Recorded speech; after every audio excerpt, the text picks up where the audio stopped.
What up? What up? Welcome back to the channel. I'm Omar J. We are locked in. Well, give me a second. We're locked in, but we trying to get the computer to act up. We trying to get the computer to act right. We are on the clock, episode 3, the after show. I'm Moda J, man. We doing this thing sober off the top of the diggity dome tonight. You know what I mean? Big pause, but off the dome, man. I'm not even built like that, Tommy. That ain't even me, yo. Go ahead, rate the episode. Let me know what you think. What were your thoughts on that episode? I watched the episode at work. Now, you know me, I'm watching the episodes. Well, I'm not even watching the episodes the first time around. I'm listening to it like an audio book. I'm at work. I got my phone in my pocket. I just got to visualize everything that's going on. So for me, I'm listening to it. I'm like, damn, it sounds dope. But I gotta rate this episode like a straight 7. You know what I mean? It was a good episode. It was a 7 though. You know what I mean? Because I'm comparing it to the other episodes. I can't keep saying this episode 8, this episode 9. No, it ain't. We ain't getting no action this episode. We got 0 action. We got a slap from Kanan. That was good. That gave us a peak of an 8. That gave us the peak of an 8. But I'm like, man, there ain't no action in this. This is Raising Kanan. This ain't, what was that? What's that show called? Everybody Hates Chris. I gave it a 7, man. I'm just being honest. If I gave the first episode an 8.5, I gave last week an 8. This wasn't better than neither one of them episodes. This definitely wasn't better than Howard killing Burke. Come on, this wasn't better than Marvin sliding on the ops. But the story was good. We needed that though. So that's the thing. I give it a good storyline. But when I'm comparing it amongst his peers, I put it at a 7, but it was good. The storyline is great because we need those buildups. We got the feds watching, and I like how they're easing the feds in there. They're not just throwing the feds in there. They did get Stefano, but that's a whole different story. We'll let a few more people slide up in here. You know what I mean? I got a couple of questions tonight. I was going a little overboard, but I got some easy ones. I got some tough ones, and I got some that y'all probably not ever gonna ever figure out. Oh man. So let me get in the mood. Because like I said, we doing this sober. Well, I might go get a shot of some Crown, but we gonna do this sober for the most part, man. I ain't gonna lie to you. I'm kind of mad, man. I've been going to a new barber, right? Well, I gotta grow my hairline back, man. That nigga pushed my shit back. It look kind of uneven or something, man. I don't know. Something ain't right. Maybe it's because I had my do-rag on. But something ain't right, man. They got me out here with the Ronnie haircut. I'm out here down bad. But let's go ahead and let a few more people roll up in here. Hit that like button. Hit that subscribe button if you're new to the channel. We got roughly a 4-hour live tonight. We got the board, and guess what I got? Guess what I got? I got the red pen. I got it. I said we needed it. We got it. We were on the clock. That means we got 30 minutes to talk about a character, unless it's like Kanan or Raquel. But we got 30 minutes. We're going to be on the clock. We got to tell the story behind the story. Now, remember, I don't make any of this up. All I do is watch the episode. They say, Mo, here goes the episode. Mo, what did you see? And that's all I can do is give you guys the truth. That's all I can do.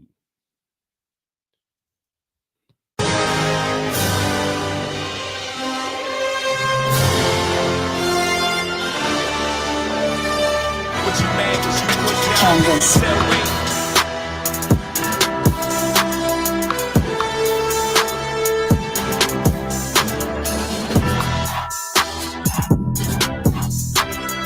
Avengers! Assemble.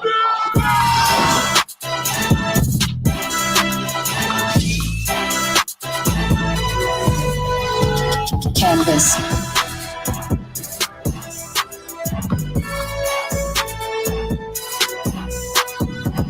Hell, I ain't gonna lie to you. I ain't gonna lie to you. Raising Kanan is back.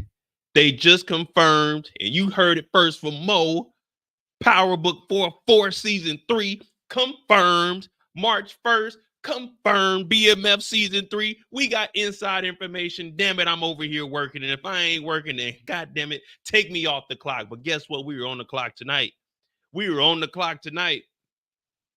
The FBI? Yeah, this the FBI. Mm-hmm. Yeah, we on the clock tonight.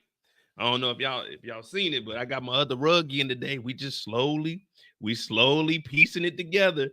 Slowly piecing it together. You know what I mean? We got room for activities. I think the next thing we're gonna get is the couch. I'm trying to get this big ass TV logo built right there. I'm gonna have that motherfucker on the wall, get this glass table with its own lights up under it, so we can put all the cognac on there. You know what I'm saying? We got the TV up and running in the back, the 65 piece. Oh my goodness, Mo is doing it slowly but surely. I can't get too drunk tonight because I got to get up in the morning. Tomorrow's the last day with the parents. I told them, y'all better disconnect from that internet tonight because we about to go live. We got to do at least 4 hours now. My mama said, do you want me to come over there? I said, hell no. No. We talking Raising Kanan. They can't come over here. No. I told her, y'all keep talking. I can see them upstairs. They keep talking. I might fuck around and do a 6-hour live tonight. It just depends. 6-hour live, I'm gonna need $200. 6-hour live, I'm gonna need $200. But y'all get a 4-hour for free. 5-hour, I might need at least $100. But 2 hours, 2 hours over the 4-hour mark, I'm gonna need at least $200. Y'all can help a nigga out. You know what I mean? I'm over here breaking my pockets for y'all. You know what I mean? But now we got a lot of stuff prepared. This is Raising Kanan, episode 3 on the clock. We do this each and every Friday night, 2 p.m. Eastern. Well, once they leave, I'll probably push it back to 3 p.m. Eastern because I don't have to get up on Saturdays. So we'll probably end up pushing it back to either 3 or maybe even 4. I'm not sure. Maybe 4, and we'll go 4 to 8. So 4 for 4. You know what I mean? 4 for 4s. You know what I mean? But all right. Do we need to go over the Rico board? Because we have no updates. I mean, we do have updates. I might need to switch the I might need to put the camera on this side because I got I don't know. Hold on.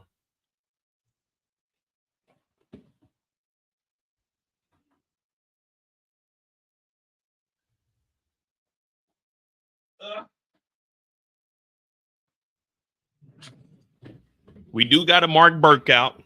We got to mark Burke out. So hold on. Extra camera. Share.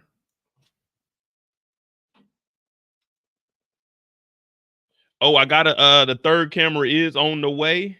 The third camera is on the way.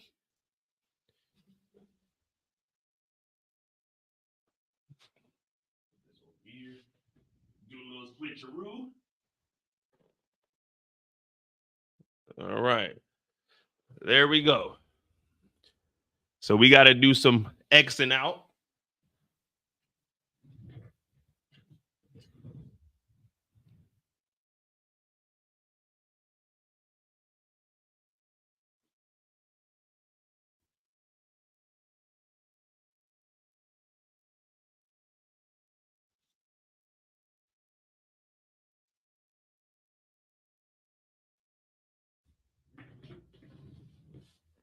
All right. 2 down, 0 this episode. So right now we're at 3 episodes. Divide that by 2. We're at least 1.5 bodies per episode. I did have the Marvin counter, but I think I only seen him eat like 2 times. But if you want to do the first trivia question, you probably won't get this one. What's the T? Question number 1 is, what's the T? You know what I mean? Let me see. What's the T?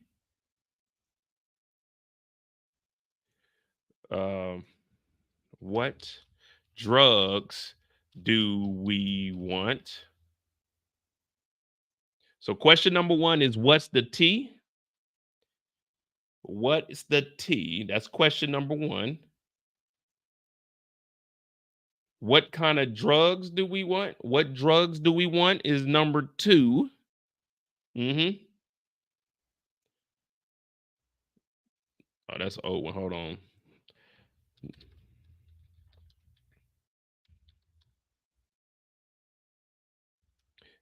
Between my feet. Question number 3. The scum between my feet. Let me see.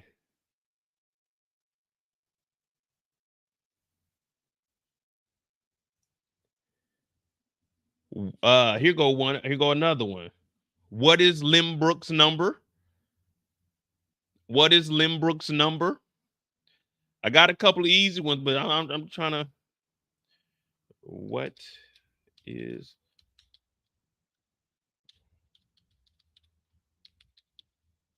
All right. So we'll start with those. If y'all can get any of those, then we'll move on to the extras. We'll move on to the extras. But right now we have, what's the T? What drugs do we want? The scum between my feet. What is Limbrook's number?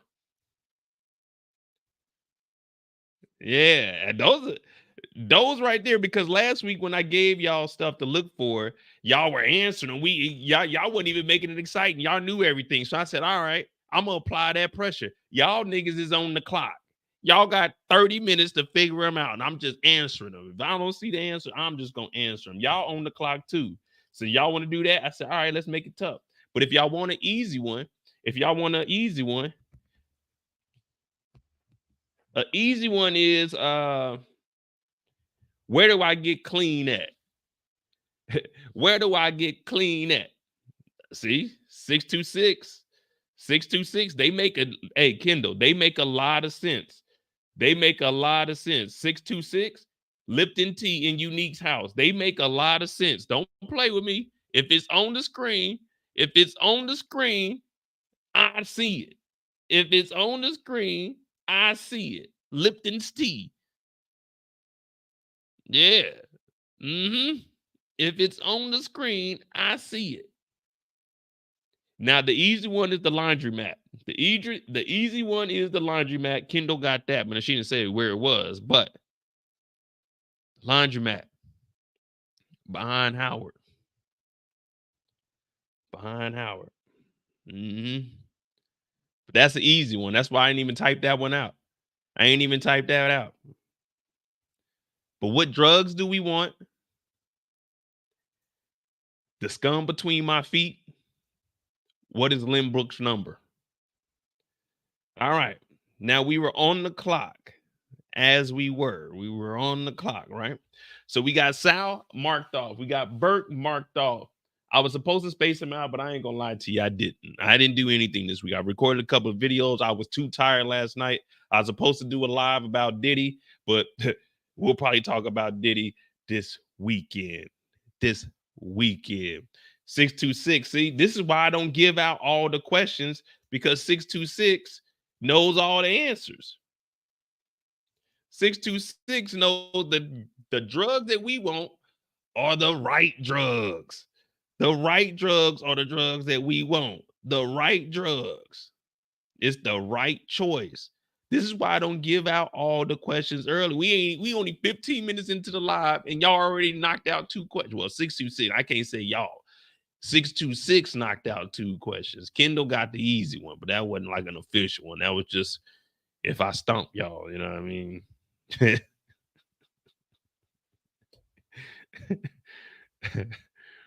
All right. Here we go. Let's go ahead and get on this clock, man. You know what I'm saying? We're gonna give me I'm gonna keep y'all entertained. I'm gonna keep y'all entertained.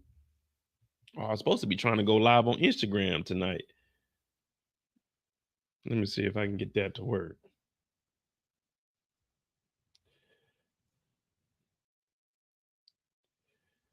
All right. So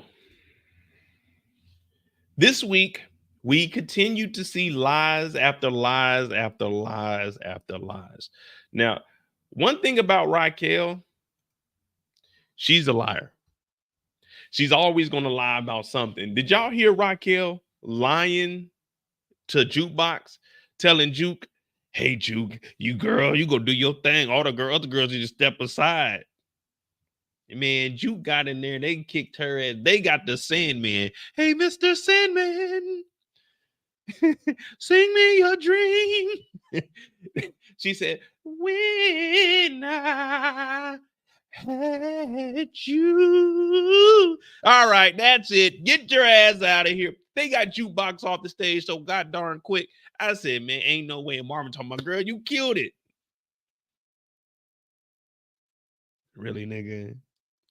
Man, Jukebox was off that perk 30, man. Jukebox went in there, popped that pill, and went out there and didn't know what the fuck she was doing. She ain't had no choreography. She just up there. When I had you. They said, all right, come on. You're out of here. You're done. You're done. Man, they grabbed Jukebox by the neck. They almost threw Jukebox into jail with damn Lulu. I said, I ain't never seen nothing like this before. That was quick. Usually they don't boo kids. But man, as soon as Juke got up there. Oh, brother, this guy stinks. Man, Jukebox was in and out like a fast food restaurant, man. There wasn't no Tic Tacs. Hell no. That was a perk 30. That motherfucker was in there. Man, you ain't taking no Tic Tacs before you sing. When you go up there and sing, if you really want to be a good singer, listen, because I used to sing in the choir. If you want to be a good singer, you got to go in there with that funky breath. If you go in there with your breath smelling good, you ain't really trying to sing. You too worried about your breath smelling good. No, you supposed to be singing from here. That means the gut. You supposed to be singing from down here. That funk is supposed to come out. The funk, the whole funk and nothing but the funk. You supposed to be up there blowing, pause. You know what I mean? You can't be up there. Remember on the wood when they were checking their breath? He said, "Arr, arr." Yeah, that's how your breath's supposed to smell when you up there singing. Jukebox over here and threw up. She was supposed to go straight on that stage because now her stomach is empty. You know what an empty stomach means? Someone tell me what an empty stomach means. Someone tells me what an empty stomach means when you up there singing. It's real simple. It's not complicated. This isn't no puzzle, no joke or nothing. What does an empty stomach mean when you know what I'm saying? When you about to sing, what does an empty stomach mean? Matter of fact, we might talk about Jukebox. We already on the clock with Jukebox.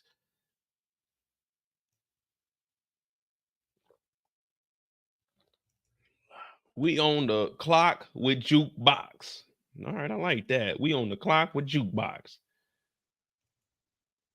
No, see? That's how I know none of y'all was in choir or nothing. Come on, y'all.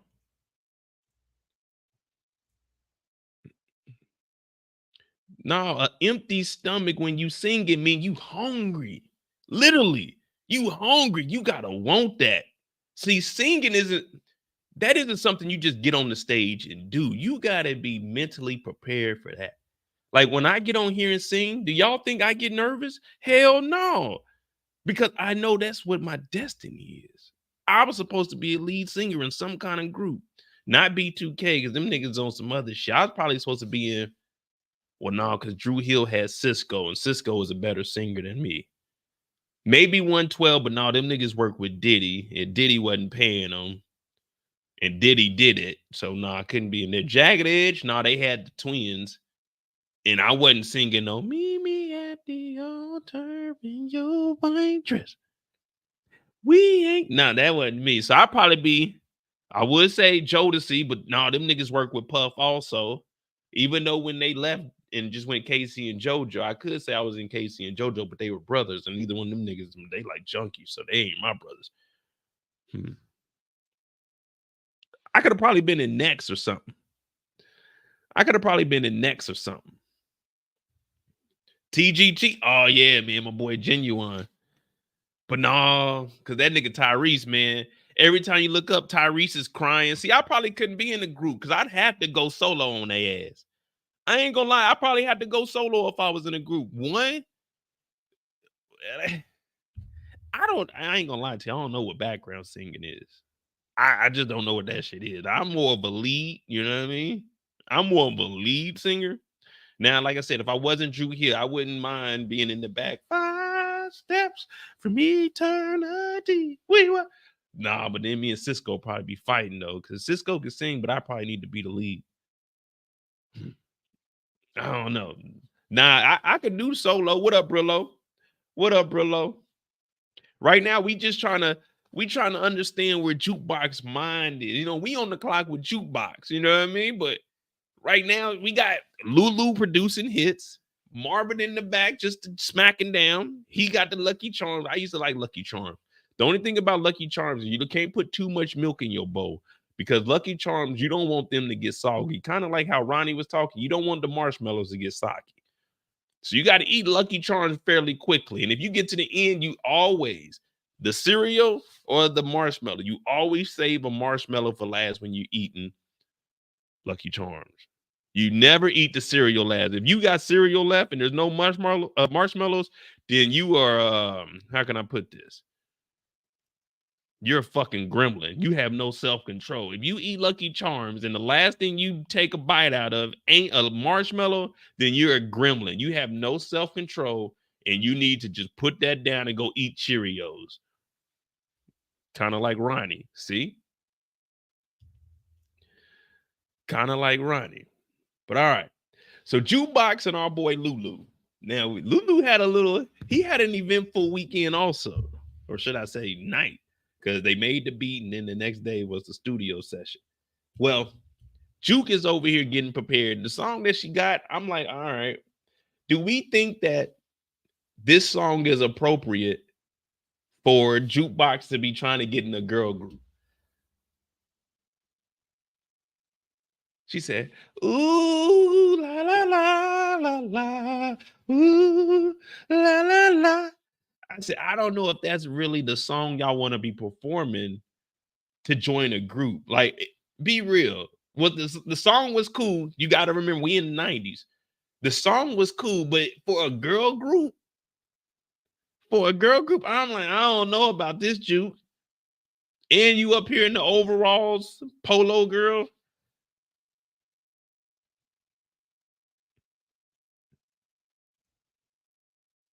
Oh, polo girl.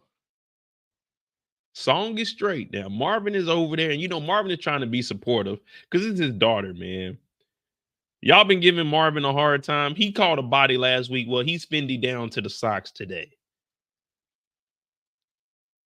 That's a clean brother. But this is Jukebox story. And he did make a good point. If y'all just start when the beat drop, you know what I'm saying? When that bass drop, you know what I'm saying? Holla at your boy. Holla at your boy. Oh, now we talking about cereal.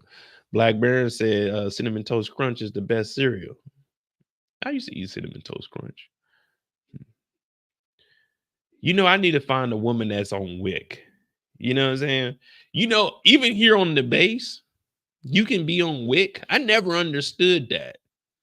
I never understood how a person in the military could be on Wick when they give you a monthly allowance to buy food with. You know what I mean? And when you have dependents, they give you extra money, but they still let you on Wick.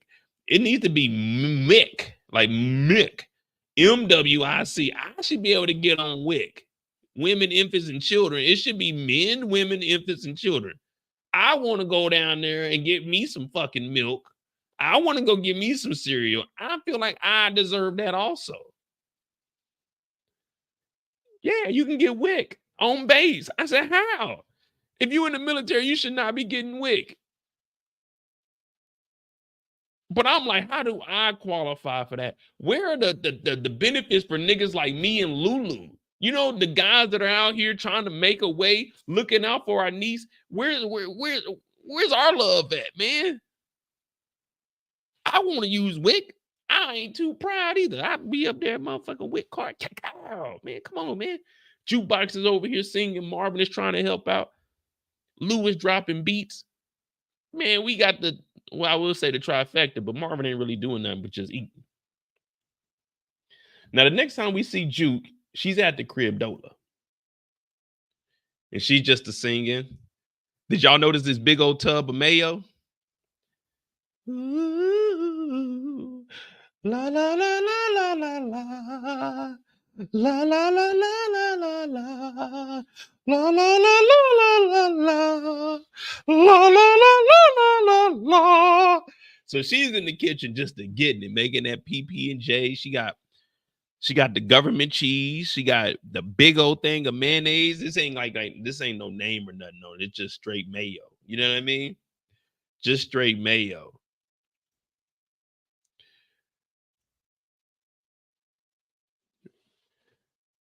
Auntie Rock show up. Girl, I can hear you outside. That shit was terrible. I mean, that shit sound good, Juke. That shit sound good. She said, thank you, Auntie. Now, Rock got that big ass Kanan on the motherfucking necklace. You know what I mean? She comes up and she pulls up with the chain, the heart J, man. I need one of that. I need one of those. You know what I'm saying? The chain with a J in it. You know what I'm saying? For Jukebox and Julius. But she shows up and she basically raised, from what I was reading, she raised Jukebox. So she's always been that support system, especially because they're the only two women amongst their family. Like my older sister, all my cousins are boys, me, my two brothers. So my sister was the only girl on my mama's side. All my cousins are males. So it's just my, you know what I'm saying, my auntie and my sister. They would talk and hang out. So this relationship is cool. I ain't gonna lie to you. Kind of brought a tear to my eye. I was at work though. I had my earpiece in, so I couldn't really see what was going on. I could just hear it. And I was like, damn, man, I miss my sister. But then I was like, wait a minute, Mo, get focused. They ain't trying to hear about your sister. They trying to hear about Jukebox and damn Raquel. I said, they gonna hear about my sister for a little bit because it sounds like my sister. Now, my sister used to be a singer. Well, she thought she was a singer. You know, I ain't gonna lie to you. She could sing a little bit, but you know, I was like, man, I don't know. I don't know if it's good. Like, I don't know if she had the pipes like Mo had the pipe. You know what I mean? Like, sometimes it skips over people. Like, my sister will love her. God bless her soul. But I think I was a little bit better of a singer than her. You know what I mean? But that's neither here or there. Jukebox is in here singing her ass off. You got to be prepared when you go into these shows. Before I get on these lives with y'all, I go look in the mirror for 15 to 30 seconds. You know what I tell myself? I tell myself I am somebody. I say, man, when you get on there, don't you let anybody tell you can't sing, because if you want to sing, you sing. Now, Jukebox, she isn't self-driven like that because everything she's been through. If you remember, they tried to beat the devil out of her. They tried to take the devil out of her hands. When you holding on to something in life, keep that grip. Pause that, but keep that grip.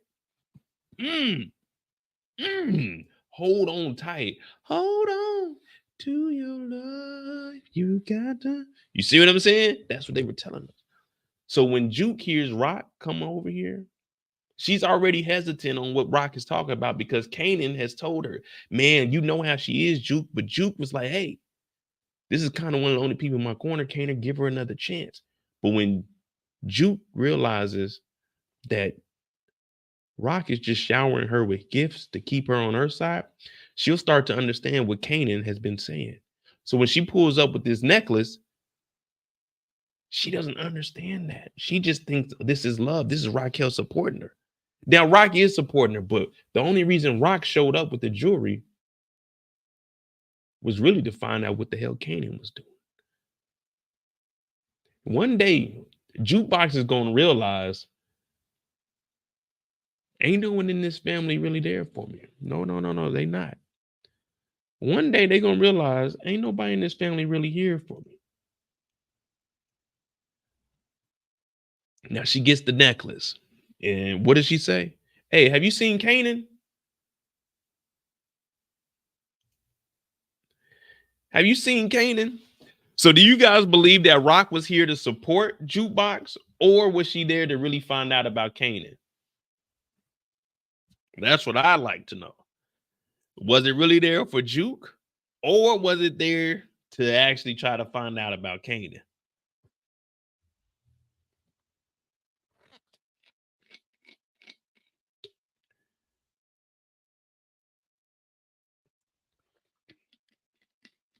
Renee said both, and DeMarcus said Juke is like famous accepting gifts from Rock. I think it's more of Kanan. I mean, of course, she knows that Juke was about to be singing in the competition, but from what we heard from outside of Juke singing on inside, I was kind of like,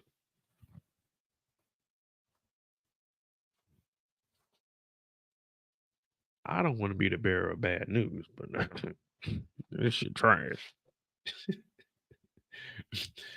This shit a little trash. But she don't know nothing about Kanan because Kanan been doing Kanan. All right, well, let me read this recruitment. Man, is this so? I watched this on my phone at work today. The bits and pieces I did. Is this episode dark? Like, is the whole episode dark to y'all? Why don't they use lights? I mean, I know they're trying to say, like, okay, it's a dark season, but turn some lights on or something, man. I ain't gonna lie to you, man. I hate watching shows where I can't see what the fuck is going on, man. Like, it's kind of dark, man. I'm like, man, I can't see nothing in these episodes. Okay, I thought that was just because I was watching on my phone. I was like, man, what the hell? I'm over here looking. They say, hey, Mo, you all right? I'm like, yeah, I'm just trying to read my phone. I ain't got my glasses. Man, I couldn't see what the hell was going on, man. Army, be all you can be. Military recruitment. Reserve your future. Join today and be all you can be. Contact your local Army recruiter or call 555 U.S. Army. I would call them, but I know 555 is a fake number.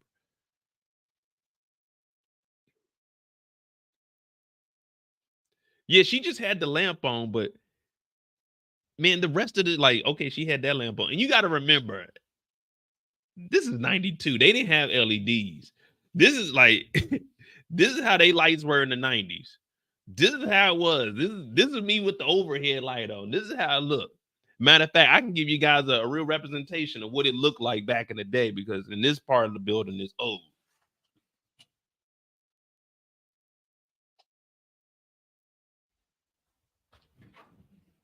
That's how bright it was over at Juke's house. Like, look at that. Man, you can't see a damn thing with that old ass light. Like, man, what the fuck? Now you see why back in the day, all of the elders had to wear glasses. Back in the day, once you hit 30, automatic glasses, just because the lighting and everything wasn't good. The sun wasn't as bright as it is today as it was back then. That's just facts. I'm not making this up. Well, at least I think it's facts. I'm not too sure. Don't quote me on that.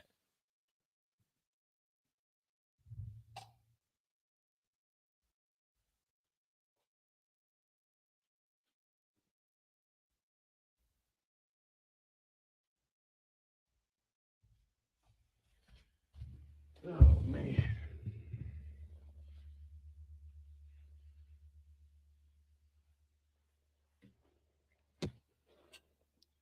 So she's in here, and of course, what does she do? Go to the window, go to the mirror. I mean, do re mi, but no, I'm not an R&B singer. I'm a gangster rapper throwing up the middle finger. Who sings that song? Who sings that song? If you know that, then hey, you know some hits. But Juke is still looking at the Army, talking about, man, should I join? Should I join or should I not? My thing is, what Juke should do is join the Army and join the Army choir. If she can get in the Army choir, she'll just be singing. That's her job. Like, while niggas is going to war, you over there singing. Oh, say, can you see Bonnie yonder light? Yeah, you join the army and get in the choir. That's your job. All you do is sing. You sing at all the balls. You sing like whenever a general gets promoted. So somebody dies, you gotta go sing at that too. But yeah, man, join the army, man. Don't become a police officer. I hate that we know your future, but hopefully they show Juke like go to the army or ROTC or something. That'd be cool. The spinoff. Jukebox gets her boots. Hey, what y'all think about that? Jukebox gets her boots. Jukebox gets her boots. Power Book 6. And we see Jukebox go to the army. Jukebox gets her boots. I like that. Private Jukebox reporting to duty, sir. Get your ass in line, Jukebox. Durr. Like, damn, Juke, they on your head, girl. Next time we see Juke is it's the what's the name, ain't it? Yeah, Juke ain't really have too much going on. Nah, DeMarcus, she joined the Army Reserve. She's still gonna be in New York, man. She's still gonna be hanging around Kanan and them. She might get caught with a pack on the Wednesday. You know what I mean? They might call Jukebox in for a damn drug test. She didn't over here and picked up Nicole's rock. Like, damn, Juke. Most people get kicked out of the military for weed. Nigga, you got kicked out for that rock. Oh. The next time we see Jukebox, we got to get prepared for this damn talent show. Because, man, we trying to win this motherfucker. And I don't know why this is opening in window. Like, come on, man. Opening with media player. No, not media player. Oh, did they update this? Oh, my goodness. Why would they update this? Oh, man. They didn't update the Windows media player. That's why I never update anything on my computer, man. Don't nobody want this raggedy shit. They think it look better. This don't look better.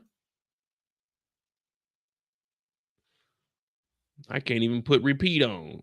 I gotta press repeat every time and repeat it all the time, man. There we go. All right. So we get up to the damn concert. Well, not the concert, but what the hell? Oh, the auditions. See, I might need to go get a shot, man. I don't even know what the hell I'm talking about right now. All right. If you watch the episode, if you watch closely, these people right here, if you notice, Marvin and Jukebox, they cut them. They cut them. When they go back and watch the episode. When they walk up, there's no one back here. I mean, they don't show them, but Marvin and them just hop in line. But did you see how long this line was? Like, this line was all the way back. All the way back. This nigga Marvin just cut everybody. I said, damn, Marvin out here doing gangster shit. I wonder how much polo does Jukebox have, though. Hell yeah, booby traps. Like, I don't like this looks terrible, man. I don't need this professional looking. I just want to be able to press play and this shit disappears at the bottom of the screen, man. Don't nobody want to see all this extra stuff. Now, when they get here, this is a long ass line. Now, I'm trying to wonder, what kind of girl group do you think this is? Is it going to be a pop group, an R&B group? Like, what kind of group is this going to be? Like a TLC? What about your friends? Or is it going to be a In Vogue? Oh, what's it going to be? 'Cause I can't pretend. Oh, no. Don't you want to be more than friends? Hold me tight and don't let go. Oh, let go. What kind of group is this, man? Jukebox can't dance. Jukebox is a tomboy, man. So she got to be, it might be Total. Tell me what you want from me. Yeah, it's got to be something like that. SS double. SS double. I don't know, man. Because I was trying to figure out, like, all right, did they give them an idea, like, all right, this is the kind of group we're gonna have. We're gonna have us a little pop, like what's the thing now? Spice Girls. We're gonna have us a little Spice Girl group. You know what I'm saying? If you wanna be my lover, you have got to give. Taking is too easy, but that's the way it is. Now, what you think about that? Now you know how I feel. What she say? Don't want to act too crazy. I don't waste my time. See, we on Jukebox, so I get to get all my singing in. So I'll tell you what I want, what I really, really want. I'll tell you what I want, what I really, really want. I wanna zig zag with a really good girl. Tomboys are in style, mid-90s Aaliyah. Yeah, but Aaliyah was different. Aaliyah was a tomboy, but Aaliyah, like, R.I.P. to Aaliyah, man. I had Aaliyah's 1 in a Million CD. Well, my dad had. I used to listen to that motherfucker all the time, man. I used to love Aaliyah, man. I remember when she passed, man, my cousin was crying. I looked at her like, damn, man, you didn't even know her, but he was crying, man. But yeah, I need to know what kind of group this is. Because I'm all right. Look at this girl right here. All right, we got to go through the crowd now. We got to go through the crowd now. So look at this girl right here. And then look at this girl. So this girl got the oversized clothes on, the baggy clothes with the Keds on. You know, Keds, those are the shoes with no bottom. It ain't got no sole on it. It's just your foot, the ground. That's all it is. Then you got this girl with the skirt with the scrunched up socks. Man, this group is about to be trash. I hope it ain't Diddy's making the band. But Jukebox is getting nervous, and they're trying to find Uncle Lou because Uncle Lou is the one that's going to actually push her. What do we got here? Uncle Lou is the one that's been really supporting her and helping her out. Now, they needed that mix and master track, but we know that Lulu is in jail, but this ain't Lulu's story. This is Jukebox story, so she don't know none of that. This isn't current time. You can't just, hey, where you at, Lou? And he just send you a text. No, you got to beat me 911, and I got to go get this damn, because they ain't got no cell phones. Now I got to go to a payphone, call back. Hey, who did someone call here? 911. So Jukebox is in here throwing up. That's that sickness. There's throw up on her shirt. Mom spaghetti. You know what I mean? Her palms are sweaty. You know what I mean? What up, babe? So she's in here throwing up, getting prepared, man. That, oof. I'm thinking she might be pregnant. What y'all think? Or am I just talking? Is she pregnant? I could be wrong. More than likely, I'm not. And we are on the clock, so I got to start wrapping this up because we have 45. Well, that's only about, that's about, shit, it's about 30 minutes. Come on, y'all. Now I'm just bullshitting. Now, I don't know this lady's name. I did see an article of them being in here, but she comes in here and she talking that shit. That's how I am. You know what I mean? If I was to come in here, all right, y'all might as well go on home because I'm getting lead singer here. I am Cisco. Y'all niggas is the heel. You know what I'm saying? I am Drew. Y'all are heel. You know what I mean? I am B, big dog. Y'all are 2K. To get behind Mo. Pause. You know what I mean? I am Joe. Y'all are the C. You see what I'm saying? One man army. Yeah, booby trap. She was all in that motherfucker. Hands on the toilet.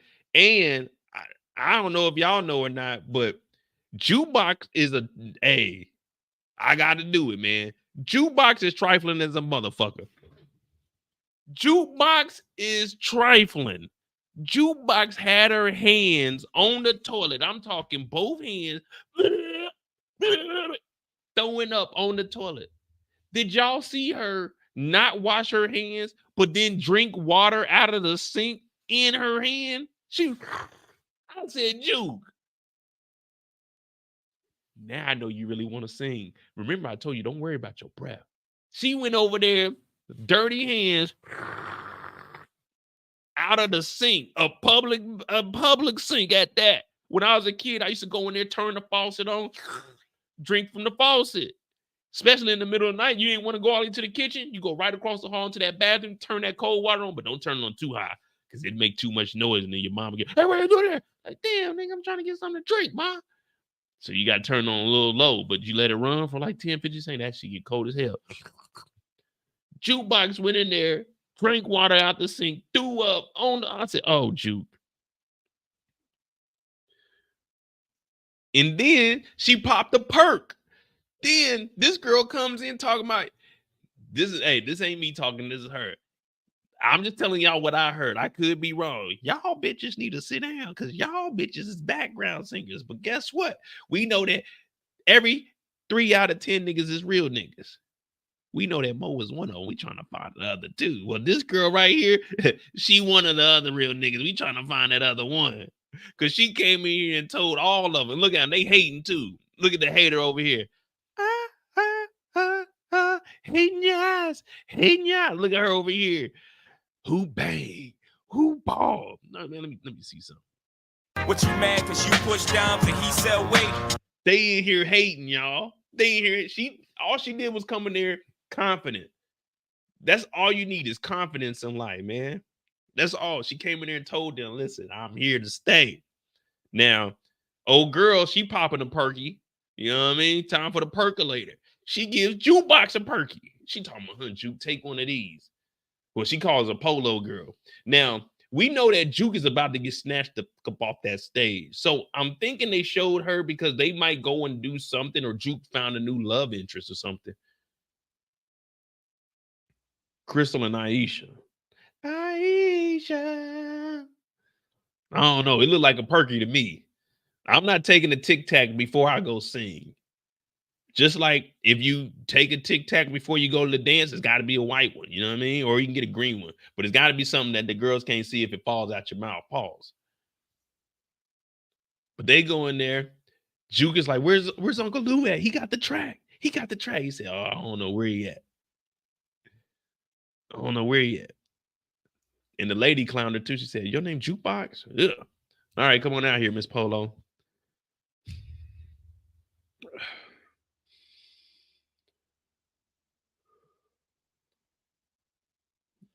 All right, Miss Jukebox Thomas. Do you have an audio track that will be accompanying you today? No, sir. All right. Go ahead and sing.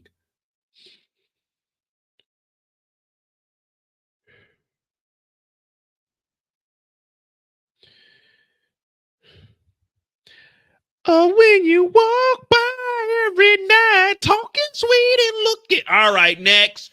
Who is this? Get her out of here. She's done.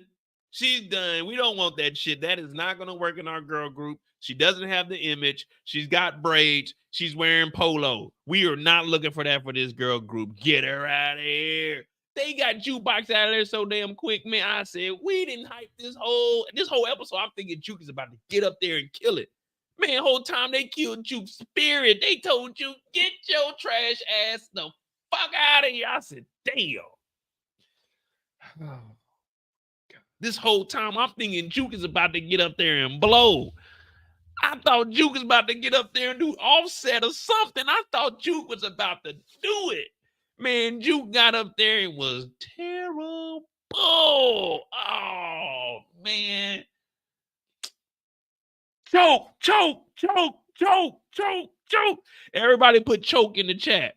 Everybody put choke in the chat. I thought Jukebox was about to get up there and what did Marvin say? I ain't never had my socks blown off. I would like that experience, but we didn't get that. Everybody put choke in the chat, man.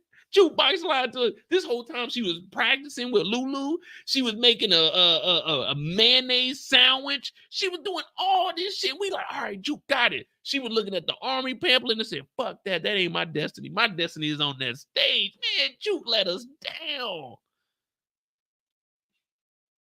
I thought we was about to get it.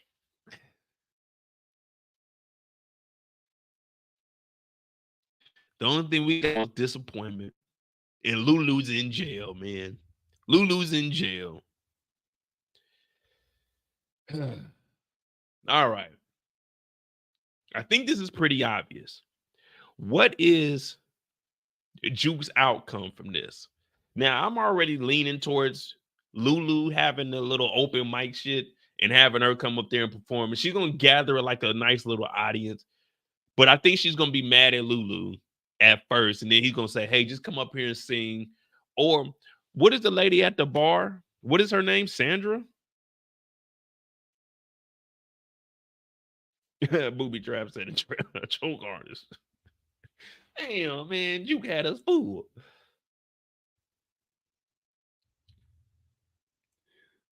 Lou let us down. He knew damn well he had somewhere to be in the morning. Hey, Marvin told him too. Marvin said, hey, don't get into no shit, bro.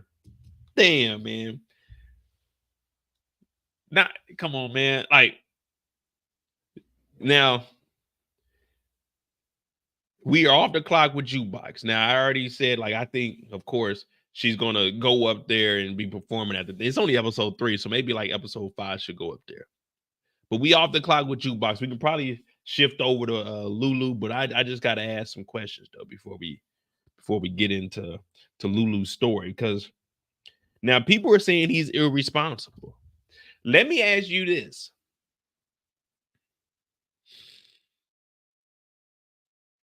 What would you do if your son was performing at a bar and some old white man was boo, hibbity hoppity dee.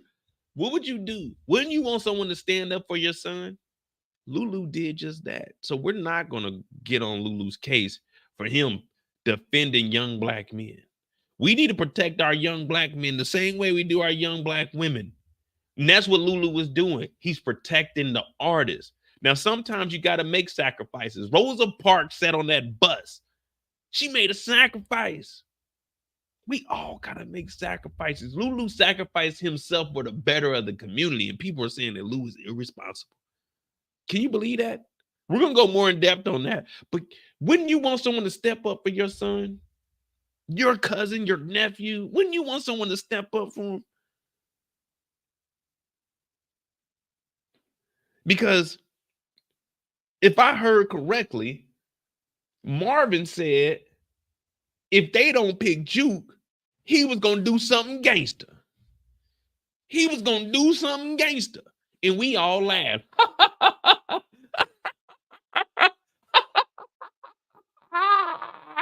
Marvin is so funny. But when Lulu did the same thing for the because it was young black men, no one gave a fuck. No one cared. But when Marvin said he was going to do some gangster shit because if they didn't pick his daughter, it was okay. You see what I'm saying? Lulu did the right thing. Marvin was talking about shooting. Lulu just whooped some ass. All he did was defend some young, innocent black kids that were trying to make their way. For all we know, that was Nas and Jay-Z up there. That's all. That could have been Nas and Jay-Z up there, but we'll never know now because somebody was being a heckler. Damn. That's right, Eric. I laugh in the face of danger. Ha, ha, ha, ha.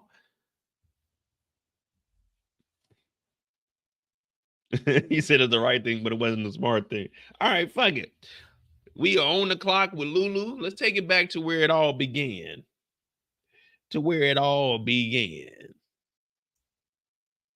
Now, I ain't gonna lie to you. The funniest part of this show, this episode 3, was Jukebox being told, that's it. That was the funniest part of the episode to me personally. Did y'all laugh, or was this like y'all was serious in this moment? Because I thought Jukebox was going to put a show on. I was fooled. So I'm watching this. I'm sitting at the desk. I got my phone because for some reason the site I was watching off of, it wouldn't turn. You know what I mean? It wouldn't turn. So I had to watch that motherfucker vertically. So it was very, very small. I'm like, God damn, I can barely see this. I thought Juke was about to get up there. They encore, put her in the group. Man, they tossed her off the stage. Damn. I ain't gonna lie, it was funny to me. They said, all right, that's it. That's it. Get Juke out of here. All right, y'all. We good. We good. That's Jukebox story. We are off the clock with Juke. We are about to clock in with our boy Lulu. Hit that like button. Hit that subscribe button if you're new to the channel. We just talked about Jukebox and her future. She might be a little down and out, but hopefully Marvin, we're going to figure out if his story is going to actually work or not. And maybe he can recover her career. Now, unfortunately, we know that she is going to join the police force sometime in the future. We also know that Tariq St. Patrick is going to tell on Jukebox to Angela. Yeah, season 4. Y'all go find the episode. But Tariq St. Patrick tells on Jukebox to Angela. He tells Angela that Jukebox is a dirty cop from DC. That's all. Don't worry about it. I do the research. I'll get the episode for y'all. Don't worry about it. I do the work so y'all can just sit back and chill and y'all can dispute whatever I bring up because all I can do is give you the facts. But that's neither here or there. We're going to talk about Lulu. We're going to go back in time a little bit. Luis. That's what we're going to call him, Luis.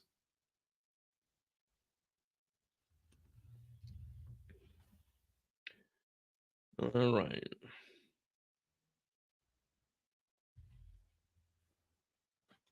Oh, real quick, before we talk about Lulu, I know I asked Kendall and she looked and she was talking about the dates. Does anyone know if there is a mid-season break? Because if there is a mid-season break, if you're new and you haven't heard, we're gonna do a full timeline breakdown of all of the characters when they were born, so we can kind of get a picture of when they all encountered each other. But we're gonna take it all the way back, of course, with Howard. But we found out that Stefano was born before Howard, of course, and so was Sal. But we're gonna do a whole timeline of the whole Power series. So if you guys want to tune in for that, I'm gonna try to do it on the mid-season break. It'll be a Friday night. We can just do that. I'm probably gonna have Brillo on, but that's something that we need to break down so we can just see how old everyone is at the current times. You know what I'm saying? Just something interesting. Change it up a little bit because they said Mo ain't creative. So I said, fuck it. We're gonna do a whole timeline then. We're gonna do a whole timeline. We might go over bodies, but we'll worry about that at a different time. We just need to know when everyone was born. And we'll do significant dates, like, okay, Raising Kanan season 3, they were at this age.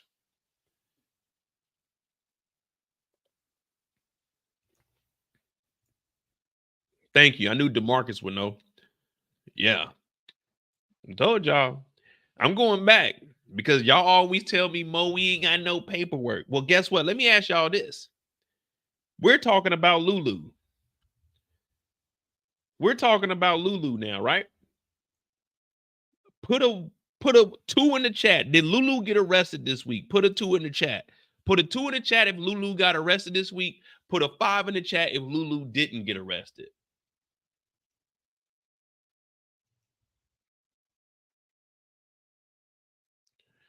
A 2 if Lou got arrested. A 5 if Lou did not get arrested. Good old Lulu. Because I got to see how I'm going to tell the story. You know what I mean? Because sometimes you got to look at the future before you can tell the past. And I'm just trying to verify that Lou got arrested this week, right? So is the drunk tank is the drunk tank at the police station? Or is the drunk tank just a building down the street?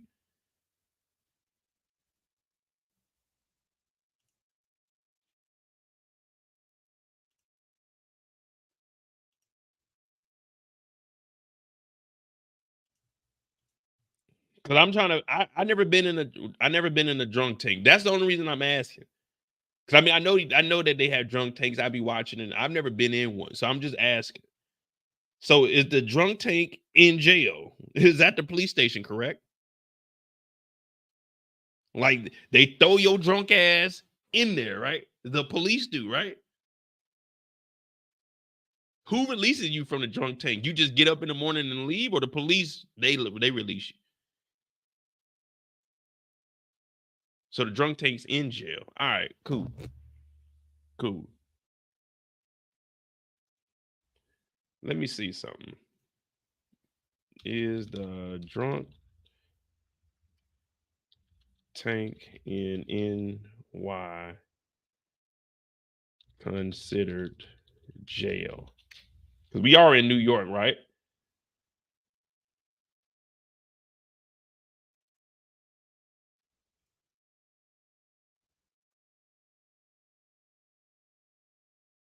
Is drunk tank a misdemeanor in New York?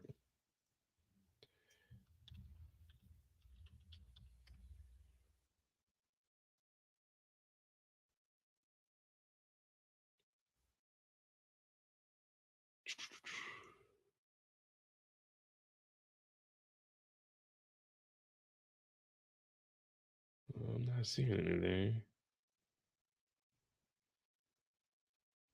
Oh, well. Either way, it goes with exactly what I was asking. Lulu got thrown in the drunk tank. I don't believe Lulu did get thrown in the drunk tank. You know why? Because y'all ain't provide me no paperwork. Where's the paperwork that said he went in there? Oh, we didn't need no fucking paperwork to see that he went into the drunk tank with the motherfucking NYPD because we seen it. We didn't need no paperwork, baby. I don't need, hey, take that paperwork shit to someone else's channel. I just wanted to verify that he went to jail. You may say it's a drunk tank, but it's inside the jail. So once you cross the threshold into jail, you in jail. We didn't have no paperwork, but we know that he was put in there. We know that there's paperwork that was produced for Lulu to be in there, right? Right? Exactly. Exactly. That's all. That's all I was asking. That's all. There was no paperwork, but we know that he was behind bars. Correct? Correct. All right. Let's continue. Back to the beginning of the episode. Good old Lulu. Now, this is starting to look like a great episode. I'm thinking of Family Matters. You know, it's a rare tradition this day and age to read any good news on the newspaper page. But they making beats. Boom.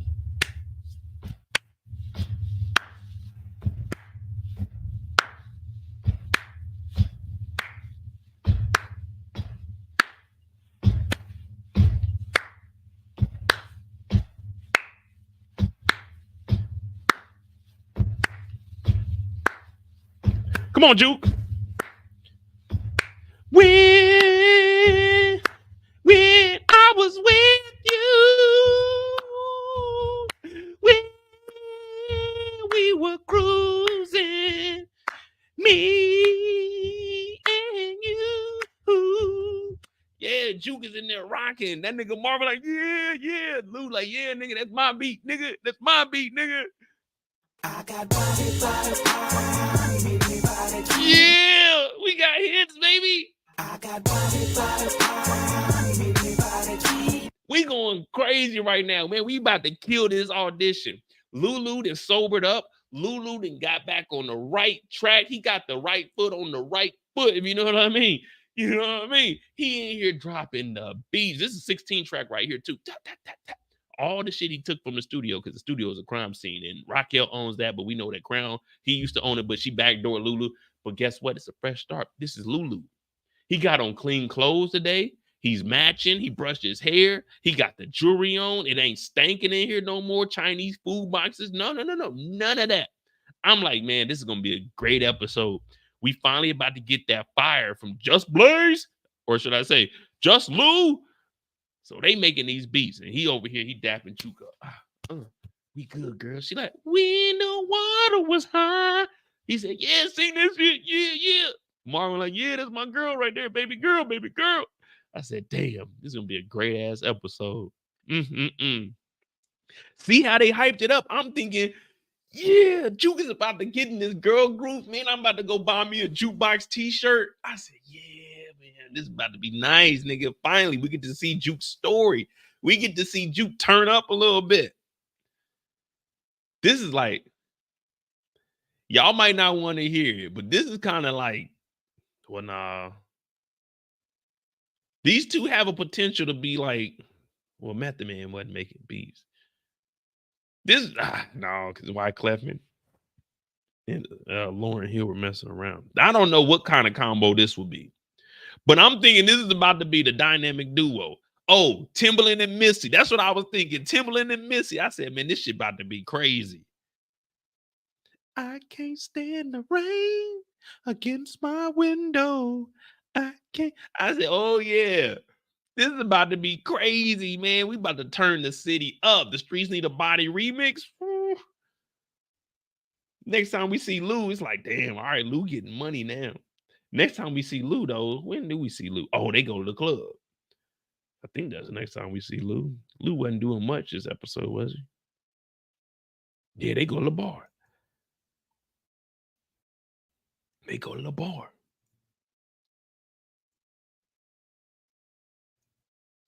Now, when they show up to the bar, Marvin is making plays, but this ain't Marvin's story, so we really don't give a fuck. We talking about Lulu. And when you make some hot fire, shout out to Booby Traps. Booby Traps, you still in here? I know Booby be making some beats. Booby be making some beats. When you make some hot fire, you trying to go out and enjoy a little bit. Like right now, I ain't gonna lie to you. I'm nervous as hell talking to y'all, trying to break this story down. I ain't got no drink in the system. Y'all know I go all week. 5 days a week, sober as hell. I be itching. But this is Lulu's story, so I'm trying to tell y'all what's going on in his mind. This ain't Mo talking right now. Mo sober.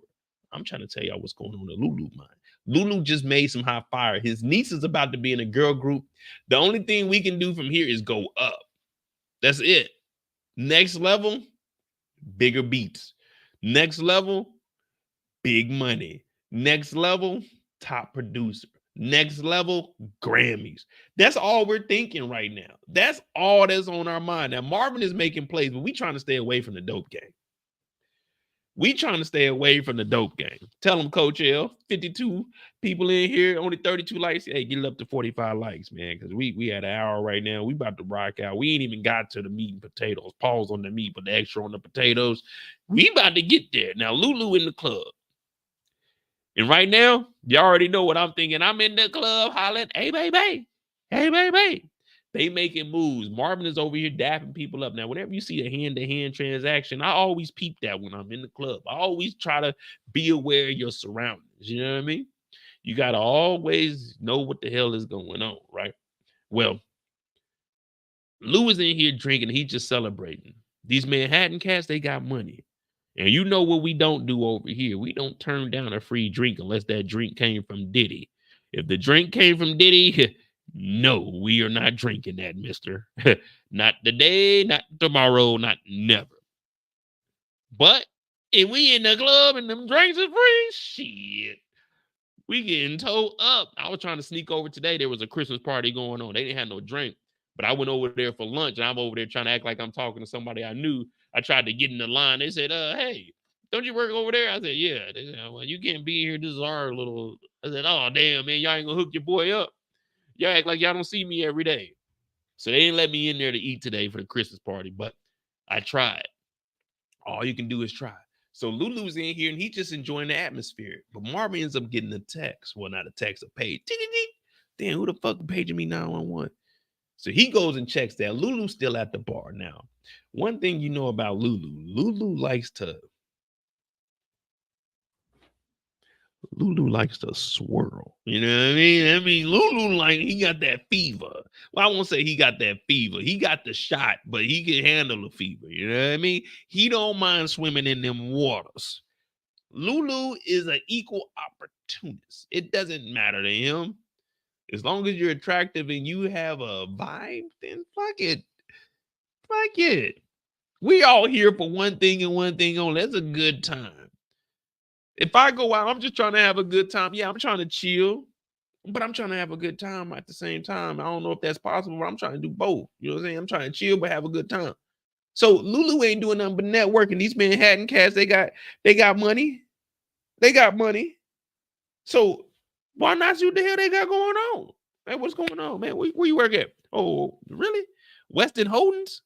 You work over there? Damn, you know Sweeney? Yeah, I heard he's supposed to be trying to run for congressman in a couple years. Oh, for real?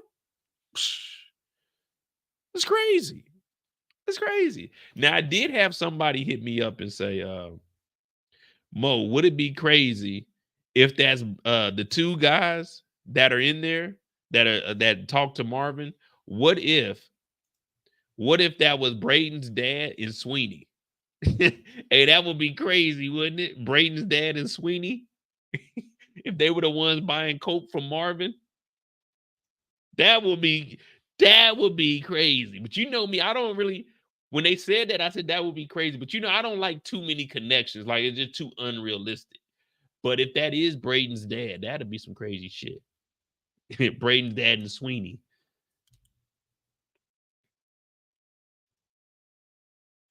Y'all just said, did anyone think at first Lulu walked into the wrong club? When Lulu came around the corner, he had a drink in his hand. I was like, did Lulu come to the club with a drink? But Lulu is doing exactly what you're supposed to be doing. You're supposed to be networking, getting your name out there. Like almost everybody on the base know me. I work on a small base, but a lot of people, they know me. You know, I'm talking to everybody. I'm antisocial, but I talk to everybody. You know what I'm saying? I just got to see what you're doing, what you know, because it's not what you know, it's who you know. And that's how it is in life. So Lulu's in here, he making some plays. But Marvin comes over and Marvin's like, hey, Lou. Hey, for real, bro. Don't do nothing stupid, man. I don't even know if I got that picture. Oh, no. Wait a minute.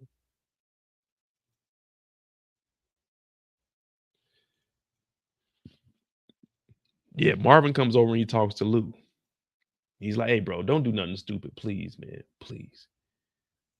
Now, when he said this, did you guys think that Lou was going to do something stupid or Lou was going to actually be chilling?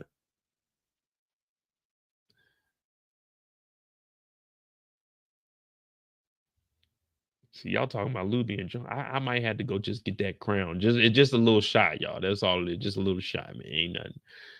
Ain't nothing. Just to wet your whistle a little bit. Ain't nothing though, man. Nothing but piss you off. But we'll wait a little bit longer. So Lulu's like, man, I ain't gonna do nothing, man. I'm just here chilling. I'm just here chilling, man. Come on, man. Come on, you ain't gotta worry about me, man. I'm just trying to have some drinks, man. We gotta get ready. I know we got something to do tomorrow, man. We got Kanan's recital, right? Kanan got a recital at school. And he's like, no, man, Juke's auditions. Oh, yeah. I did make that beat. Yeah, that was my beat. Yeah, all right, cool. What time is it tomorrow, man? What time is it tomorrow? All right, I'll be there, man. Tell Juke I love him, man. I'm just gonna get the drink. Hey, y'all trying to get another drink? All right, let me get the double Henny. Yeah, double. No, not on the rocks. Just double Henny. Yeah, put it in a regular glass though. I don't want it in a shot glass, man. They put it in a shot glass. I ain't trying to take no shot. Put it in a regular glass. Yeah. So Lulu in here, but he ain't trying to hang out by himself. So he hits the block. He goes down. How do you pronounce this? Vuas, Vias, Cafe Vuas. Let me just see. Pronounce Vuas.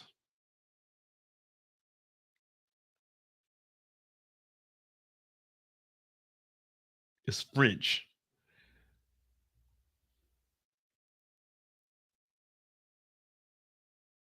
I think the O is, not the O, the S is silent. Vu. Cafe Vu. Like rendezvous.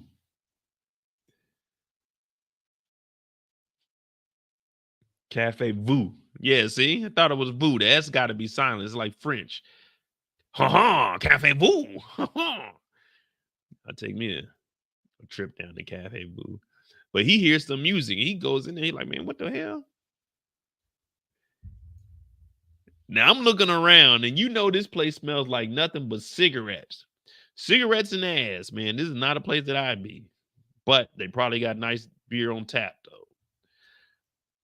I do need to find me a nice little spot that got like some Angry Orchard on tap. Angry Orchard is pretty damn good. Angry Orchard, I can drink that from the tap, man. Like they got this apple. Oh, man, I drink some Angry Orchard. I ain't gonna lie to you. But Lulu comes in here and he's like, hey, white lady, what you know about this song? She said, oh, honey, believe me, I know all the artists in New York. He said, well, that was my dad. I said, what? That was his dad. Now you remember in episode 1, when Raquel was telling on the mob to the feds, she mentioned that her dad was in the music. She also said that Lou had that music bug. So we're just getting all this confirmation, which is basically just foreshadowing for us that Lou might have a bright future in the music business.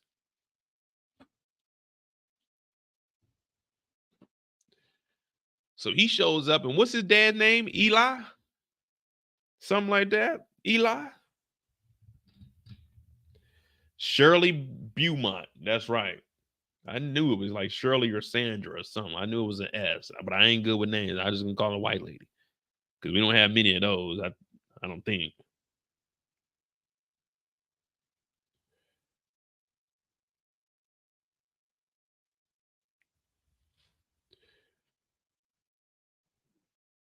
But one thing I just told y'all earlier,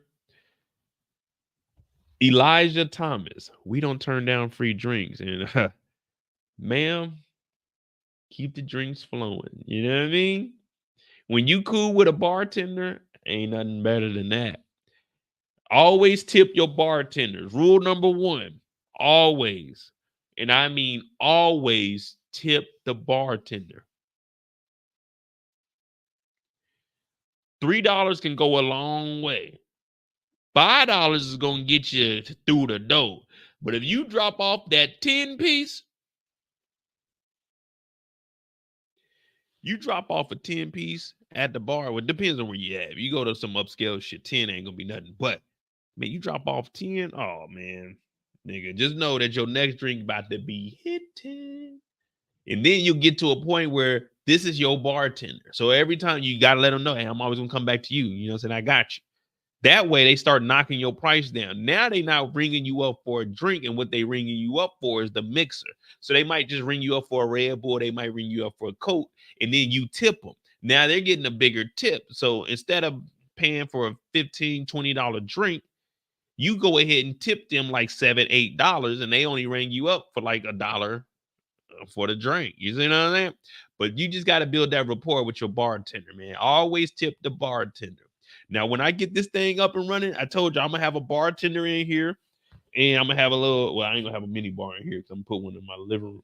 But we're gonna have a bartender come over here and make drinks. I'm gonna be trying different drinks during my lives. You know, we're gonna be tipping. You know what I mean?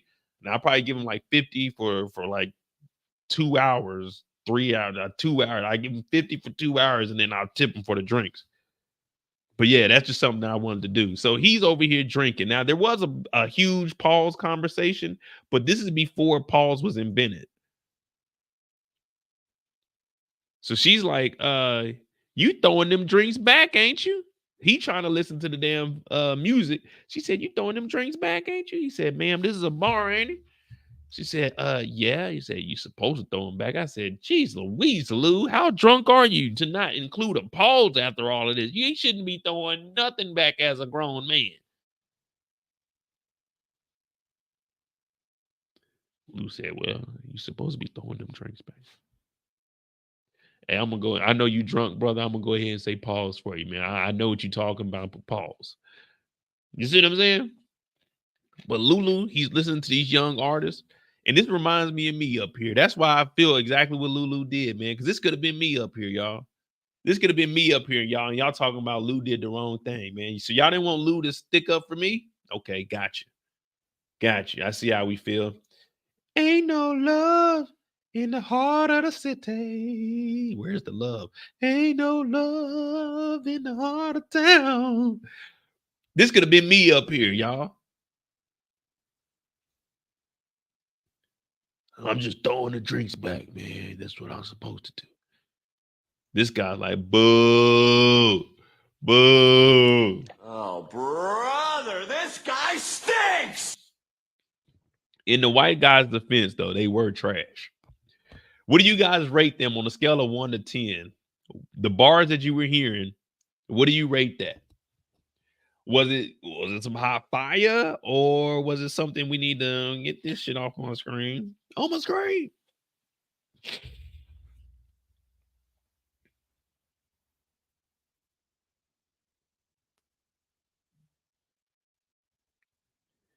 But Lulu hears all of this and he loves the music and he loves all the talent. So what does he do? He begins to whoop ass. Whoop ass. Whoop ass. Sometimes that's what you got to do, though. I've never seen an unauthorized butt whooping. Sometimes people's got to get their ass whooped. And I mean, that's just facts, man. And this guy deserved it. He deserved it. Now he starts whooping on him. Everybody's looking. This is me over here. I'm looking like, damn, nigga, I'm not jumping in on that. That is not my job. Y'all already know over on my channel, my safety is my #1 priority. I do not break up fights. I do not intervene in domestic disputes. I do not do any of that because my job is to make sure that Mo makes it home at the end of the night. Now, I might be out there toe up from the floor up, but I'm going to make sure that I get back. That's one thing I'm going to do. I'm a survivor. Yeah. So if I see someone getting their ass whooped, I'm going to act like I didn't see someone get their ass whooped and I'm going to go on home. When I see niggas get to arguing in the club, I act like I don't see niggas arguing in the club and I go on to another part of the building. When I go out to little brunches and I see them twerking and the motherfucking waiter or the owner comes over there and tells them, hey, you can't be twerking on the seats. I act like I didn't see them twerking on the seats and I turn and eat the other way. I don't get involved in nigga shit. I don't get involved in Karen shit. Now, I do want a Karen to approach me at a store, though, so I can go ahead and make some money off of it. But that's a whole nother topic. Me, I avoid all this shit. Now, when I was younger, I'd probably be a young wild nigga and slap a nigga. But nowadays, I got a bad hip. That motherfucker give out on me in the middle of a tussle. It's over with, man. Oh, shit, hold on my hip. Hell no, I'm over here trying to break some shit up and I get knocked out. No one ever reports when someone gets their ass knocked out for trying to help somebody. Hey, break that fight up. You just get knocked out. No one says you're a hero. All they do is say, hey, man, at least that person is good. They don't never mention, like, if I was to go over there and break that shit up, hey, break this shit up, man, and Lulu knocks me out. No one's going to say, hey, Mo was a hero for trying to break that up. They're going to say, that nigga Mo got knocked out by that nigga Lulu the other day. That's all they're going to say. So, no, I'm not getting knocked out.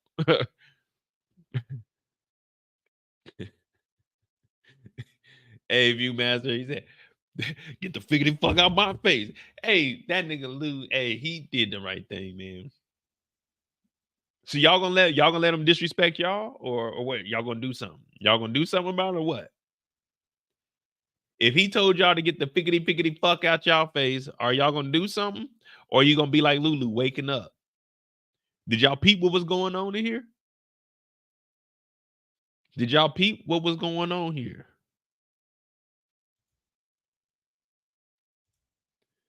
Did y'all see?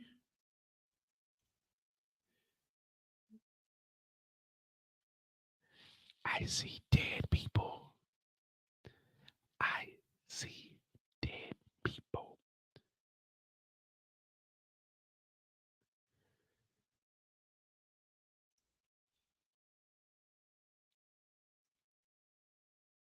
Who we got? Who we got, y'all? Who are these two individuals?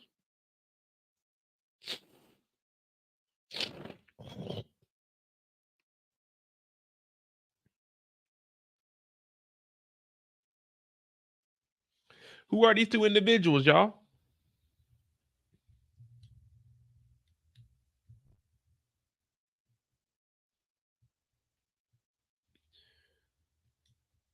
D-Wiz and our boy Skridnap. D-Wiz and our boy Skridnap. Well,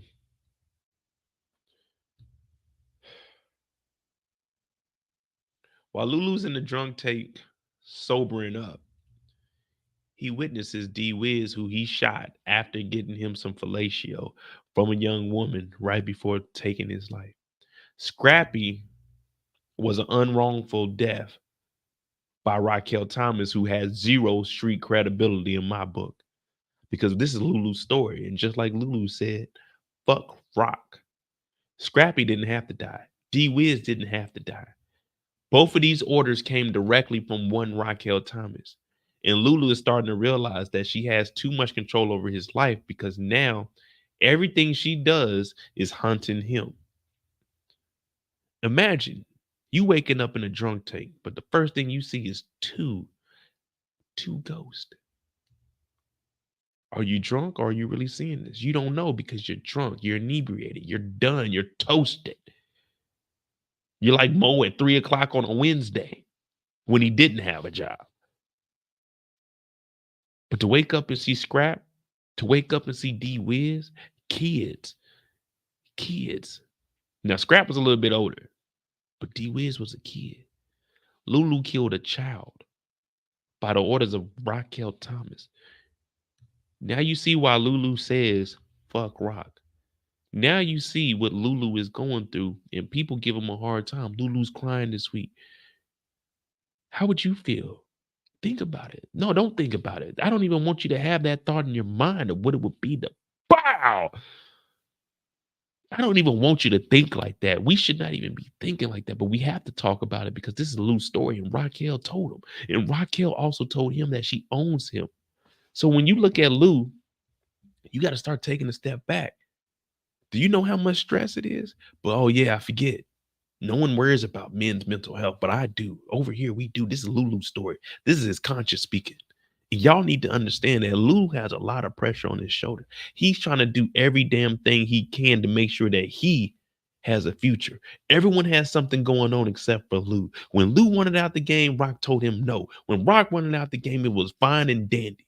When Rock wanted him to kill D Wiz, he didn't want to kill D Wiz. D Wiz was a kid, but she told him he had to. When they had to kill Scraps, he finally stepped up and said he wasn't going to do it just for Rock to turn around and do it and then apologize and say that she fucked up. But this is after she said that she owns Lou, after she took the studio from Lou and killed Crown. Everything, well, Lou killed Crown, but he did all of that because Rock went behind his back. So when you look at Lou's character, cut him some slack. Please. Yeah, I know he's the baby brother, but cut him some slack because you think you know, but you have no idea what Lou is going through. Lou is trying to follow in the footsteps of his father. So the first thing he does when he gets out of this drunk take is he goes back to Shirley and he apologizes like a man. Like a man. He says, you know what, Shirley, I apologize for my actions. But I can't have people disrespecting the artist. But what I want to do is get with you and put the proper promotion behind this place. Because I know in the future that there's a guy named JP in the city of Chicago that has a club that ain't making no money. I know that in the future in this same city, there is a woman by the name of Monet Tejada. She's a young one right now. She's probably like 5 or 6 years old right now. But she has a future where she's going to have a club. She ain't going to make no money with no promotion or nothing. It might get shot up a couple times. But Shirley, I guarantee you one thing. We can take that stage that you have right there and we can make that the stomping ground for the next generation of artists. We can make something great here. You have the talent. You have the knowledge. You have the space. Let's make something happen. She said, well, Sugar Ray, if that's what you want to do, let's do it. And I said, Mo, wipe these tears away because this nigga Lulu is trying to change his life. People were clowning him. They said Lou was fucking up. They said Monday Mistakes is going to be all focused on Lulu. But I said, no, it ain't. No, it ain't. Where there's a will, there's a way. And Lulu is going to find himself a way to make it out the ghetto. One way or another, even with the Rock on his back, owning Lou said, you know what? I'm going to make something of myself. There's a rapper, a famous poet from New York City. His name is Nas. And he said, I know I can be what I want to be. Yeah. So cut Lou some slack when you talk about Lou Thomas. Because he's trying to get in the promotion business. He's trying to get back in the music business because he was backdoored by his sister. He wants to right his wrongs. He didn't show up to the audition and Jukebox failed. But guess what? Guess what? We don't have a studio, but what we do have is a stage. All I need is one mic. There's a famous poet in New York that also said that. His name is Nas also. I rest my case, and that is the Lulu Thomas story. Don't worry. Mo will connect the dots for you. Don't worry. I will do the work. All you have to do is sit back and listen. It may be confusing in the beginning, but I will get you there. I will get you there. Even if it's my last breath, I will get you there. Lulu is changing itself for the better of the family. Mm. Damn it, Mo. You did it again. What y'all think about Lulu? We are off the clock with Lulu. Lulu is done. We are off the clock. Y'all think this promotion stuff is going to work with Lou? Y'all think this promotion stuff is going to work with Lou, or it's just going to be like a fly-by-night operation? Like, because you know Marvin's going to be trying to push some dope in here. You already know Raquel is already thinking about washing money. Now, this could be another way to launder money, but I think Lou is going to use her to train Jukebox. I mean, that only makes sense because she has the ear. Get Jukebox to do some open mics up here. Have some rapping up here. Okay. Nicole said it has potential. All right. I respect it.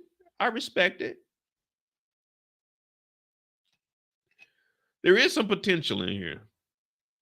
Now, he won't be security, though, because no more fisticuffs. None of that. All right. We done clocked out. Time to clock back in, though. Who we got next?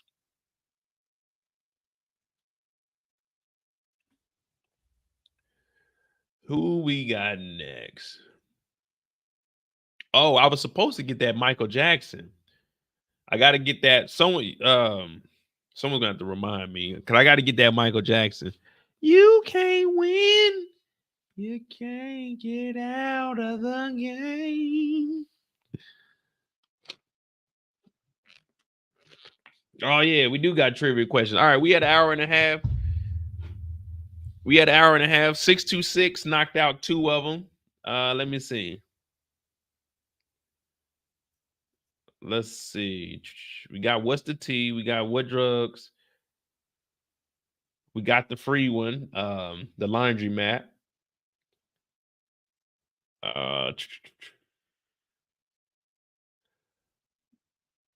What is Limbrook's number? What is Limbrook's number? In the scum between my feet. Those are easy. If you really just think about them, those are easy. The scum between my feet. And what is Limbrook's number? They're easy. You just got to pay attention. That's all it is. Now, Limbrook's number is not 25. It's not 25. Close, but it's not 25.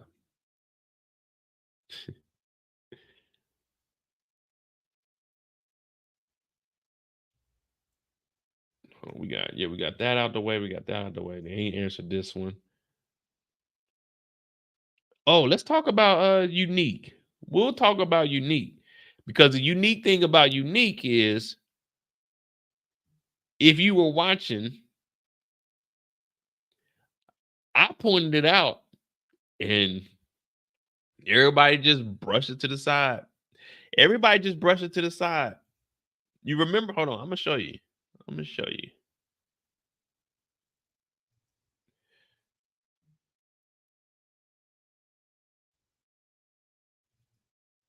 No, not the 117th precinct.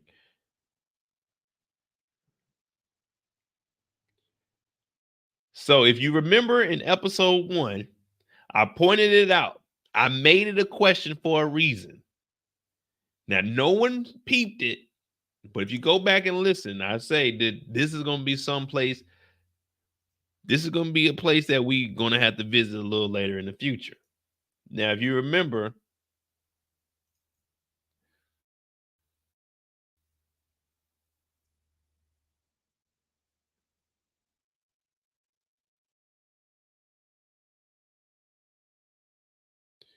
they were going around in Ken Lam Kitchen, the Chinese spot. Remember, we were talking about this. Well, it all starting to make sense now. Unique was riding around. He was peeping out all the different. He was peeping out all the different locations. That's why when we hear the conversation, I pointed this out because I like, man, okay, he just stopped in front of the Chinese spot. Now, this is not the Chinese spot that I forgot the dude's name. This is not that spot. But remember, we were talking about the Chinese food kitchen, and now it came full circle. We're realizing that he's gonna be working out of one of them. He was just peeping out the scenes because remember, old boy was like, man, he don't fuck with the Chinese, but they got all of the restaurants. Mm-hmm. Damn it, we done did it. We done did it. So Unique and Ronnie, we'll kind of talk about both of them together because they coincide with each other. And you know, two goats can coexist. Unique, Ronnie.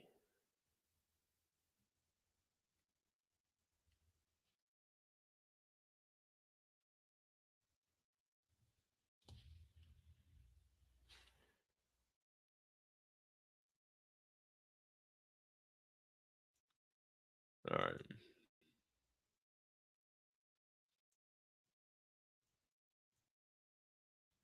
See, man, I ain't liking this, man. It ain't letting me put this thing on repeat, man. I gotta continue. Like, come on, man. I shouldn't be having to do this much work, man. This shit should just be open with.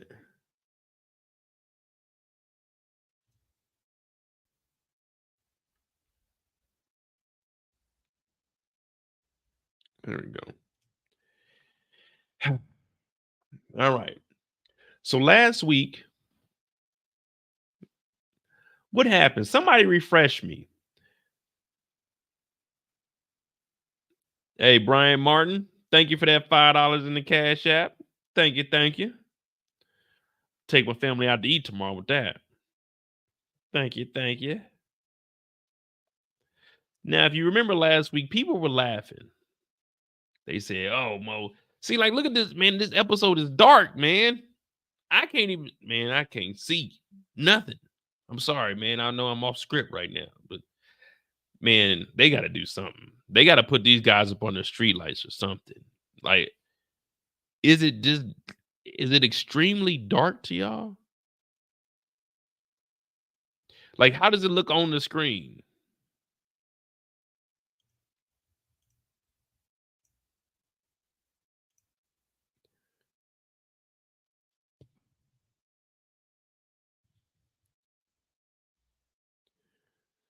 All right, I thought it was me, man. I ain't gonna lie to you, bro. This shit dark as hell.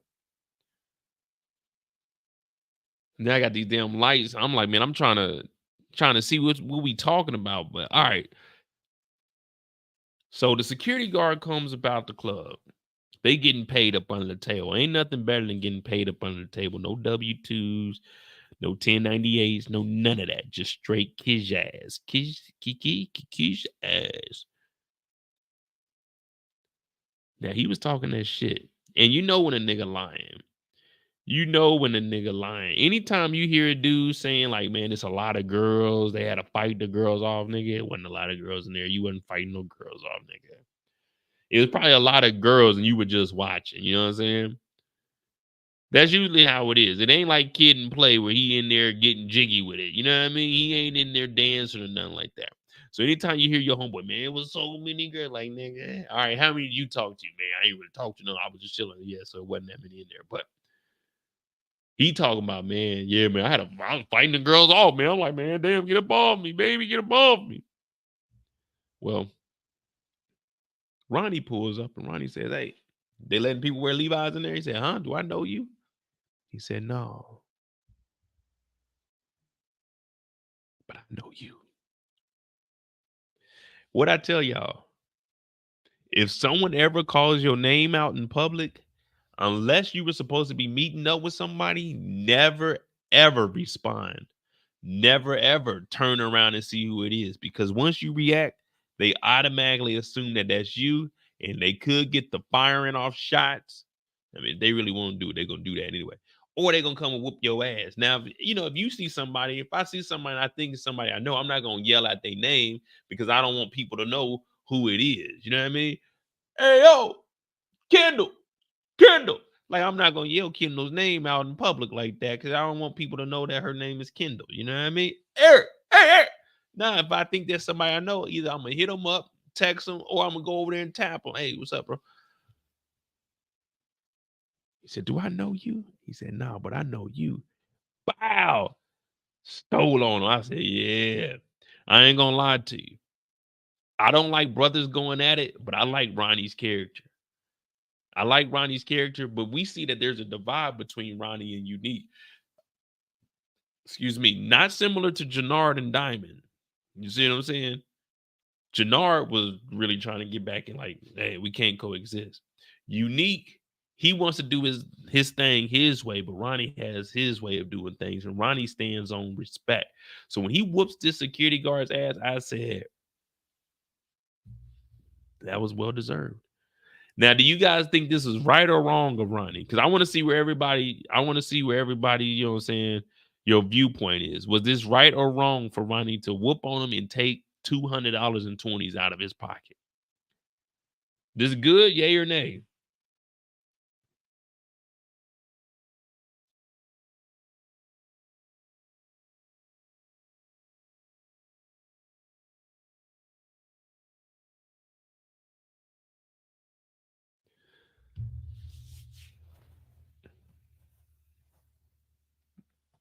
I mean, all he did was say, hey, convict, times have changed. I don't think that's deserving of an ass whooping.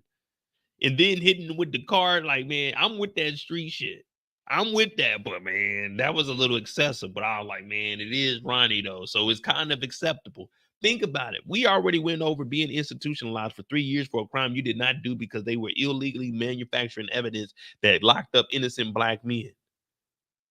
We're not going to stand by that. And for someone to call you a convict when you weren't a convict, you were just locked up. This is not convict music. Matter of fact, I think I got something. Might get a copyright, but it don't matter to me, man. I do this for y'all. Let me see. Do I got it? I think I got it. He was illegally locked up, y'all. I'm steady trying to find the motive. Why do what I do? And freedom ain't getting no closer. No matter how far I go. My car is stolen. No registration. Cops patrolling.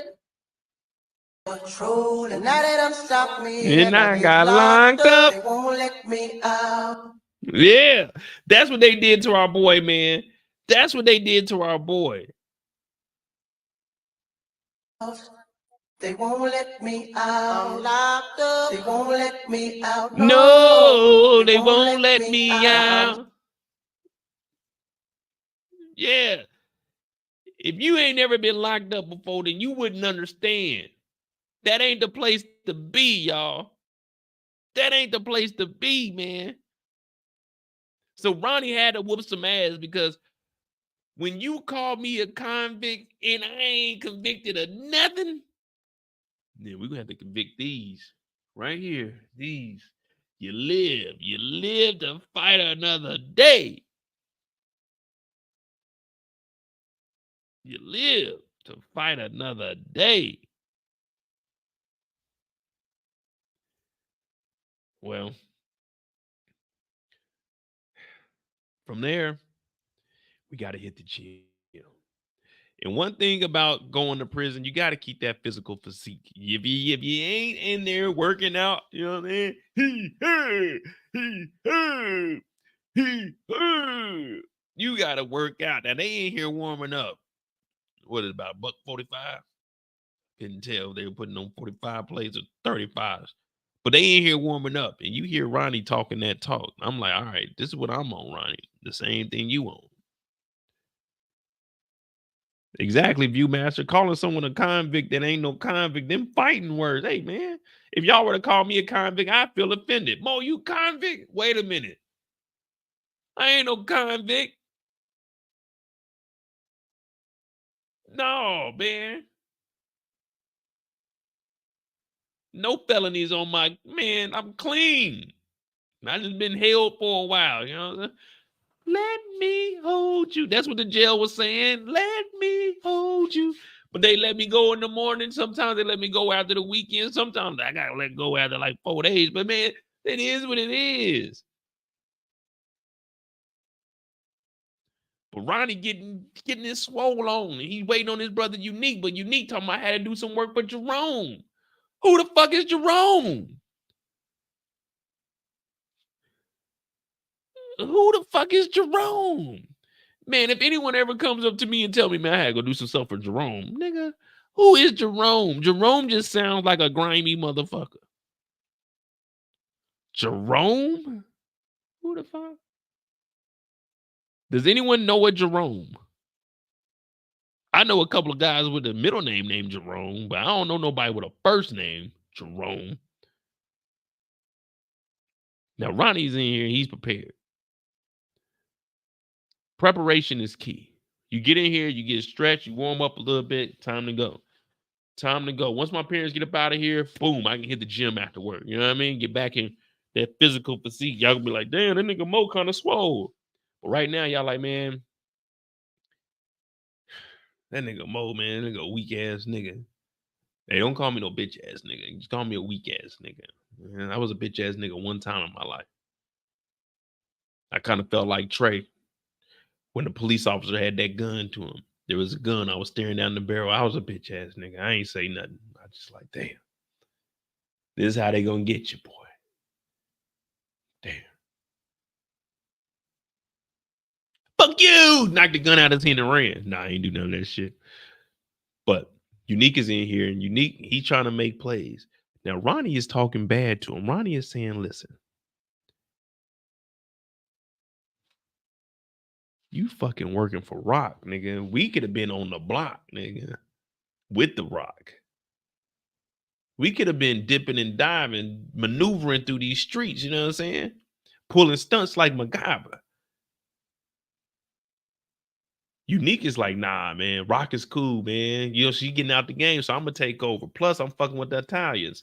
Plus, I'm about to go to holler at old boy at the fish market, and I'm about to, man, I got some plays to put in place.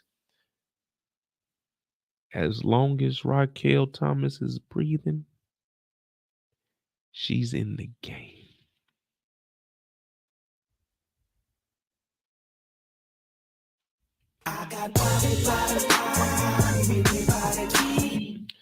As long as Raquel is two-stepping in the name of love, she's in the game. As long as Raquel got Prada on her feet, she's in the game. As long as Raquel is in the Range Rover, she's in the game. As long as Raquel is copping jewelry, she's in the game. As long as Raquel is breathing, she's in the game. We should have took her out a long time ago. Now, if you guys remember leading up to this, I did a little breakdown where we were talking about how Ronnie used to run the streets and he made a deal with High Post prior to High Post snitching. Or was it Raquel snitching? We don't know. I think it was Raquel and he just went down for it. But there was a deal set in place before he went to jail for 3 years where his brother did not visit him not one time. And Raquel took over his streets because remember, even Unique participated in that saying that was my brother's deal. That's not my deal. Ronnie is very observant. He's keeping notes. Ronnie peeps everything that's going down in these city streets, and he wants to get back to the title of being top dog, big dog. But there's one little thing standing in his way, and her name is Raquel Thomas, and his brother is pussy whipped. See, the difference between Ronnie and Unique is Ronnie ain't like Unique because Unique pussy whipped. Ronnie, I whipped the pussy. See, that's the difference between these two. Unique, we found out that Unique is what, 5 years younger than Rock? He's only like 26 at this point. Ronnie knows the game. See, Ronnie, when you've really been in the streets, you kind of know how people operate. See, Ronnie knows a little more than he's giving off. Pause that, but he knows more than he's giving off. The reason he despises Raquel so much is because the transaction that went down, well, it wasn't supposed to be that way. So how would you feel if there was a squatter in your house? You went on vacation, y'all came over here, visited Mo, we hang out in Europe for about a month, but you go back home and there's a squatter in your house and you can't do nothing about it. They got your robe on, they got your slippers on, they eating out the kitchen, they in the refrigerator drinking the orange juice out the carton. What you gonna do? Are you gonna be upset about it, or are you just gonna just walk on by, just let the time pass? Oh well, it'll sort itself out. No, you're gonna do something about it. And right now, Ronnie is saying we need to do something about it. Now, a lot of people have been saying, "Oh, Ronnie's crazy. He's sitting in the dark watching the TV that's turned off." They saying, "Oh, Ronnie's crazy." Is he really crazy? Or is he just a man that's trying to regain the life that was violently taken away from him? 3 years down the gutter, down the drain for some shit he didn't even do. Only to find out that his brother, who went to jail also because of the girl that he's having sex with, intercourse with, set him up by putting a jacket on her son to go shoot a cop, which is her baby father, who's been talking to the police since 1971. Ronnie ain't crazy. Ronnie is a man that knows what he wants in life. Ronnie is a man that knows betrayal is right around the corner. Ronnie is a man that knows in between those thighs, those Raquel thighs, oh yeah, it might be a lovely place, but we don't need to be talking like that because we need to respect Raquel because that's Unique's woman. But Ronnie knows that P has power. And that power is over Unique, because Unique went from a CEO to a motherfucking part-time employee. Yeah. So is Ronnie really crazy, or is Ronnie in the streets? Is Ronnie trying to regain the throne? Is Ronnie crazy, or is he playing the game like the intro say? It's all a part of the game. Is Ronnie crazy, or is Ronnie the motherfucking man? Oh no, y'all not gonna disrespect Ronnie. Don't worry, I'm gonna make it. Hey, just remember all of this. Just remember all of this. Just remember all of this. I'm gonna make it connect. Ronnie ain't crazy. He just wants that #1 spot back. Y'all are just blinded by Raquel. Raquel ain't even give y'all none, and y'all over here acting like Unique. Y'all acting like Rock ain't put a hit on you. Y'all acting like Rock ain't try to get you locked up. See, none of y'all will be doing what Unique is doing in real life, but you guys love Rock so much. Now you understand why Ronnie is saying what he's saying. Now, all I can do is tell you Ronnie's story. When we talk about Unique, we got Unique, but right now Unique is thinking, hey man, my brother's tripping. But Ronnie ain't tripping. He's physically fit. He's mentally sound. Ronnie might fuck around and be the realest nigga on the show. Now, we know that there's 3 out of 10 niggas is real niggas. Mo's one of them. We trying to find the other 2. Old girl, the singer, that's 2. Maybe Ronnie is 3. Maybe Ronnie clocks in at 3 because we on the clock. He might clock in at 3. I don't know yet. We got that middle finger that motherfucker is waiting to see. It's waiting to see. Hit that like button, hit that subscribe button. My name is Mokai J. Right now, we're talking about Ronnie and Unique, and it's getting kind of scary out here. Now, they do say scary hours, but I don't want to say scary hours. I just want to say we on the clock. We on the clock.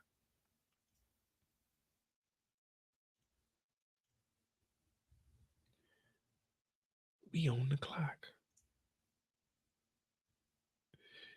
We on the clock. Shout out to the people over on Rumble. Shout out to the people over on Rumble. You know what I mean?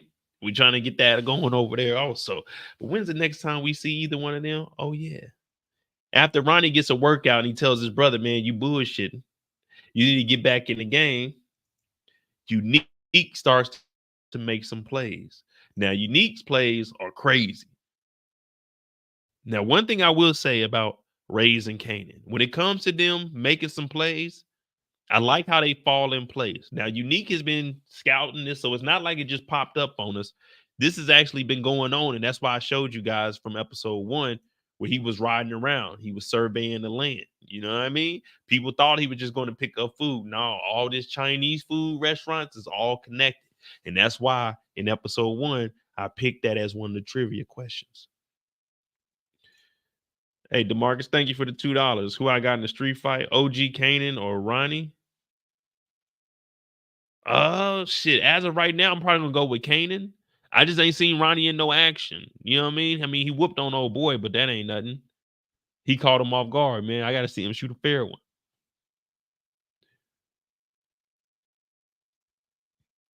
But I could definitely see that'll be a good fight, though.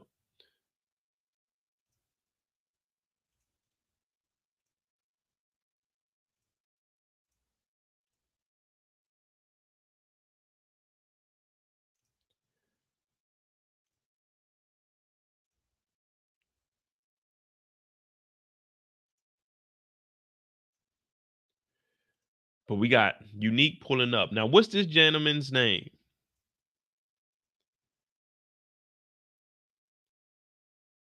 What's this gentleman's name?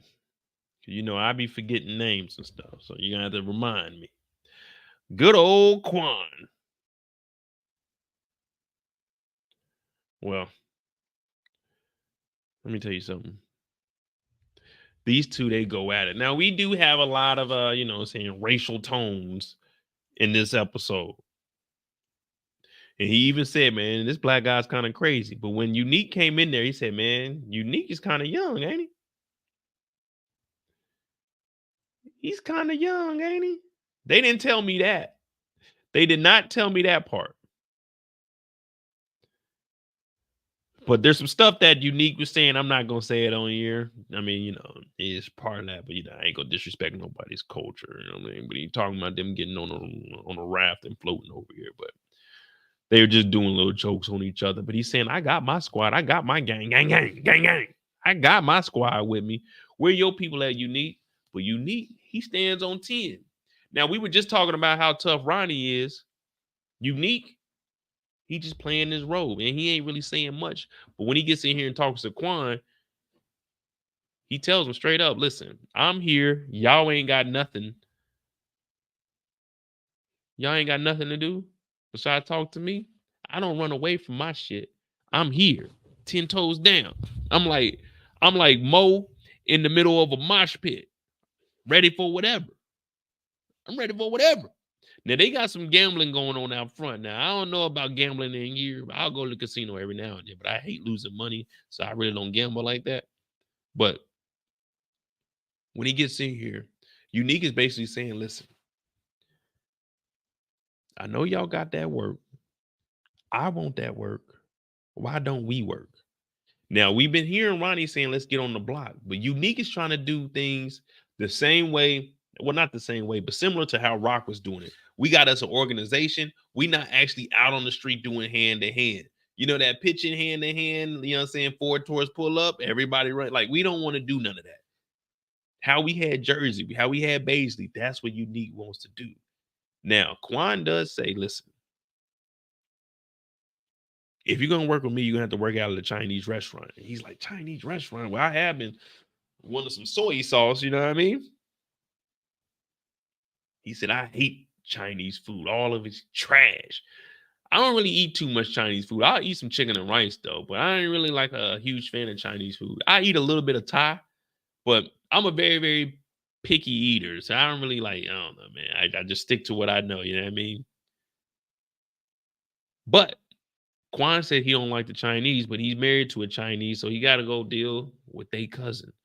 And one thing we know about in the Power Universe, when you got to go deal with someone's relative, it works for a little bit, but then after a while, it falls apart.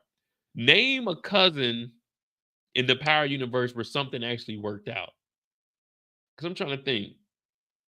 Who introduced somebody to somebody and is like, this is my family member, this is my cousin, this is my uncle. You remember when Cedric the Entertainer was on here trying to kill Tommy and Ghost, and they popped Unc. They popped Unc, man, in one episode. I said, what was the point of that?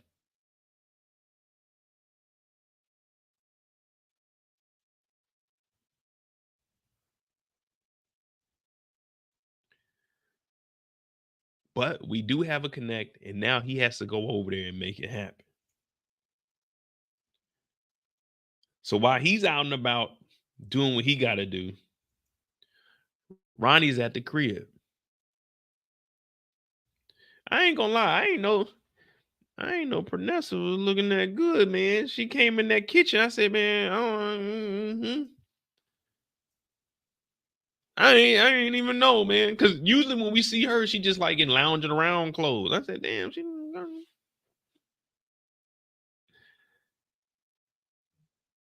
But when she comes in with the damn groceries, she got that Wonder Bread in there. He said, "You got my shit."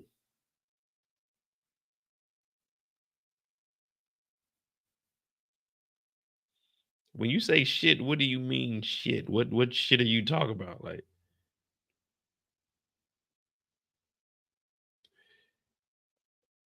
I would have said, "Hey, Ronnie, you need to turn some lights on or something in here. I told you it's too dark." This nigga Ronnie was over there organizing the cabinet. Like, look at this. What is he doing?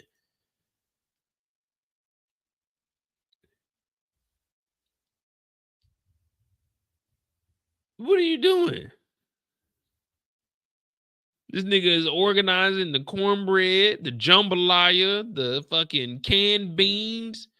What is he doing over here? Like, it just in the dark. He said, "You got my shit?" He said, "Oh,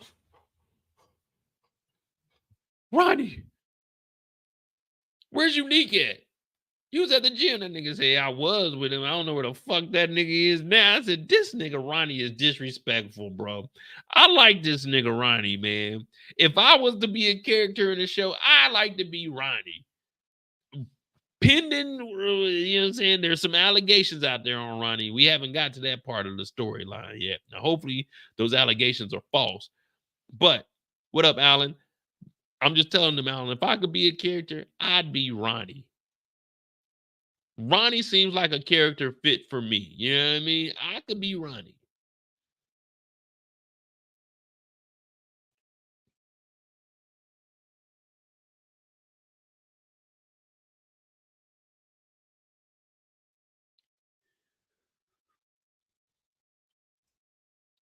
He ain't got no OCD, man. This nigga weird. But I don't want to say weird because then that'll be going with y'all agenda. So she's talking about, weren't you at the gym with him? He said, "I was, but I don't know where that nigga is now." And then Rodney just goes off the rails. That nigga said, maybe he got a side chick. I said, this nigga.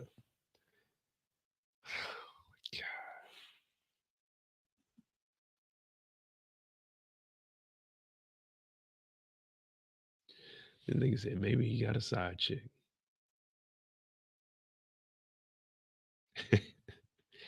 Hey, man, we on the clock, man. Damn. Well, we doing 2 characters, so that's why it's taking a little bit longer. But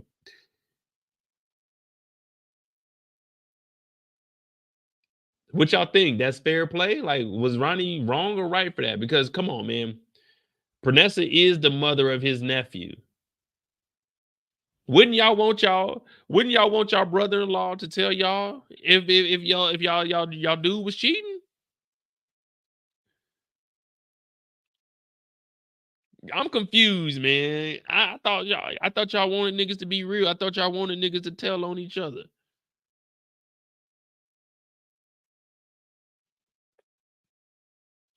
I mean, I understand, but then he goes over there and gets them Honey Nut Cheerios after she storms off. She don't really like this nigga at all, man.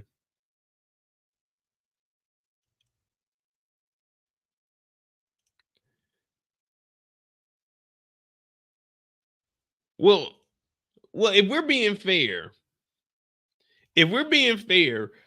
Ronnie hasn't confirmed that he got a side chick. He just asked the question. You know, the is it 5 W's? Who, what, when, where, and why, and how? Those are the 6 things to ask a question. Those aren't statements. Those are just questions. Now, it's never been wrong in life to ask a question. If you don't know an answer, ask a question. If you don't know something, ask a question. Who, what, when, where, why, and how. He said, well, oh yeah, and does is asking a question too. What, does he have a side chick? He just asking a question. He doesn't know. He does not know. So we got to cut him some slack, y'all. He has not confirmed that, Unique is over here, but we do a Unique story also. And I understand why Unique is here, man. Imagine having to go home to your baby mama every day. Your baby mama wants you to come to the house because your brother's tripping. Why would I want to hang around my crazy ass brother if you don't want to be around my crazy ass brother? I'm going over to my boo's house. My boo, it started when we were younger. You were mine. My boo. I'm going over Rock's house. Rock ain't got no kids. It's quiet over there. Ronnie ain't over there. Pernessa ain't over there telling me she's scared and then your son ain't over there. I understand why Unique is over here. This is good living. You in the suburbs, no one knows where you live. It's quiet, it's peaceful. I understand 1000%. Imagine having to go home to your baby mama every day. Imagine you get up, you go hustle, you go talk to Quan. You got a new connect to come home to hear your baby mama. Oh, Ronnie's weird. I'm going to Rock's house. I go to Rock's house. I get to walk around in my drawers. I got fresh fruit. She's making breakfast. I don't have to worry about none of that. I'm going to Rock's house. Whose house? Rock's house. I'm kicking it at Rock's house every moment I get. Oh, yes, Sharon, you were right. The chemistry, it's on 10. Oh, take me away, a great escape. Yeah. Come on, Rock. Every time I see Rock, I just want to hug her.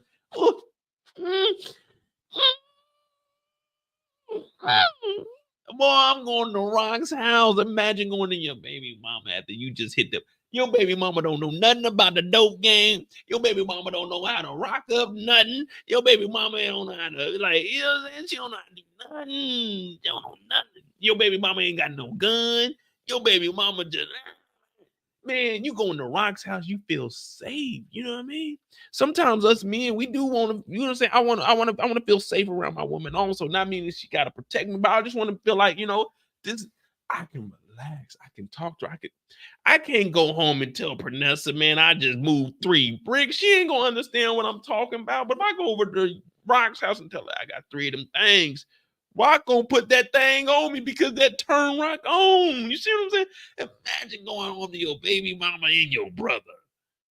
Man, ain't nobody trying to do that shit. Ghost didn't even want to go home to Tasha. Why do you think he want to go home to his baby mama? Man, Unique is doing the right thing. Unique is sealing the deal. Imagine having to go home and your baby mama just a tripping. Well, Unique pulls up over here. And they always getting it on. Now, Rock, we're going to talk. Woo, look at Rock.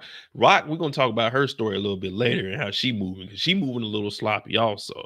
Look, you get to smoke cigarettes in the bed. Now, I'm not no cigarette smoker, but you get to smoke cigarettes in the bed. She throw that thing on you, boy. I'm talking about, sometimes I can't sleep. I got insomnia. Sometimes I need that thing thrown on me. You know what I mean? Put that thing on me. But when Unique gets up, he already tells her, hey, listen, I'm in the game now. You know what I mean? Over at the fish spot, they hook your nigga up. I got a little Chinese restaurant, and Rock's talking about, but be careful out there, Unique. Don't trust the Italians. He said, oh, you care about Unique? She said, yeah, I do. He said, I'm just trying to seize the moment. I'm just waiting on my moment. See, the difference between Rock and Pernessa, Rock supports Unique Pernessa's just complaining.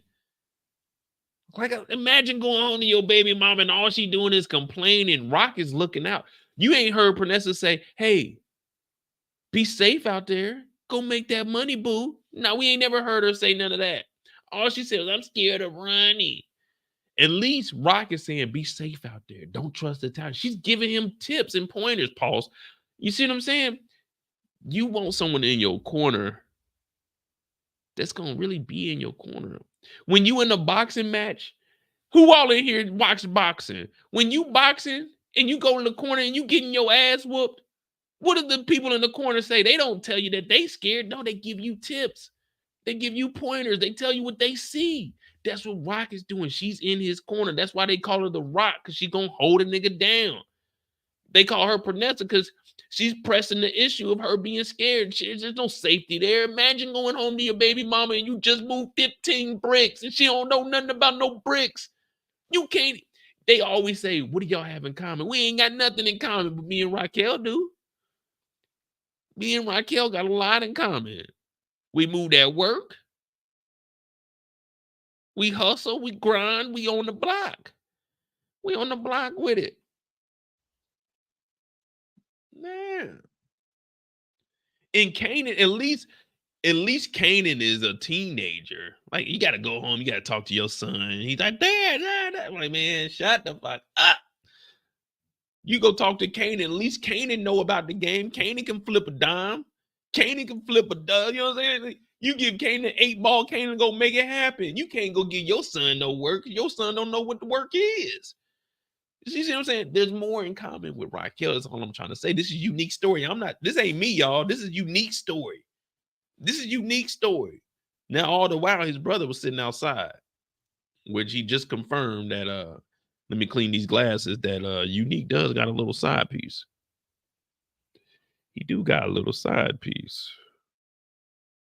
I see y'all talking about some gummies. I can't indulge, but y'all do it big. What y'all think about Ronnie sitting outside?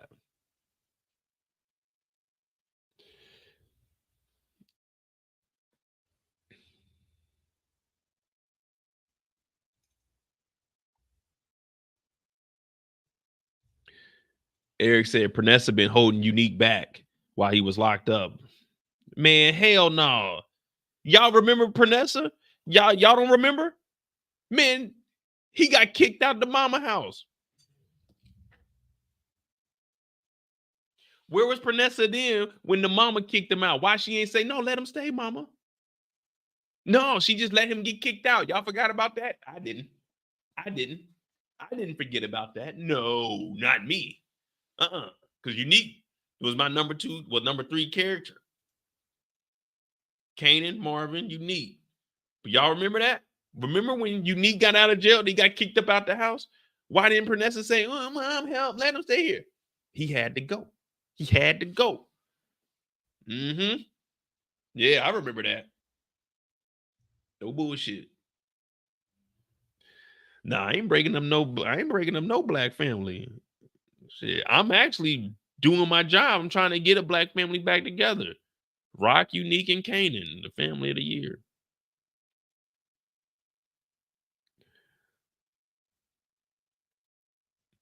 Then Ronnie was sitting outside. Eric said, where did I say she was holding him back? Oh, that's what I read. Pernessa's been holding Unique back while he was locked up. She got him kicked out of her mama house. That's what I read. All right. We on the clock. We're going to finish this up here. All right. What do we think about Ronnie? Is he stalking, or is he just doing, you know what I'm saying, a little due diligence?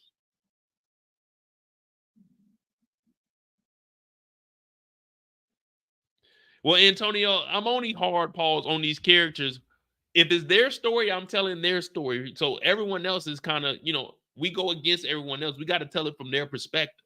That's how I like to break down shows. I like to talk like from that character. Of course, when we get to Rock, we're going to talk about all the good that Rock did. Same with Kanan, everybody. But when we talk about these characters, I just got to, I'm giving it from Ronnie's point of view. in Unique's point of view. You know what I mean? Like, I'm just trying to tell the story. I ain't making none of this up. I'm just telling y'all what I saw. I'm sorry. I'm sorry. I'm confused too. It'd be like that sometimes. Ronnie strategic.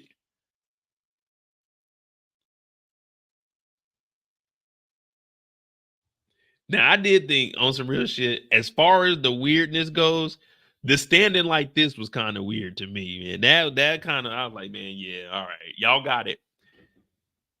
Y'all got it. Now, Lamar, when Lamar was standing across from the school, well, yeah, he was standing there like a mannequin. I don't know. Maybe it's this jacket, man. It's got to be the jacket and that sweater, man. Look at that. That's just weird. On a journey, say I really feel that Ronnie is Breeze. Well, Kanan knows that Ronnie is Unique's brother. My whole theory was I didn't think that Kanan knew that Ronnie was Unique's brother. In that way, he would change his name to be Breeze, but it could still fall into that same theory. Of course, it's just a theory. Don't come on here. Hey, nigga, it's a theory. These two could link up still, and he just calls him Breeze, so Unique doesn't know that he's working with his brother. It still goes with the same storyline. It could work. Because Unique is working with Quan and the Italians, he needs to get in where he can fit in, which goes along with me saying he can introduce Kanan to snaps and pops. We see in the trailer, I know we're not going to talk about that till towards the end. We seen in the trailer who he's talking to, one of the OGs from the old, you know what I'm saying, the original episodes, season 1 and season 2. And we see that these two ain't really seeing eye to eye, so that could still leave the door open for Ronnie to introduce Kanan as Breeze to snaps and pops. I don't know, man. We gonna see. Man. We were off the clock with Unique and Ronnie. All right, cool. We doing pretty good. What y'all thinking? Well, we had a little under 2.5 hours. We say we're gonna do maybe like a 4 hour. Who we got? Marvin, Kanan, Howard, and Rock. So we got 4 people left, really, because we did Juke and Lou. Unique and Ronnie, we combined those two. Famous is with Tariq. I'm not Tariq, damn. Famous is with Kanan. Howard got Adina. Stefano's is short, so we could probably knock Stefano out. But we good on time, or y'all need me to pick it up? Because a little on the clock is straight, man. Shout out to Eric for that. Make sure you hit the subscribe button. Kendall, can you put the Discord in the chat? Or I'll put it. Just a little quick update about the channel. I will be going back to doing articles on the channel also. If it pertains to any movies or TV shows, like I got the article, you know what I'm saying? Y'all seen it first. Season 3 of Force is confirmed. I put that in the Discord. It was like 2 o'clock in the morning for y'all. I'm about to start getting back into articles. The new cast and characters that come on here, the cast and characters that are going to be in other Power episodes. We do have an insider for BMF. Season 3, so that's gonna be cool, you know what I mean? So we just trying to work. We got some Tubi movies coming up. I'm just trying to, you know what I'm saying, give you guys all the entertainment. So we will be doing more on this channel also, as far as, you know, bringing people into 2024. But articles, I'm gonna be doing a little bit of research on here also. I just want to expand the channel. I don't want to be stuck. I almost say stuck, but just primarily focus on the Power universe. Of course, we'll still have these breakdowns on Fridays. Probably still have daily videos, but I do want to give you guys more for the channel, because I feel like if you subscribe to someone's YouTube channel, when you subscribe to someone's YouTube channel, like for me, if I subscribe to your channel, I want to see something every day. I want to be able to go on your channel and hear something every day. You know what I mean? Like, of course, it ain't got to be every day, but at least 3 or 4 times out of the week, I want to hear something. So I just want to keep you guys updated and informed. If you haven't joined the Discord, please join the Discord. Kendall just posted it for me. That's my favorite mod. Well, I won't say my favorite mod. That's my number one mod. She's been around since the beginning. So if you ever have a question that you want to ask, just tag Kendall and she'll post it and tell me to go read it. Because, you know, once I get in story time, sometimes I get carried away and, you know, I start just making up shit. So join the Discord. We talk about TV shows, movies, little, you know what I'm saying, little conversation pieces. But hit that like button, hit that subscribe button. We need to find who we're going to talk about next. We are on the clock. There you go, Mozzie. The story behind the story. My brother Torian's in here. His channel going crazy. You know what I mean? Like, that's one thing about Torian's channel. That's how I started following him. I subscribed to his channel. He got daily videos over there. I just like, if I'm on your YouTube channel, I'm coming to hear what you got to say. Like, you know what I mean? Even if I don't agree, it's still okay. I want to hear your perspective. That's why I subscribe to you. And you know me, I show love to everybody. So as long as you putting in the work and shit, I'll work with you, man. At least help you out, though. You know what I mean? But all right.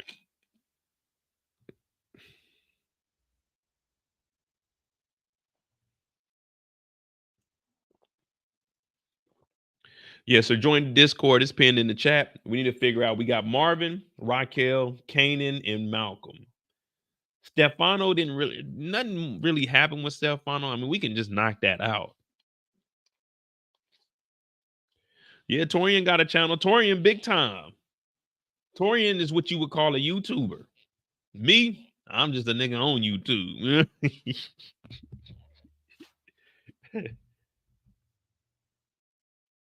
I'm still trying to fight the algorithm and try to get my shit back in there, man. We done seen a decline, but it is what it is, man. I enjoy this shit. Let's see. We can do Marvin. Let's talk about Marvin because I got some pictures that we need to zoom in and actually do a little bit of investigating. We need to do a little bit of investigating for Marvin. So 222.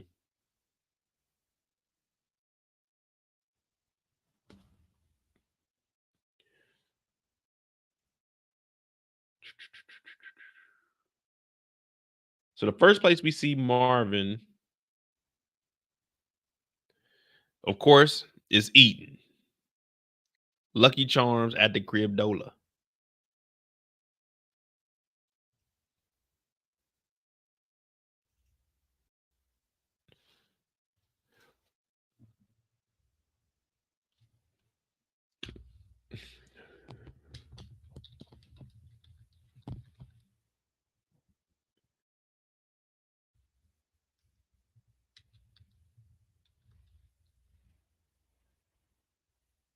Damn, man, we only got, we got 3 bodies. So we got 1 body in episode because they killed Sal and the guard. All right, bet.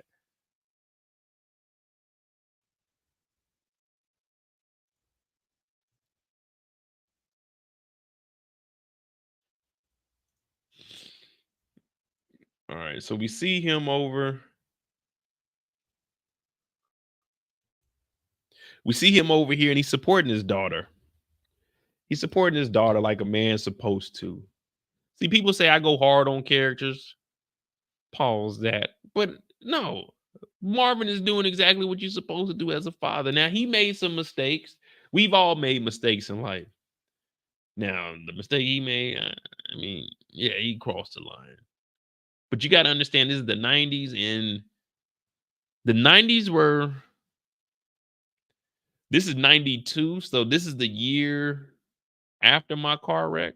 Yeah, no, the year of my car wreck. So yeah, I got my car wreck during this year. So 90s was it was a tough time for me. I think 90s is when I lost my competence. You know what I mean? I became like an idiot, I would like to say. I think the car wreck really fucked my head up. So we got to understand the 90s were different, okay? The 90s were big different. Yeah, we're doing body counts. Marvin has 2. Howard has 1. That's all we got so far. So he made a mistake and he did put his hands on her, but we're not even going to talk about that because that has nothing to do with what's going on right now. We already went over what was going on with Lulu and them making the beats. Now, Marvin, he doesn't know anything, but put a 1 in the chat if your parents are like this. We all have encountered our parents being like Marvin. They want to help out. They want to participate in everything that you're doing, but they don't really have an idea what's going on. Last night I ordered a little counter. Well, not a little counter, but a little stand for my kitchen to put my microwave on. So my mom, I'm working on it. I've been putting it together for like 15, 20 minutes. So I'm almost done. Out of nowhere, my mom comes over there. She talking about, you need my flashlight? I'm like, nah, I'm good. She's like, well, let me go upstairs and get a screwdriver and help you out. Man, it was just, we got it done. But I'm like, Mom, you don't just get out the way. Let me finish this up. So while I'm at the, when I go to work and stuff, my dad puts stuff together. Now I got a table. I bought a dining room table. We had to put it together. So the first order I put in for the dining room table, only the chairs came in. Just 4 chairs came in. So I'm contacting the people. I said, hey, where my table at? They talking about, oh man, it should be there tomorrow. Table ain't ever come in. My pops put the chairs together. Table ain't ever come in. So it's 2 days now. I'm like, hey, bro, whole conversation. I gotta translate the shit from German into English. I'm like, hey, y'all niggas need to show up with my shit. Table ain't show up 3 days later. I'm like, hey, bro, what the fuck, man? Now they talking about, oh, well, the package, it got missent. So they dropped the chairs off. We put together the chairs. Then they send me an email and I'm like, hey, where's the tracking number for the table since you said it's going to send another table? They send me a whole nother tracking, right? So 7 days after I get my first set of chairs, they send me a table and more chairs. So now I got 8 chairs in 1 table. So my mom is like, oh, make sure that they don't charge you for that. I'm like, they're not going to charge me because they sent me a whole nother tracking. So now I got, like I said, 8 chairs in 1 table. It's just me here. My mom was talking about, let me buy a chair to go put over here. I'm like, hey, mama, chill. Like, I don't want a random chair in my studio. Like, I'm trying to put this place together. I'm going to buy a couch to put in here, and I'm going to have 1 more chair that I'm going to have in this corner that I can move around if need be. She talking about, let me just get a little chair to put. I'm like, I don't want these random chairs. Now I got 8 chairs in my house with just me. So when they leave tomorrow or Sunday, it's going to be a nigga and 8 chairs. What I'm going to do? Play musical chairs by myself? I'm not about to be having that many people at the crib where I need 8 chairs. Well, mind you, they gave me 2 tracking numbers. So I'm still on their ass. Like, hey, where my table at? They ended up sending a table with the chairs. So now the conversation has been going on. Tell me why last week they sent me a whole nother table. So now I got 2 dining room tables, 8 chairs. I put the other the other table upstairs in my living room. My mama talking about, you need to check. It make sure that they ain't charging you for that. I said, how they gonna charge? They didn't send me a whole nother tracking. These fools messed up. So now I got all this stuff. And every day she like, man, I can't believe they done sent you all that. I'd be checking my account. Make sure they don't charge me twice. I'm like, mama, they not going to charge me twice for this. My dad talking about, man, that's a hell of a deal right there. 2 for the price of 1. I'm like, man, let me go to the studio. When I come home from work now, I just come over here. I don't even go to the house no more. I come over here. They say, what you doing, baby? I said, man, I'm going to the studio. Get out my face, man. They act just like Marvin. They don't know what the hell going on. Hey, can we come over there? You need a live audience? I said, Ma, the people that are going to be watching, that's a live. This live audience right there. I can see him right now. My mama's standing in the window. Sit down.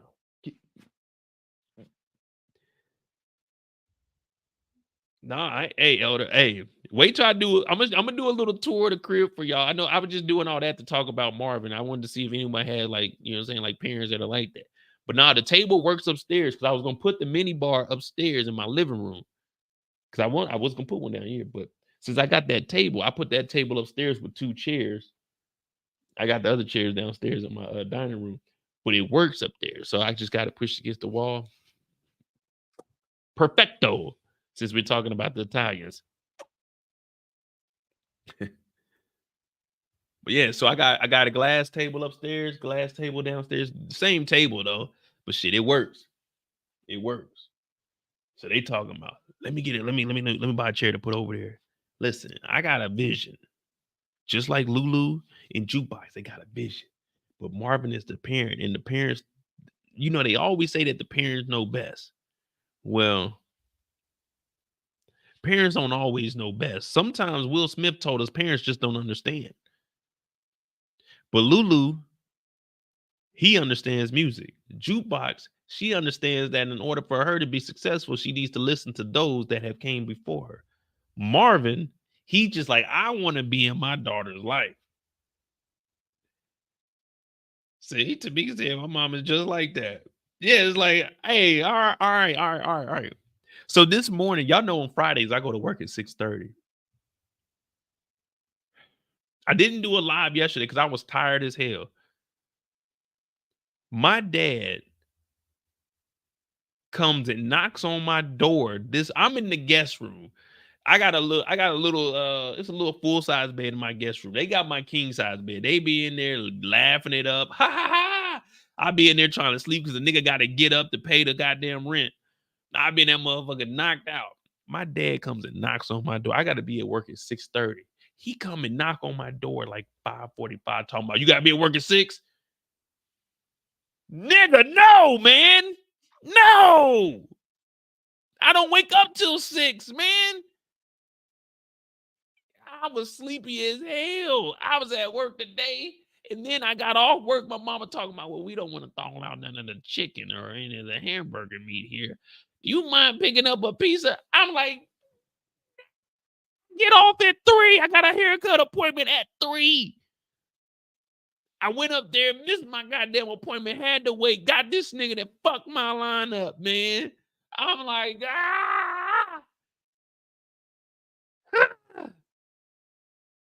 I didn't get in the chair till 3:56. I looked at the clock. I was mad. I didn't get home. I had to watch. I had to go get the screenshot. Man, I'm telling y'all, man, I was frustrated today. Got woke up early as hell. 3 o'clock. Hey, you think you can pick up? I get off work at 3. I set my haircut appointment. I get off at 3. My haircut appointment is at 3. That means when I get off work, I'm a bat out of hell. But no, I wasn't a bat out of hell today. I had to go on base and get a damn pizza. Man, I didn't get into that chair to 3:56. I left that motherfucker about 4:30. I'm like, God. Nigga. When I tell y'all I came over here, if I move this mic down a little bit, remember I told you about Jukebox and having an empty stomach? This motherfucker, this goddamn stomach is acting a fool. But if I put a little bit of liquor on this stomach, I bet that motherfucker calm down. Lucky Charms. But we just did a whole little rant about nothing. We supposed to be talking about Marvin and these Lucky Charms and supporting his daughter. With me saying all of that, I love my parents because they support me no matter what. Even though I get frustrated, even though I tell them to go home every single day, they love me and they support me because they know that I love them. Couldn't ask for any better parents. And that's why when I see Marvin stepping up and being there for his daughter, even though they aren't seeing eye to eye, he's still trying to be there. And that's all you can ask for from a man, to be there for your children. And I told you guys, you give me a second, I will always link it and make it make sense. That's all I can do for you guys. I may talk 30 minutes about something else and forget where we were at, but I'm going to link it back to what we were talking about. And Marvin is a hell of a father. Even though he's had his downfall and his alleged drug addiction, he still finds a way in his heart to be a father. My dad used to, woo!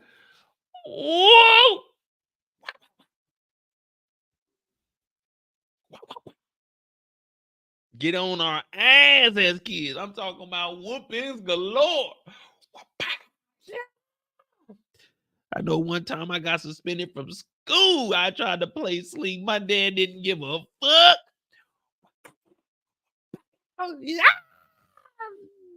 And then the same week I came back from school is when I got expelled. Oh, Lord, I was a fuck up in school. But, man, I be trying to tell my parents, you got to blame it on my car injury, man. It fucked up my head. Nigga couldn't think straight, man. I was a kid, man. But I'm thankful for that because those ass whoopings molded me to the man that I am today. And today we're talking about Marvin and the man that he is. We did have a little spat where we were talking about Unique and not going home to his baby mama. Well, Marvin wanted to go home to his baby mama, but his baby mama was the devil. She tried to beat the devil out of Juke, and there was no devil there. Juke didn't deserve any of that, and Marvin understands that he messed up, but Marvin wants to right his wrongs. All I'm asking for is forgiveness. Now, they do say God forgives. Mo don't.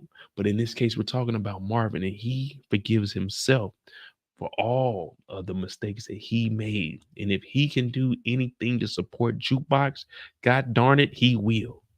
He will. Even if that means going up to Manhattan and slinging rocks. Even if that means going to pick up Gerald, somebody from the AA meeting who shouldn't be on the drugs that we're going to get to, but he had to do it. He had to do it. Don't worry, y'all. Mozzie said, my mom can go. My bad. I was in story mode, y'all.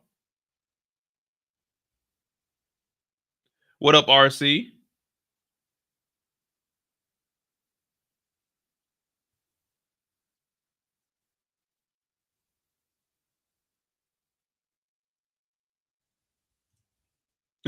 Oh, Mozzie, your mom tried to get a bedroom set. So tell me why, man, damn, we on story time. Hold on. Time out, Marvin. So my parents came over here to help me get set up. Just me buying shit. But we go into the store, we go to IKEA, they just putting shit in the basket. I'm like, what is this? She's like, well, I need this for this. I'm like, hey, bro. So, like I said, in my room, I got a king size bed. But I didn't have anything else because I literally just moved over here. Like I moved into my crib 2 weeks before they came. She tried, the end tables that be in the living room. She talking about she don't want her stuff on the floor. She tried to buy some end tables to put in my bedroom just to have on it. I said, man, you're not putting that. I'm gonna buy nightstands. Like I don't. She talking about just to hold this over right. I'm like, I don't want that. I don't want extra shit. I'm a minimalist. I don't want, if I'm not gonna use it, I don't want it in my crib. I don't. Not at all. Man, I got so much shit in this house. It's like a fucking family lives here. It's just me. It's just me. Just me. Just me. I'm not trying to buy all this shit. But Marvin is there for his kid. Nah, Kendall, y'all gotta try a little harder. Hey, all right, I'll give you an easy one. Where's the best place to dress? You know what I'm saying? Best price. Where's the best place to dress for the best price? That's an easy one. That's an easy one. Where's the next time we see Marvin? Oh, yeah. All right. So Marvin's story, it takes a little turn. So with Marvin, we see him at the club, but we get the phone call with Marvin. Since we already went over Lulu, that kind of makes it easier by him telling, hey, don't do anything that will fuck up what we got going on here. We got a good thing. Don't know if I'm going to see you again. Yeah, see, when I give y'all the easy ones, that's just too easy. That's just too easy. You see, that's why we got to have the tough ones.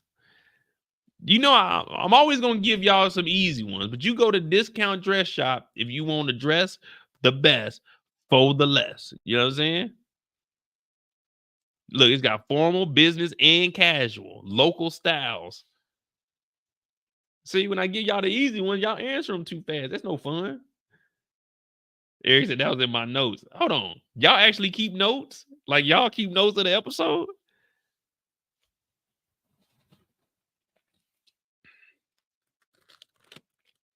Y'all keep notes of the episode? So this is what I do at work now. Well, I ain't going to show y'all the answers. Hold on, let me see. But yeah, I got me some little notes. You know what I'm saying? I got me some little notes too. You know what I mean? I be at work. I'm like, man, I'm gonna forget this if I go home. Cause I watched the episode one time. You know, I don't rewatch episodes. I just watch it and I just gotta remember the story off the top of my dome. So everything you hear me saying is just me. Like, if y'all give me a character's name, I'll remember what happened. So that's why I like watching it. I mean, listening to it now, because that makes it easier for me. Because it's like, all right, I gotta visualize everything that's going on.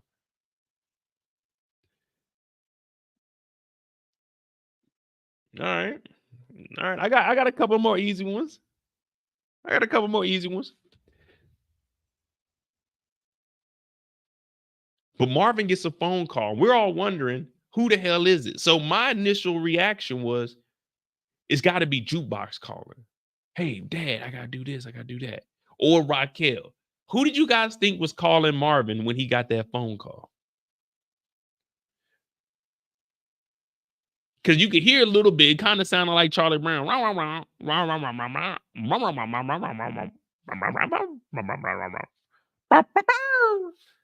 So I was thinking it was like either Jukebox or Raquel calling Rockets like, hey, man, the goddamn mob is coming. Rock or Lou? Right. See, so all right. So we were all thinking the same. I definitely didn't think it was going. So I want to know where we're going with this. Because you know, I got the information. I made sure I got the information so we can try to figure this out because no one else is doing this. You know, on my channel, we gotta pay attention to detail. Marvin gets a phone call.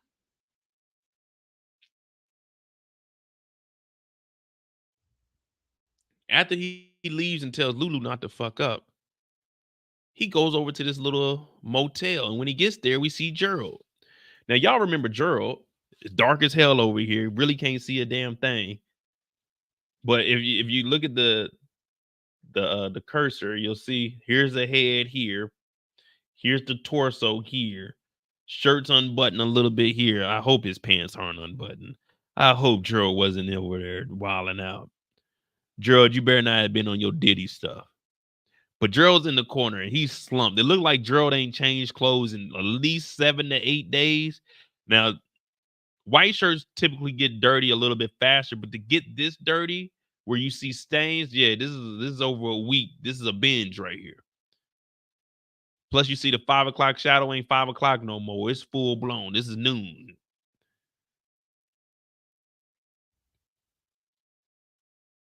We see Gerald over here. Now, Gerald is a full-blown junkie. And we know on my channel, once a junkie, always a junkie. That's why I say, Marvin, we have never seen any documentation stating that he was actually a junkie. We've only been going off of the rumors and lies that Raquel Thomas has been spewing from her beautiful mouth. But this ain't Raquel's story. This is Marvin's story. And when he pulls up, Gerald was on the phone and said it was $200 or $250 maybe. This gentleman, Scully number 1, said, no. See, yesterday's prices are not today's prices. See, it was midnight. It was 11:58 when he called. Midnight hit. So yesterday's prices are not today's prices. So Marvin is like, nah, on the phone, he told me 200. He's like, no, it's 500. And he said, Marvin, you were good for it. Now, before I heard him say Gerald, the first person that popped in my mind, once I figured out that once I seen that it wasn't Rock, I thought it was Nicole's dad. And then I was like, wait a minute, that ain't Gerald is the anger management. I called it AA, but it's AM, the anger management. So I thought initially, when I looked down at the screen, I thought it was Nicole's dad, but it's so fucking dark, I couldn't tell. And then I was like, oh, that's Gerald. And the reason I verified that it was Gerald is because we're going to see his badge and we're going to have to definitely go and look at all of the details. So he ends up getting Gerald up out of here. But it has me wondering, what is this going to do with Marvin's storyline? Because he's out of anger management, correct? Marvin is no longer in anger management. And what happened to old girl? What was old girl's name anyway? I miss her.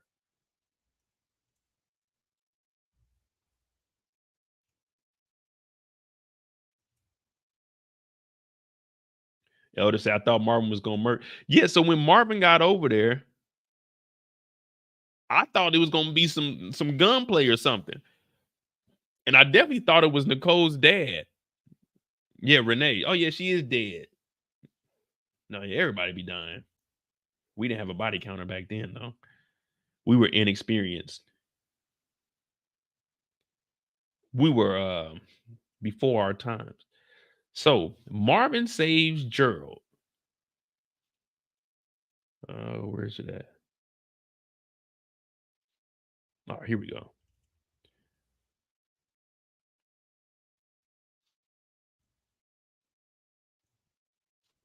And the only thing I hated that Gerald's last name is Moore. So voice staff, Marvin saving Gerald. This is going to get Jukebox to the audition. Well, into the actual group. The voice staff, Gerald Moore, he's the editor. So this is the way, what up, DK? This is how Jukebox is going to get in. So you heard it first. Gerald is going to repay Marvin by hooking Jukebox up and be the connect, because this is the voice staff. Gerald is the editor. No, man. I don't think that this is the paper. I think, I'm trying to see, what does this say over here? The village voice staff. I told y'all, that's why you come to my channel. We do our research over here. So he's the editor, unless if he might be for a paper or something, but I'm thinking he's like an editor. When I hear voice staff, I'm thinking it might be like some musical shit or works at like a theater or something.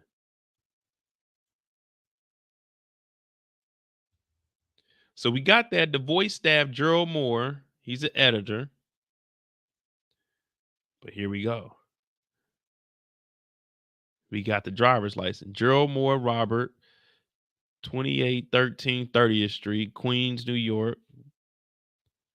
5'8", born 1943.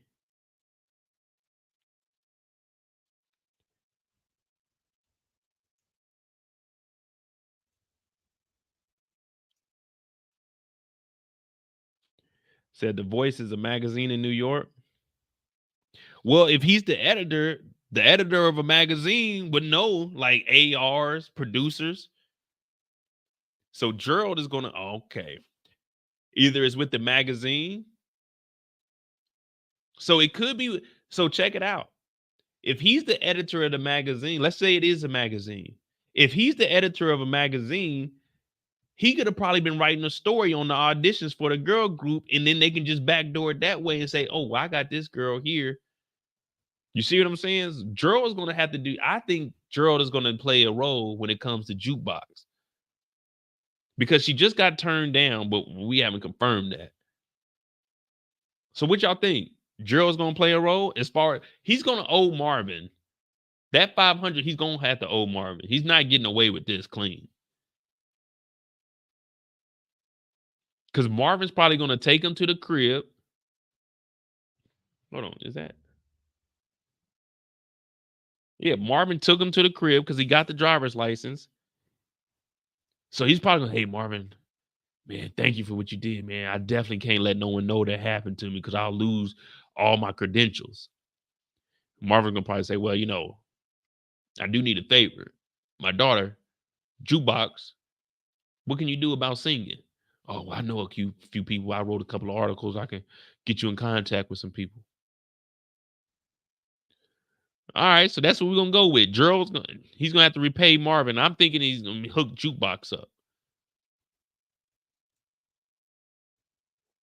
All right, y'all heard it first. Y'all heard it first.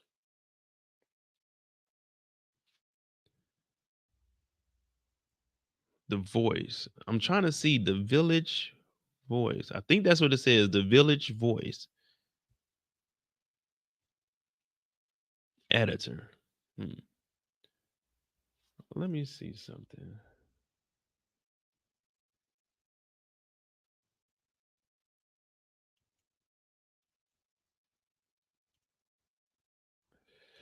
The Voice. Well, of course it's gonna be a fictional one. I don't think it's gonna be.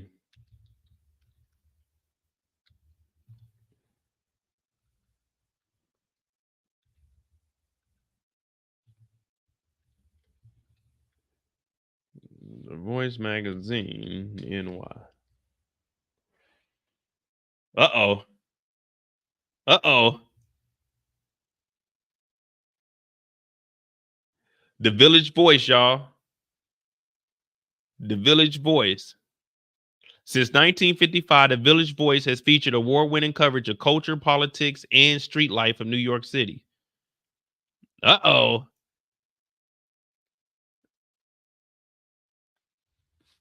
Uh-oh. We're on the Village Voice. We got it. We got it. We got it, people. We found the paperwork. We found the paperwork. Damn it, don't say that Mo ain't putting in work over here. Don't say that. Don't say that. Don't say that. The Village Voice staff, baby. We did it. We did it. We cracked the code, baby. Oh, yeah. What a wonderful feeling. We got the paperwork. We got the paperwork. The Village Voice. We found where Gerald Moore works. We did it. Yes, sir. I don't want to hear no one talking no theories or nothing. We did it. We did it. I don't want to hear nobody, man. I got a theory. No, nigga. We got a theory, nigga. We got a theory, nigga. God damn it, we on fire tonight, people. Exactly. Hey, we got the first official paperwork. We finally got official paperwork. This ain't no made up shit off the show. This is the real deal, the Village Voice. We got paperwork on the channel. Damn it, I'm done for the evening. I'm done for the evening, y'all. Talking about what's up. Part scrapbook, part cookbook. Okay, screens.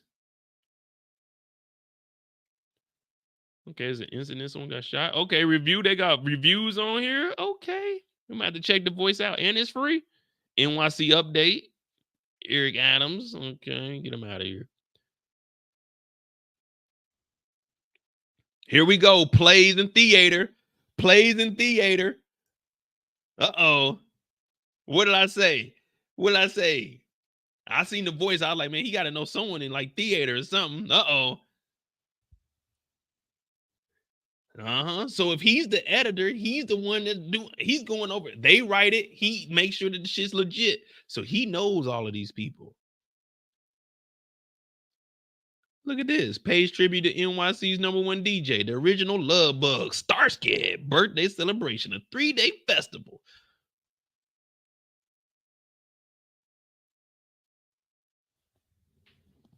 His name is Gerald Moore.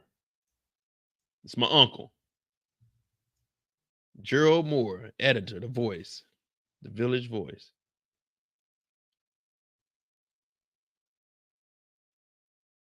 Hey, Dan, that's crazy. I ain't gonna lie to you. I'm a little hype. I'm a little hype. All right.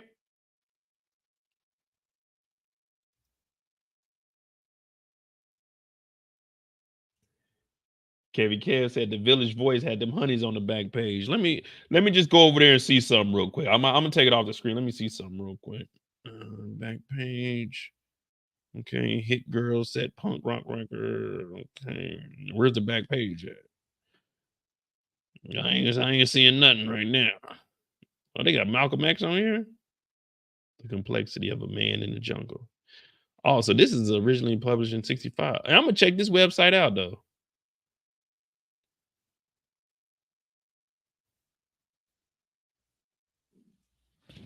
Hold on, let's see something. Maybe.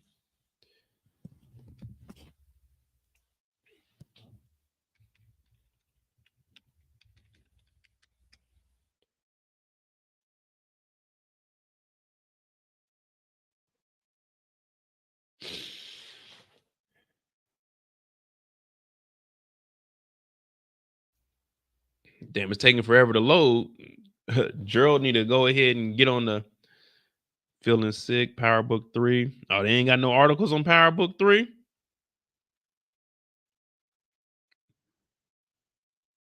Green Lantern is gay. I mean, what the hell? 10 ideas under $10 for your week. Well, that's a 2013. It's probably $100 now. All right, let's get back to the show. Nah, man, my uncle ain't no junkie. He just got drunk. That's all. See, y'all mistaking drunk and junkie.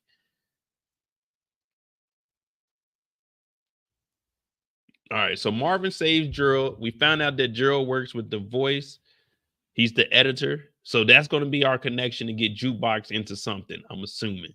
Because he's definitely not about to hook us up unless they start selling unless he's like, hey, Gerald, no, because you can't give Gerald none of that work because Gerald will use it. Damn it. So it's got to be Jukebox. All right, so the last time we see Marvin is when he's with his daughter Jukebox and they trying to get into this damn audition. Now, we do hear that it's crazy out here, man. We hear that a lot of big wigs are going to be in here. Now, what's this girl's name? Aisha? Which one is Aisha? Is this Aisha?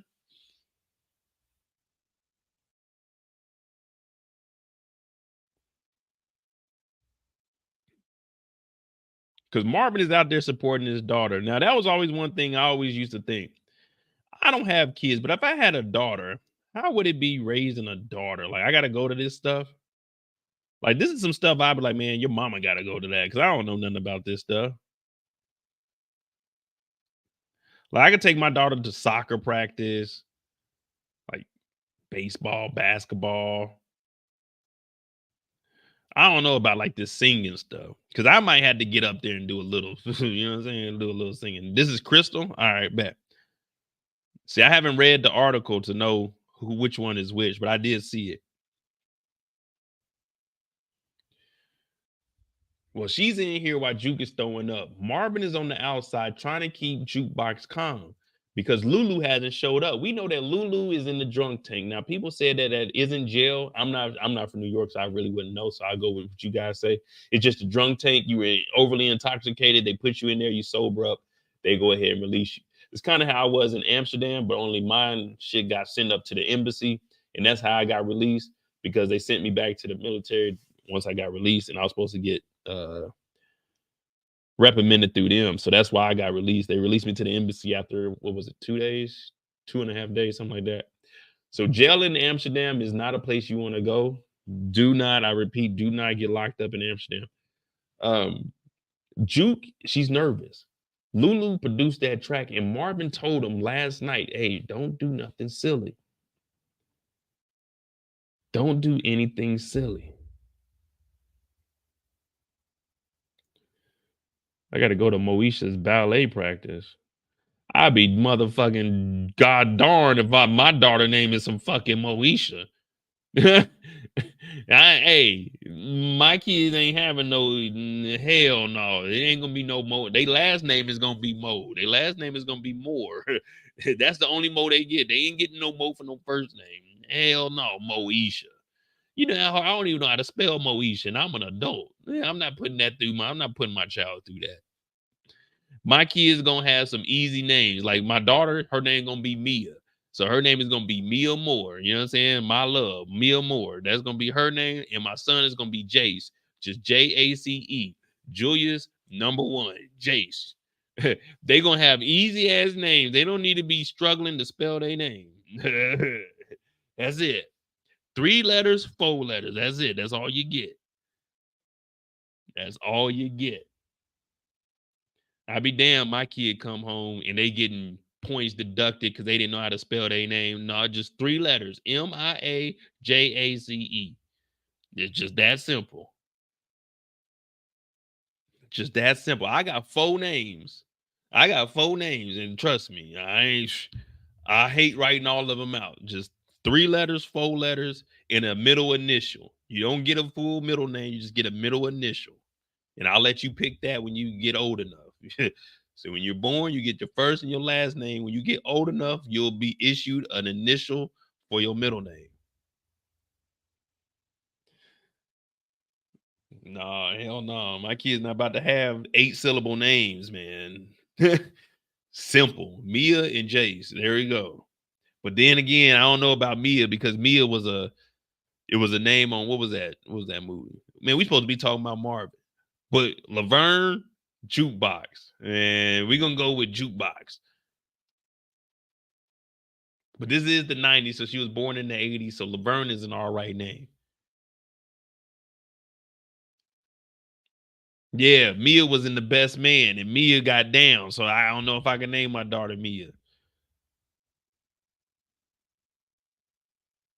Knowing what I know, and I watch The Best Man, and I'm on YouTube, like, man, your daddy used to break down TV shows and movies, and he called you Mia after a whore. Like, whoa, I didn't name her after a whore. I named her after Mia. I just named her Mia because it was simple, and it goes. It's Mia Moore. It means my love. My love and my touch up above, made from the warmth of my. That's all. That's all I want to do. Oh, well, hold on. Let me go ahead and knock this Marvin story off so we can get off the clock and we can get back to doing what we do. So Marvin is supporting his daughter, but we know that Jukebox gets snatched up off that stage like a bad show at the Apollo. Please remove yourself from the stage before we send security to get your ass out of here. Thank you for showing up and participating in the girl group, Spice Girls 101. Marvin's like, man, damn, you did your thing, baby girl. I was there for you. It was me. She said, I wish I could have sang more. He said, nah, you don't need to sing no more. You don't need to sing no more. They heard all they needed to hear. They heard all you needed to hear. But hey, Torian, I don't know if you was in here, but we just found out that even though she did bad, Gerald Moore works at the Village Voice. Gerald Moore works for this website. So even though she didn't do, well, she did good, but they were hating. We still got Gerald Moore in our back pocket because he works at the Village Voice. Yes, sir. So we got us a connection. We got us a way in there. Wonka will have you wishing. And Narcan at the door. Damn, they saying this new Wonka movie's trash. Burp, Charlie, burp. I used to love Willy Wonka and the Chocolate Factory. Damn. So that's the end of Marvin's story, man. Good old Marv dog. See? That's the problem, man. Well, wait, 22. So that was 40 minutes. But we had we were talking about family members in that. So that's why. But we off the clock with Marvin. All we got left is Raquel and Kanan. Because Howard's story is going to be fairly short because he talked to Adina and the captain and Raquel. So yeah, we just got Kanan and Raquel, but we good. We good on time, or y'all need me to pick it up? Cause we about to get into the good parts. Kanan, we're gonna save Kanan for last because I definitely got to talk about Kanan and how he's moving out here. Like the best part of the episode was Kanan. Is Raising Kanan. Kanan should always have the best part of the show. The best part of watching 3 is Kanan hustling. Kanan needs to always have the best moments in the show. Now, Howard stole episode 1. We got to give Howard that. Episode 2, we seen Kanan start to boss up a little bit, but Marvin took the edge. This one, we seen Kanan. Man, he got a little angry when it came to our boy. Famous ain't had nothing. Yeah, Torian, I seen that. So the only way it works, in order to live stream on Instagram, as soon as I go live on here, because I tried to do it, but if you close out of Instagram, then it won't let you do it. Because so once you open up Instagram and you go live, you have to go live with that stream key, because now that stream key is in here, but since I closed my Instagram, it won't go live on Instagram. So that's the only thing. If you're streaming on StreamYard and you want to do Instagram, once you open up your Instagram, you go live on StreamYard, then you have to press go live on the Instagram. But if you close out your Instagram tab, then it's over with. See, I didn't know that. I tried it, but then I accidentally closed it when I got on here. And then I was just like, all right, fuck it. I'll do it later. But yeah, I'm definitely gonna have it on Instagram too. But any more trivia? Yeah, there's a lot of trivia left. You guys ain't answering the questions. Y'all answer the easy ones. Y'all always answer the easy ones.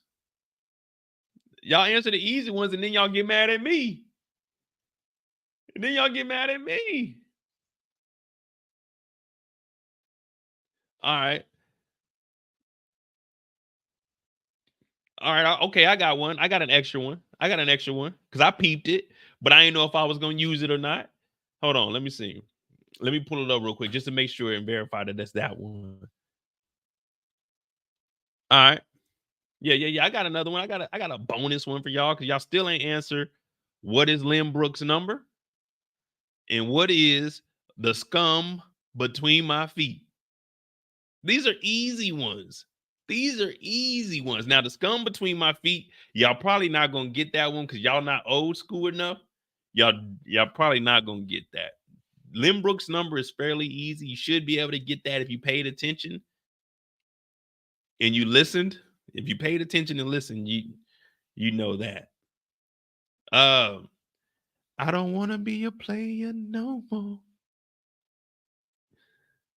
Hey, Viewmaster got it. Got it. The scum between my toes. Toe Jam and Earl. Y'all ain't never played Toe Jam and Earl? Toe Jam and Earl was like that was the best game ever. It's a multiplayer. You got Toe Jam and you got Earl. I used to be Earl. My brother was Toe Jam. Toe Jam had 3 legs, and when he walked, that middle leg like this, and you used to have to tiptoe around people. Like, yeah, Toe Jam and Earl. Come on, man. That was an easy one. This used to be the game right here. Toe Jam and Earl. This used to be my shit. Me and my brother used to play Toe Jam and Earl all the time. So if you fall off you could fall off the side of this, and that's why it says Earl is on vacation, because you got to bring Earl back. You got to go save him. Right now, he's not there. But you can, if both of y'all fall down, you'll go down to the level below you. Like, then this little Cupid, this little Cupid, it'll fly around, it'll shoot you with a bow and arrow, and then you'll have like hearts around your head, and it'll make you like run towards the enemy. Hey man, Toe Jam and Earl was crazy. Oh man, hold on. Man, I used to play the hell out of this game. Toe Jam and Earl, and they used to be rapping. They used to rap, and they was on a spaceship.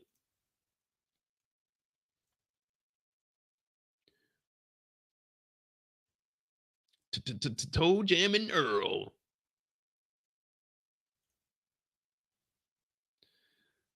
So you had to like dodge the crowd. Hey man, Toe Jam and Earl was crazy, bro. Look, Toe Jam had the gold chain on. He had the little medallion. Earl had the glasses on. And look, his pants would get knocked down, and then you couldn't move when your pants get knocked down. You can hop in the jacuzzi, the hot tub with the girls.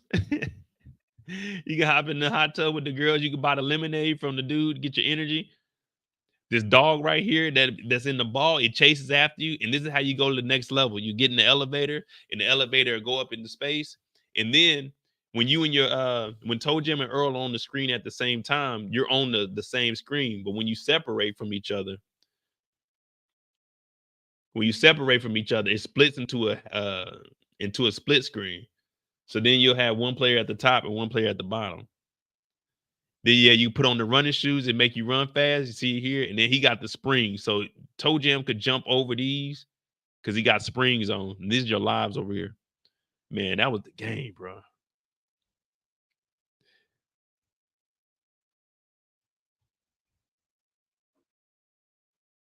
That was the game, man. Toe Jam and Earl back in the groove. Damn. Yeah, there you go. Toe Jam and Earl was one, and now we got the last one. What is Lynn Brooks' number?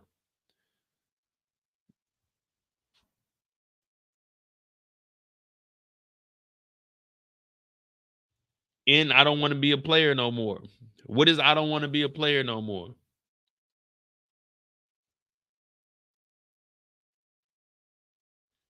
Or should I say, players, they gon' play. Haters, they gonna hate. Shot callers are gon' ball. Yeah.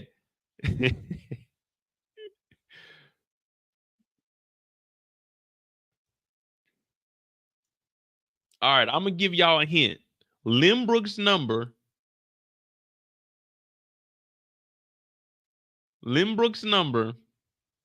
has to do with being on the block.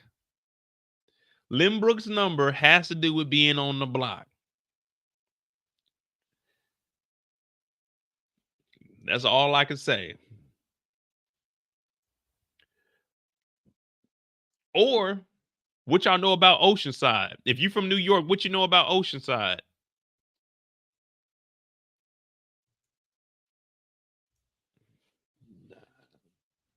Y'all keep guessing. We about to talk about Raquel, and we're gonna finish this thing off right. We got Jazzy Faye in the house tonight. See, 626, man. I don't know, man. 626 might have like be sharing my screen. Players, they gon' play. Haters, they gonna hate. Ballers, they gon' ball. See, I don't know, man. 626 might be, I don't know, hacking into my screen or something. I don't want to be a player no more.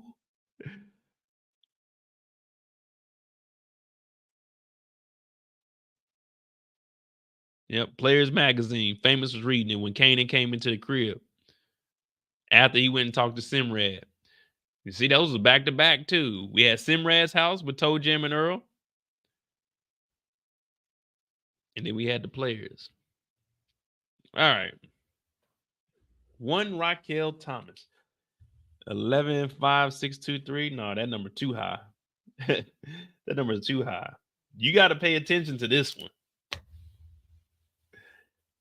Kendall, I'm telling you, I'm trying to give y'all some easy ones, but I got to give y'all tough ones too, man. Holla at me in the hour. Holla at me in the hour.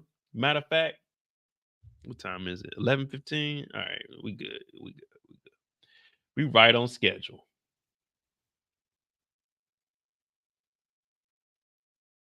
We'll talk about Stefano and Raquel because Stefano didn't really have much.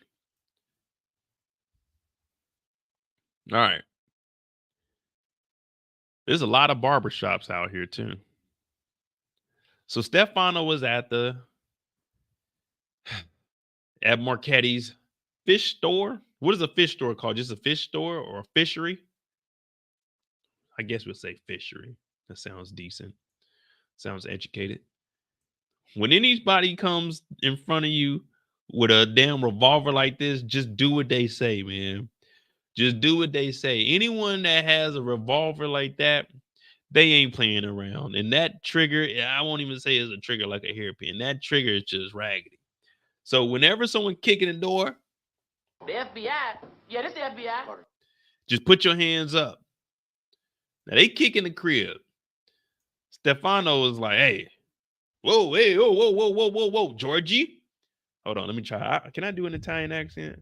Have I ever did one? No, I don't know how to do an Italian accent. Georgie? No, I don't know, man. Fucking Tony Danza. But anyway, they got some nice aquariums in here too. I might get me an aquarium. Should I get? Well, I ain't gonna lie. I ain't gonna take care of it.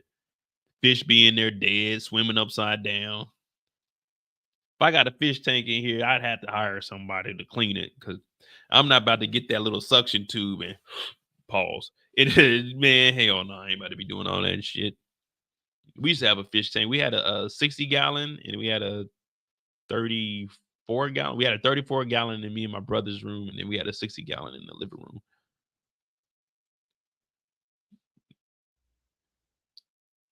But I don't know. This outfit kind of clean. We kind of got the same fit on some Stefano. It's kind of clean. But the feds, they kick in the door. Boom! Open up, nigga. Hands up. Don't move. George is like, all right, man. My hands are up, man. My hands are up. So basically what they come in here and they try to do anything they can to get these mob members. Now they're saying that he has some illegal fish. Now, these fish, they are endangered, meaning you can't sell them. And that's under the what is it, Lucy?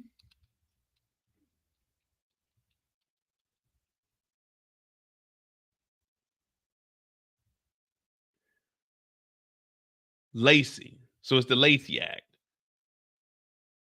So the Lacey Act, all fish and wildlife protected by the Convention of the International Trade in Endangered Species of Wild Fauna and Flora sites, were added to protections under the Lacey Act in 1975. Trees and plant products were added to the Lacey Act in 2008. Previously, only endangered plants were covered under this act. Okay.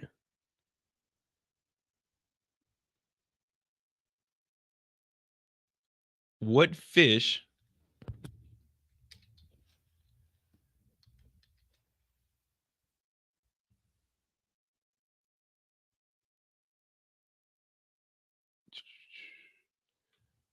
bull trout? Oh, that's good.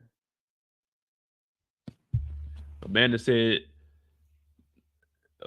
I love you, Mo. Please don't stop singing. Please don't stop the music. See, anytime you tell me to stop singing, that's just gonna make a nigga sing a little bit more. I sing because I'm happy. I sing because I'm free.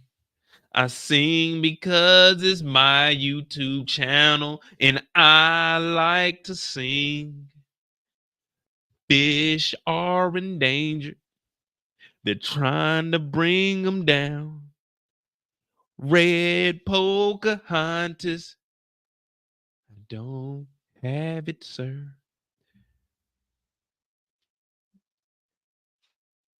Damn.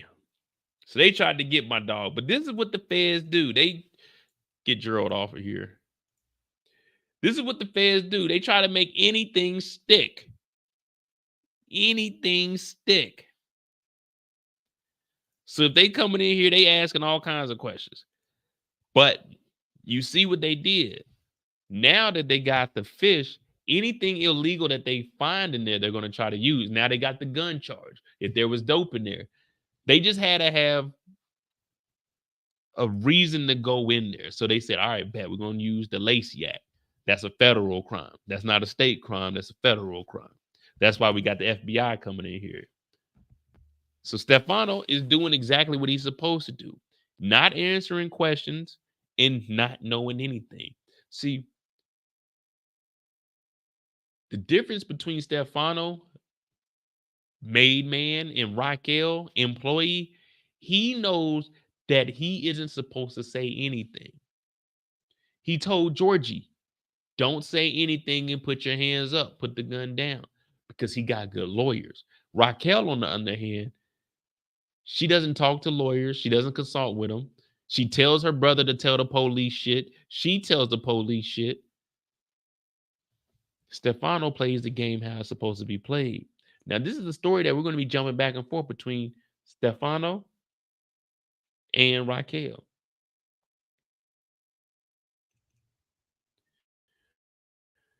And as Elder said, they can't use any of that because he didn't have those fish. So it's fruit from the poisonous tree, meaning since you wrongfully came in there, anything that happened. So if they would have had dope in there, they could have had 100 bricks. They could have had all the guns in the world, RPGs.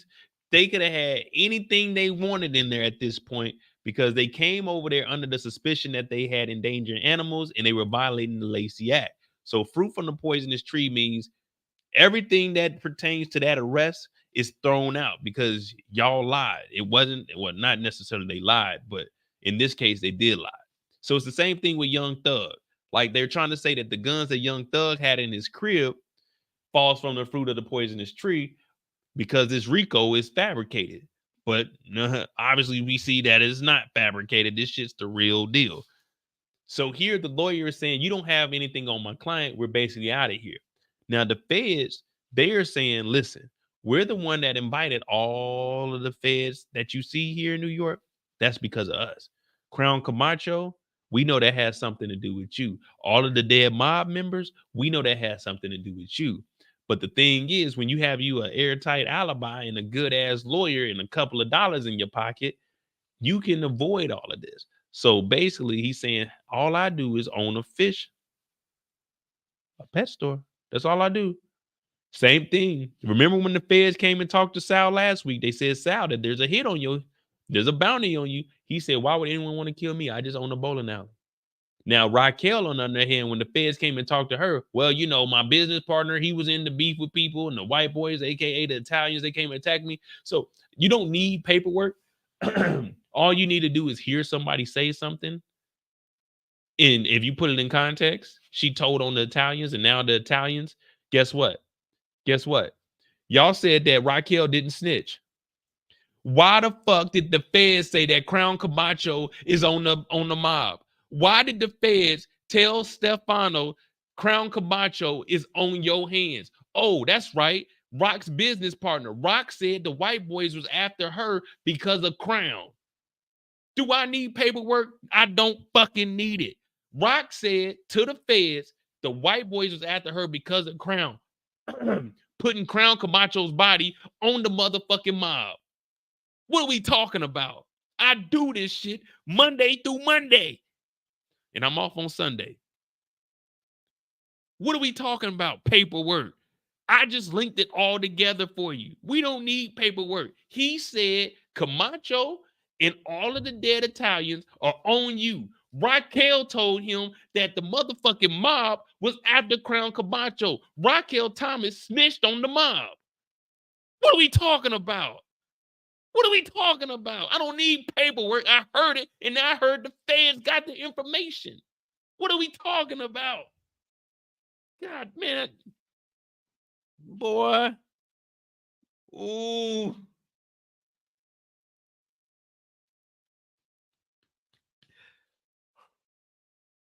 The feds told us, episode 3, 1992, you, the mob, are responsible for the dead Italians in the city of New York and in Jersey.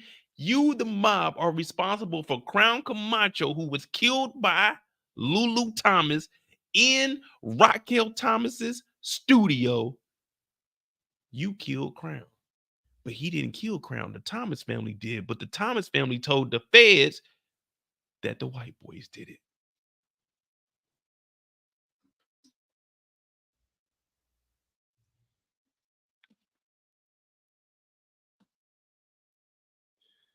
This lady told on this man.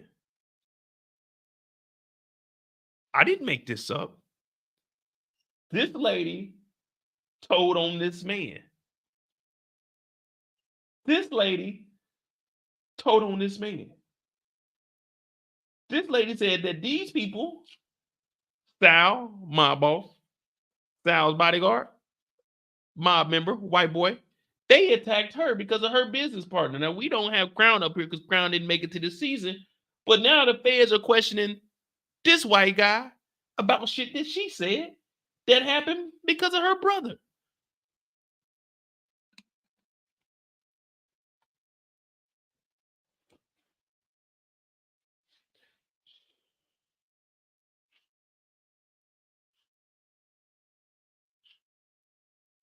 Shh. Be quiet. We're on the clock. We're telling Stefano's story. The feds just said Stefano is responsible for Camacho's death. Raquel told the feds that he did it. Raquel told the feds that the white boys did it. Raquel told on the white boys. Stefano is the white boys.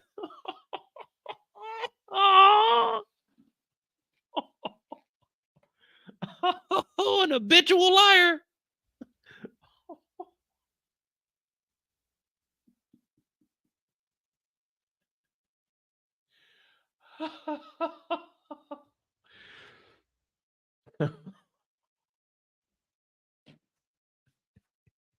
I forgot all about that. I forgot the feds said that Crown Camacho's body is on the white boys. Stefano ain't rat. Stefano ain't say nothing. Stefano ain't say nothing.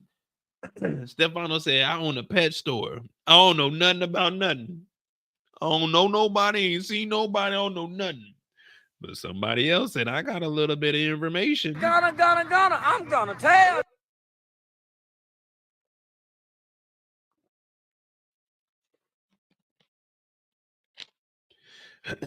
So, while we're on the topic, what do you guys think?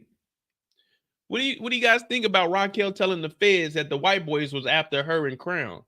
What do you guys think about that now that we hear that the feds say Crown's body is on you? Why would the feds go after Stefano and Crown's body when all the information they had was Crown in the studio and it traced back to Lulu?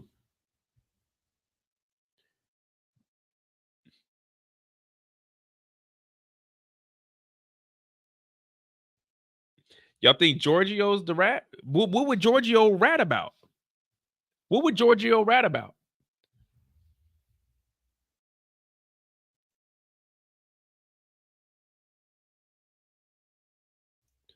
What would Giorgio rat about, though? I mean, he has no reason to rat. Like, what would he benefit from for ratting? He's getting off all these cases. He's all right. He's living good. What would he rat on? Because there's no point in him telling. He in the mob. As of right now, we haven't seen any mob member fold. Sal knew that he had a bounty on his head, and he said, hell with it, man. It is what it is. Georgie almost pulled that toolie on the feds. Why would he be snitching? He's about to risk it all going against the feds. If Stefano, if he didn't say put the gun down, Georgie was about to shoot his way up out of there.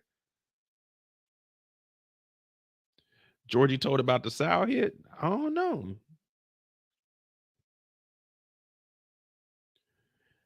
I don't know.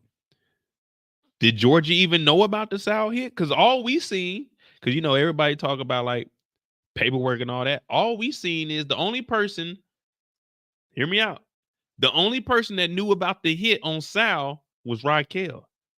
Why? Because Stefano told her when they were talking one-on-one by himself, he can't do it. So why would he even let Giorgio know that he's trying to get Sal killed if he's going through Rock? He doesn't want it to trace back to him. That would be stupid to tell Giorgio, hey, Giorgio, I'm going to have Rock kill Sal.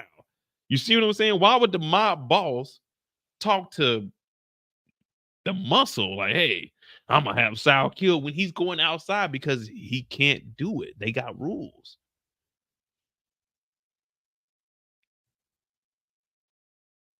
I mean, I get what you guys are saying. It could be plausible. Well, plausible, my bad. And I can see that, but I'm just trying to say, you know, I got to play devil's advocate because if I agree with everybody, then we ain't going to get nowhere. But we just got to get that cuckoo. We got to get them things rolling.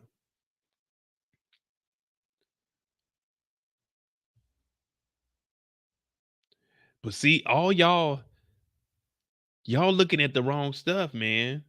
We trying to figure out why did Raquel Thomas tell the feds that the white boys killed Crown? That's the question at hand here. We're going to figure out who that snitch is, but we want to know, why would Raquel tell the feds that the white boys was after Crown and came to her house? She should have said, I didn't know anything, because now the feds are using that against Stefano. Now, if they arrest him for the murder of Crown Camacho, that big time snitching. Now, there's no paperwork, but there was a confession. The white boys is after me. That's what we want to know. Can someone answer that question, please? I'm not going to skip past this. We're not going to go any further till someone answers the question of why did Rock tell the feds that the white people killed Crown Camacho, and the feds are now asking the white people about that murder. Is that or is that not snitching? Because we know Raquel has a history. Detective Burke figured that out for us. And we also seen her tell Detective Howard, a police officer, to do his job. So I want to know here today on The Voice, the Village Voice, did Raquel or did not Raquel, aka did he do it or did he not do it? That's what we would like to know. Did she or did she not tell the feds that the white boys killed Crown Camacho, and now the feds are asking Stefano about Crown Camacho? Now, if someone said you did something that you didn't do and the police start asking you questions, are you not going to wonder who told the police that? Put a 9 in the chat. If the police question you about something that someone else told them, would you wonder why they told the police that? If someone told the police on you about something you didn't do and now the feds are questioning you about it, would you not want to know why did they say that on me? What they got against me? Why are they trying to set me? Why are they snitching on me for something I didn't do? What up, Havana? We just trying to figure out if Raquel told the feds, because I maybe she was drugged up. All right, my bad. Let me because we on the clock. My bad. Maybe I'm overthinking it. Maybe she was on the perkies. Maybe they had her so drugged up she couldn't remember. That's why she didn't say the Italian. She just said the white boys. Even though the feds just told us that there's a lot of Italian bodies all around the streets of New York. So we can correlate white and Italians and know that the Italians that the feds are talking about are the same white boys that came after Raquel that were after Crown Camacho, are the same Crown that the feds are talking to Stefano about.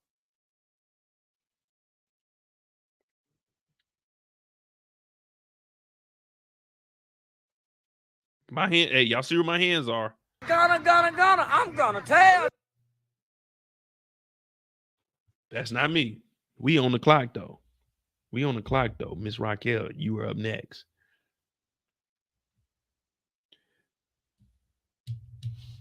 No, Kendall. We on the clock, but we talking about Stefano right now. We about to go talk about Rock talking to Howard. We combining them two because that was the end of Stefano. I just wanted to put them in together. But now we on Rock's story. So we get to tell the good about Rock. But all I can do is tell the truth. I swear to tell the whole truth and nothing but the truth, sir. Get on that stand. If I got to point them out, I got to point them out. If I take the stand, I got to take the stand. But I ain't taking the stand. I ain't raising my right hand. Take me to jail. Lock me up. Throw away the key. Put me. Oh, no, I ain't saying that part. I ain't saying that part.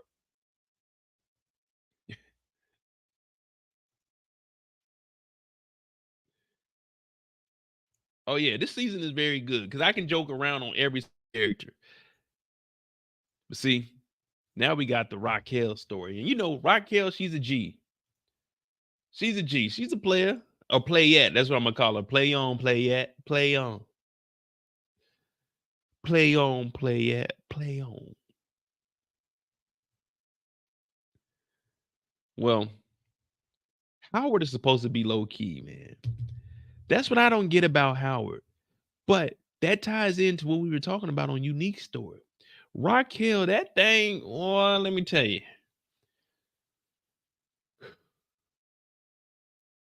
Raquel will make you leave your baby mama and kids at the crib. Lord have mercy on my soul. Raquel will make you leave your baby mama. Raquel will make you be a deadbeat daddy out here in these streets, Raquel. Put a won't they do it in the chat. Put a won't they do it in the chat. Because Raquel, won't she do it? This nigga Detective Howard is wilding out. He had a baby by a minor who was also a confidential informant, snitching up all over the place. But he is out in public, meeting up with her after he witnessed Detective Burke take her own life. Now, Raquel ain't no fool. Raquel is in the game. Raquel is in the game and she know a thing or two, and she can tell when this nigga Howard is lying because she's a liar. She one of the best liars we done seen in the Power universe, but that works to her advantage, and we fuck with it. We give Rock a hard time when we talk about other characters, but we fuck with Raquel Thomas. And like I said, man, she throw that thing on you. It's 15 years later. This nigga Howard still don't know how to act. He over here lying, talking about, man, Burke, she killed herself. She said, He said, there's a task force. She said, well, I'm out the game, nigga. What's up? So everything she's saying, he's saying she got a counter for it. She got a counter for it. I said, damn. That now y'all see why I be saying if I was unique, I'd be at Rock's house. Imagine, like, I gotta just break it down. Imagine going home to your baby mama and she bringing Honey Nut Cheerios home. Man, you go to Raquel's house, you get breakfast cooked for you, breakfast in bed. Oh, man, I don't even smoke cigarettes, but man, I'm about to blow through a pack of Newports, man. Huh. Woo, stank breath and all. But Raquel, fly as hell. Now he's talking about, I seen Kanan out here with some kids that I don't know who they are. She not giving a fuck what he's talking about. She doesn't want to be in a partnership with Detective Howard. She wants Kanan back and she wants Kanan all for herself. That's her son. Fuck you, Howard. We ain't got nothing to do with you. But when she says fuck you, Howard, this time she really means fuck you, Howard. Back in the day, she meant I'm fucking Howard. That's her talking, not me talking. But oh, yeah, you can eat butter pecan ice cream. You go over there. Oh, man, imagine going, you just move 10 birds. You just move 10 of them things. You go home. Raquel got the shower running for you. She done made some dinner. You got dessert, and she dessert too. Whew. Take me away, sweet escape.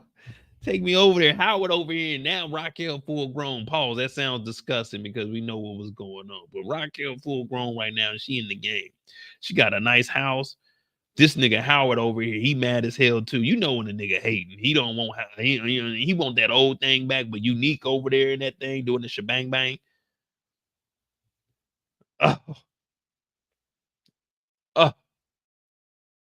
Well, Raquel has business to handle, and that's going to get Kanan back because she just heard that Kanan was hanging around some people. And if she knows anything about Kanan, one thing about this young man, he going to get to that money. He despises his mother, so he's going to do everything against her to get what he got to get. So she pulls straight up to the trap, the bando. This is the original bando. And when she gets over there, Famous is still asleep from earlier today. This is what Burner Boy was talking about. I've been broke, have my mattress on the floor. This is what Burner Boy was talking about. If you ain't never lived like this, then man, you might need to exit the chat right now because it gets real out here. It gets raw.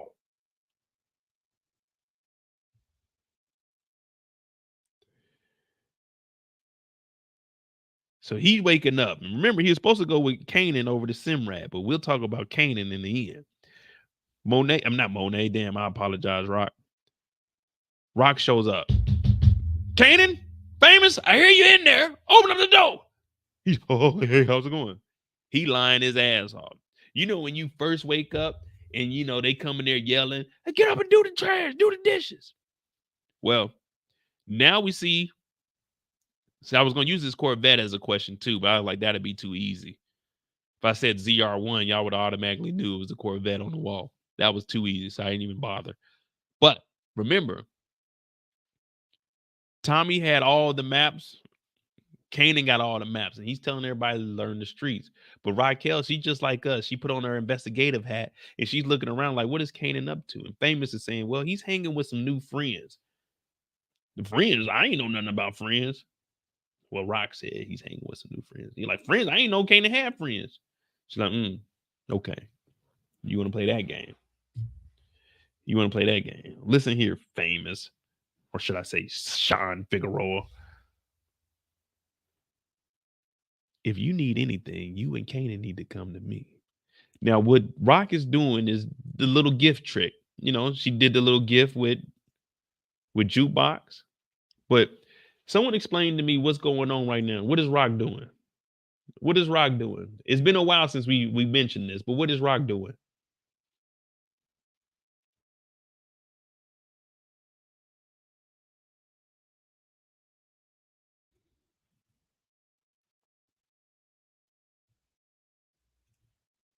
Hand on hip.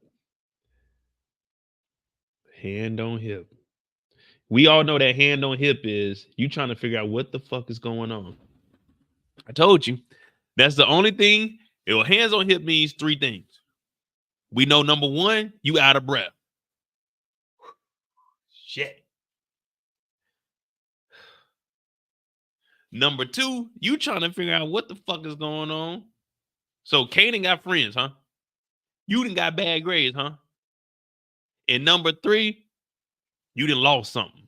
Man, where the hell? Where the hell I put my keys at? That's the only three things that hands on the hip can mean.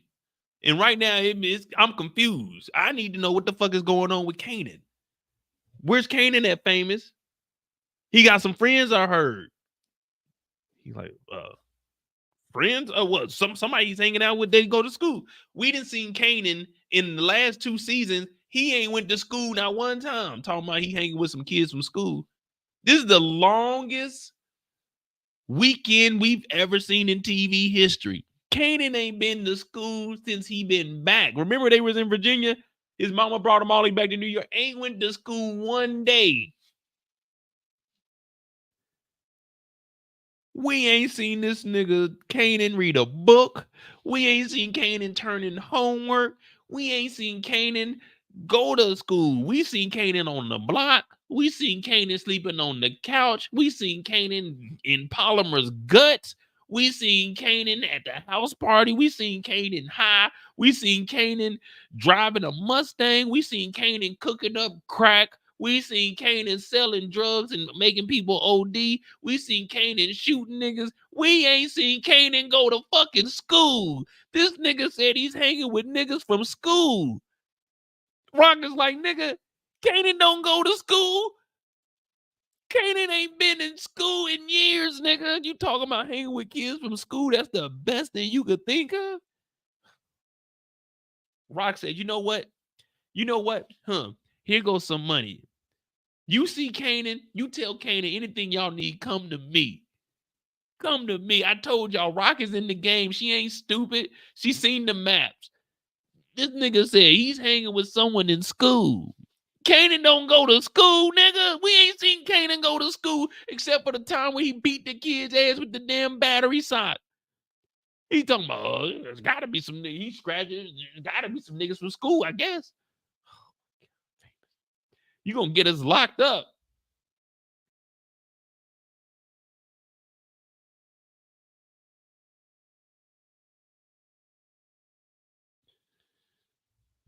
Man, Kanan hanging with a nigga from school. Raquel looked at that nigga and said, hey, bro.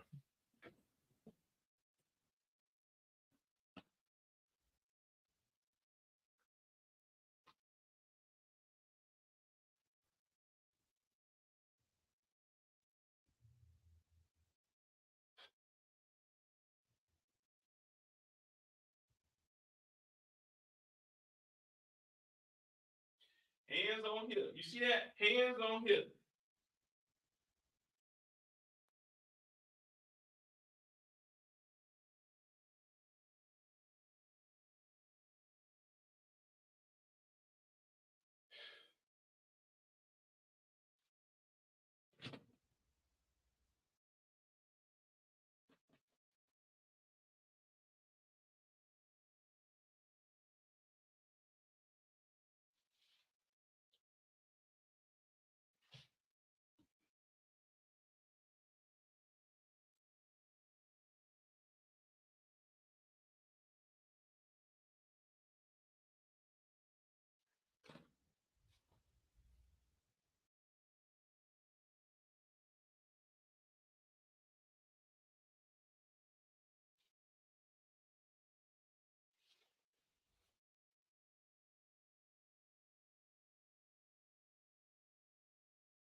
Listen, little nigga.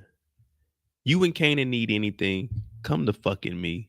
When Kanan gets to the house, tell that nigga to call the landline at the Blue House. I don't want to hear nothing else from you for the rest of the episode, Famous.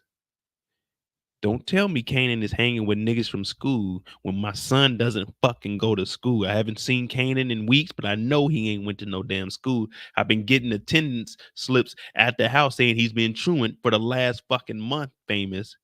Don't you do that silly shit again, Famous. I know you're a junkie. I can smell this shit.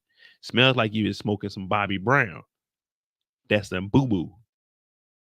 Take this money and tell that nigga Kanan to call me. Man, out of everything he can say, that nigga said, oh, he hanging with some niggas from school. God,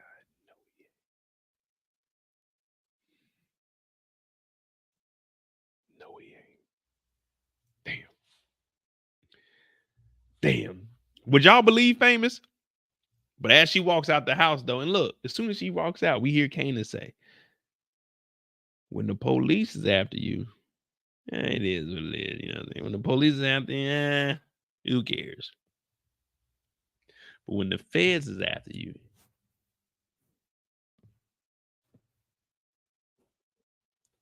you got to look over your shoulder every single second.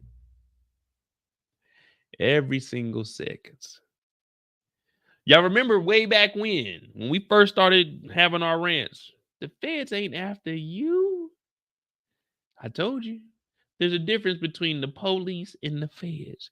Niggas, oh man, the feds is after us. And that is the NYPD, nigga. The feds ain't after you, nigga. That's a speeding ticket. The feds ain't after you. You stole a bottle of Hennessy. The feds ain't after you. The fucking local police department. Niggas like Ray Ray. Niggas like Jukebox. Listen to these names. That's the police department. That ain't the feds. That ain't the feds. No, that ain't the feds. Ray. That ain't the feds. Now, this van is down the street. Now, some of you may think it's paranoia, but whenever you see a van like this, it's usually out of place. Just go up to it. Just go up to the van and just peep in there, you know? Hello? Is anyone in there? They got one PVC pipe at the top of here. Van ain't moved.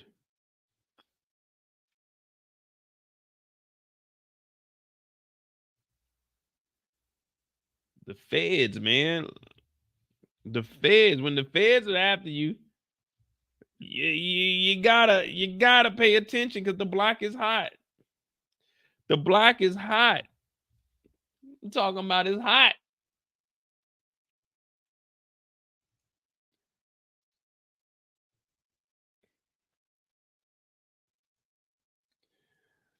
Or as our boy Young Jeezy used to say back in the day,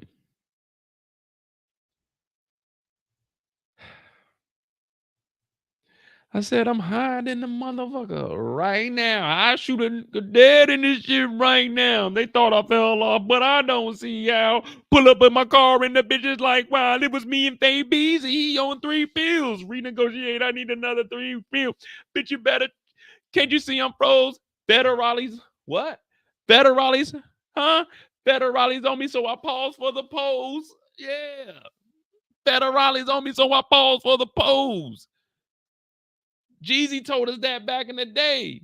All these fans keep looking at me, slowing down the trap, make it hard for a G. Got a bitch on bang head, nothing but a dang head. Slide through on a late night, should give good head. It was me and Faye Beezy. He on 3 pills. Yeah, renegotiate. I need another 3 pills.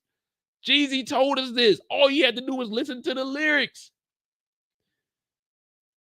It was me and Slick P. You know we run on a IOU. You know we run the game on a Mac 11 cock in the AR steady. Run up on me, motherfucker. I'm ready. Geeked up. I'm geeked. All you got to do is listen to the lyrics. And Jeezy gave you He gave you the blueprint to the streets. Federales on me, so I pause for the pose. Howard told her that the feds is watching you.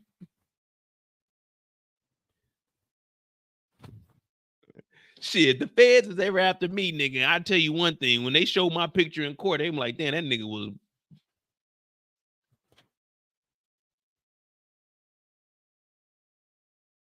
That, man, the feds gonna have some cold ass photos for me. All right, here in evidence, exhibit B.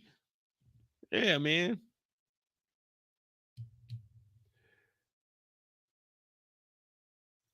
All you got to do is listen to the lyrics, man.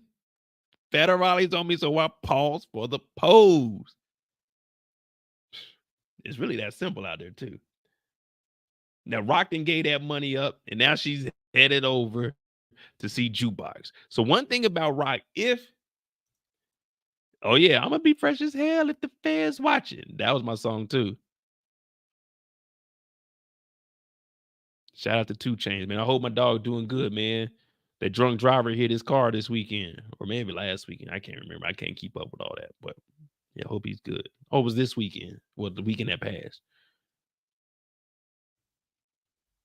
So if the feds are on you, are you going to your family member's house? I'm not, man, hell no. If I feel like the feds are, well, I think the feds were over there. They weren't watching her. They were watching Kanan. If that was the feds. We do see the feds, but they were in the regular car. So I don't know if that van was actually somebody, but that just had her, you know what I'm saying, second guessing it, like maybe it is. You know what I mean?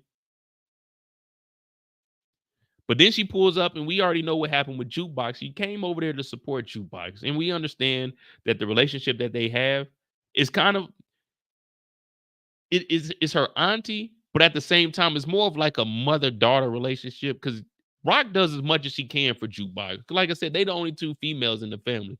So I appreciate that because that's how my mom and sister were. They used to always talk. They didn't always agree with each other. But, you know, that's how it is. But she pulls up and she gives Jukebox a chain. So in roughly today, I'm gonna say $3,000. I'm gonna say $3,000 was spent by Raquel. $2,500 to the boys, $500 on the necklace. Even though that necklace ain't $500, unless it's diamonds around the J. Like this is 24 karat gold, but it's got silver in it. I got this when I went to Spain.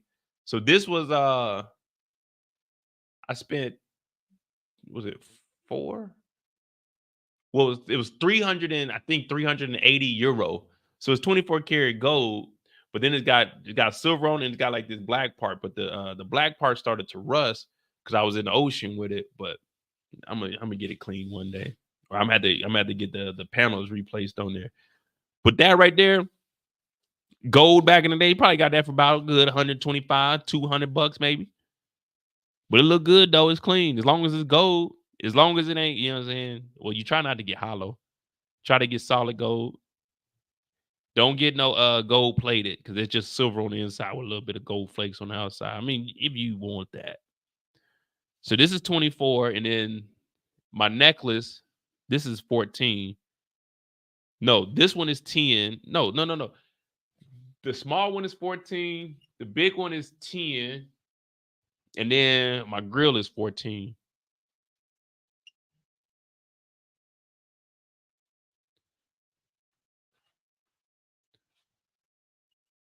But you got that gold on. See, she got a little J on there. But Rock shows up, and just like Famous, she hands her a gift. Hey, I support you. Do what you need to do. But you seen Kanan? I know. I'm supposed to be supporting you, but you seen Kanan? Let me know if you see Kanan. Tell him to call me.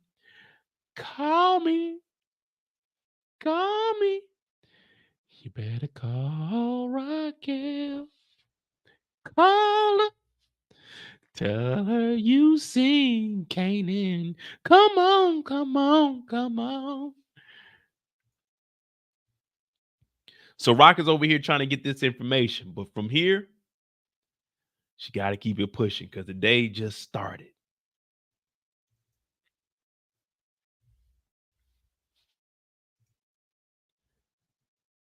Yeah, we done got a little carried away, but we on Raquel Thomas. Well, Unique shows up, and we already know what's going on here because we talked about Unique. But she comes outside and she's looking around because at this point, she's paranoid. I'm paranoid. I'm tripping. I'm tripping. Elder said, I'm tired of rock. But she comes outside because she don't know if the feds are watching, if the mob is watching. Because at the end of the day, we in the game, man. We can't really trust nobody. But it's Unique. And remember, Unique ain't trying to be at home with his baby mama. Because God, Lord knows you ain't trying to hear that all night. Unique. Ronnie's acting crazy. Man, fuck Ronnie. Ronnie, Bobby, Ricky, and Mike. They show up and they get their groove on. Oh, damn, we already talked about rock for about an hour. They show up and they get their groove on. Oh, Lord. They get their groove on. I keep saying, oh, my God. Come on, get off my screen. And then they start smoking a cigarette. But we hear Rock starting to mention to Unique that she needs to find a way to wash this money because she's officially out of the game. Now, Unique jokes around and says we could spread some of it around here. Now, that don't sound like a bad time if you ask me. That don't sound like...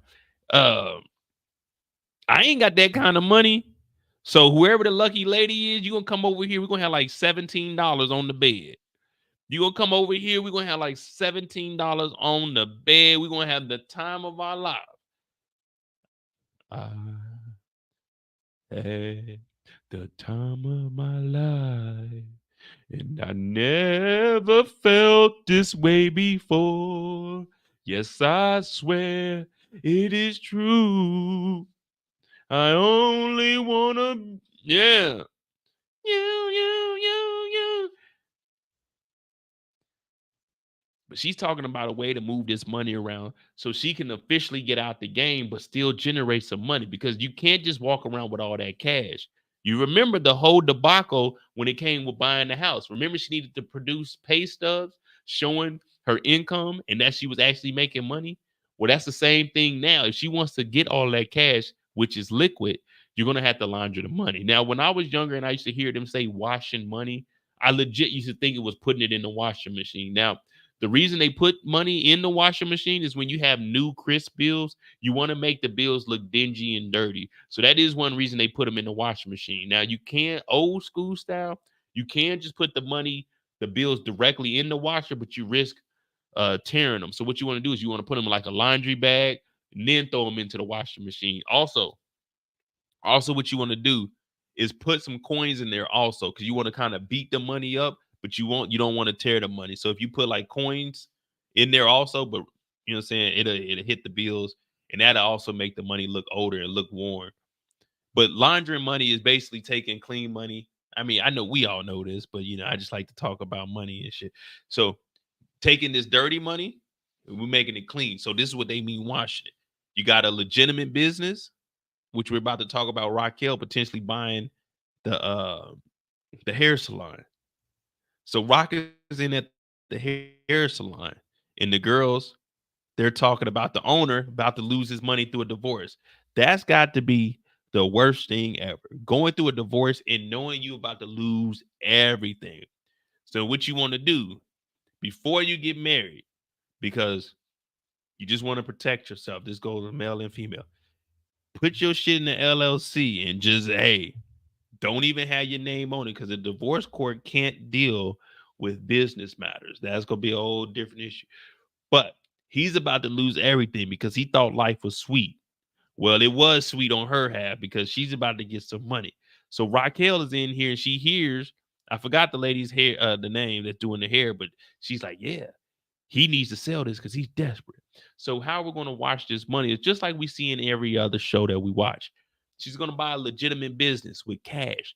That's why she tells old boy at the end, it's going to be a cash offer. One, if you pay cash, you're going to pay less than asking price, especially if they need to get this. When it's a fire sale like this, when you need quick cash, that's when they can't say cash is king. Now, you always hear people say, oh, make sure your credit is good. No matter how good your credit is, you still have to have cash. You always have to pay that back. So you can have $1 billion worth of credit, a line of credit, but if you ain't got that $1 billion coming in to pay that line of credit, then that credit means nothing. Cash is king always. So now she's got an idea. If I buy this place, I can start putting my dirty money in here, making fake receipts. And what you want to do is generate fake receipts. And the reason you want businesses like this, cash businesses, is because it's hard to track it. So boom, you come and get your hair done. When you go to the barber shop, are you writing a check to the barber? Are you paying with your card? Most of the time you paying cash. So now all you can do is boom, I got these employees. Now, instead of having 2 people do hair, I put 4 people in here doing hair, but I'm saying that 8 people are doing hair. Now I'm generating fake hair, but that fake hair money is the money that you're putting in. That's the drug money. So now you got the drug money running through here. So for tax purposes, it looks like you got 8 people working when in reality you only have 4, but you're pumping in that dirty money, which is washing it. So now that dirty money goes into this business, may look like you was working, and on the other side, it comes out clean. So when you get the taxes, oh yeah, I had 8 people in there working. Now, you're not going to say you had 8 people working, but you're just going to say that's how much money was being generated, because these people aren't going to be on W-2s or anything because they're getting cash. You see what I'm saying? So that's what she's about to do with this business here. And like I said, it's a fire sale because he's going through a divorce. And that's why she said, any offer I give you will be cash, meaning it's going to be lower than what you're asking for, but you get it today. It's not going to be tied up in all that litigation, because if you're going through a divorce, once the court hears this, they're going to say, whoa, wait a minute. You're trying to sell this? Well, we need to know everything that's going on with it. So now the courts are going to hold up everything. It's going to take a longer time, and she might not want to sell it and won't half of it. So you got to do what you got to do. That's why you say cash is king. Exactly. Take your $1 and give you back 75 cents. So when you hear people, when you hear people like with counterfeit money, that's what counterfeit bills do. So what is harder to do now, because a lot of people can trace it. In most places, they got the little marker and everything. Now you can bypass the marker, but you want to, like, if you're making counterfeit bills, I'm not saying make counterfeit bills. Don't counterfeit the 100. It's gonna be too hard for you. You're gonna have to do like 5s and 10s at this point. But back in the day, you could do $100 bills. And what they would do with the $100 bills is go into a corner store. You take a counterfeit $100 and you'll buy, like, let's just say a pop. You go in there, buy a pop and maybe some chips and some candy. It come up to like $4. Let's just say $4. You give them the fake 100, they give you back 96 real dollars. So for all the fake money you're getting, you go in there. You will see. I had a homeboy. He ended up going to jail. He went to jail for counterfeit bills. He was going to Walmart and buying TVs with the counterfeit bills and then selling the TVs and making the legitimate money. So if he would go buy a $500 TV, he would go sell it for $350 and make $350 real. Because if you see, oh, I can get this TV for $350, you're gonna buy that for cash and you're gonna give him the real $350. So it's a lot of stuff like that. Also, I watch a lot of American Greed. So I've seen a lot of cases like that, and that's what I really want to talk about on my channel. But Raquel is doing exactly what I like. And this is what, saying, what my degree is. That's why I went with business, because I like to unearth fraud. And I also have a fraud case that's pending in Kansas City right now. I'll give you guys more details, but I've had my finger on this for a while. But I ain't no snitch. I'm just gonna let it play out, and then I'm gonna tell y'all exactly everything I knew. So when that breaks, that should be a good one. But that's Raquel's story. We're about to get us a salon. We about to run some money through there. We about to make it happen.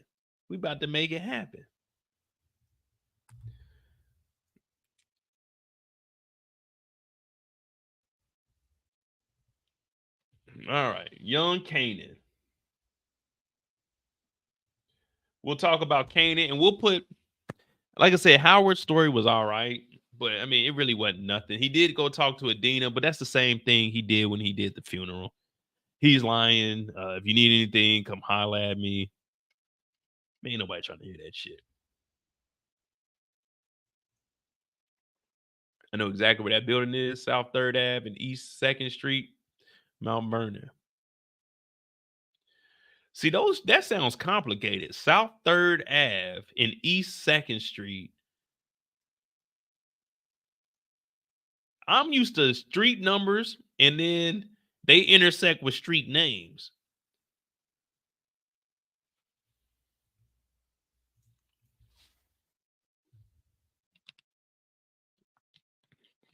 Oh, that's confusing to me. Go to 3rd, and then 3rd and South. Wait, what? Where? That's New York for you, I guess.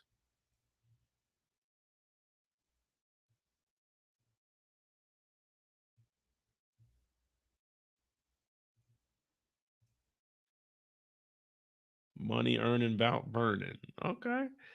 Look at that. I'm learning a lot of stuff. Money earning Mount Vernon. Bet. They can be mad at me when I go up in New York. Money earning Mount Vernon. I'm like, damn, this nigga from New York. This nigga know all the slang. This nigga know all the lingo. He's probably trying to whoop my ass, but shit, fuck it. It is what it is.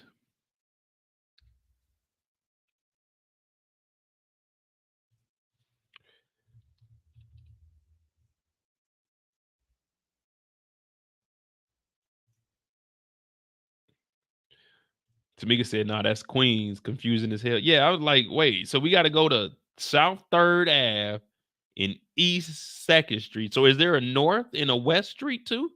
Or is it just South and East? Because I'd be like, hey, yo, go where?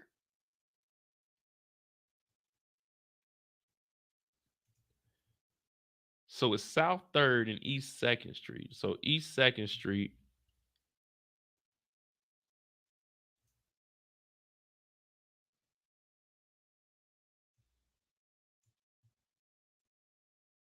Yep, there we are, y'all. We got it.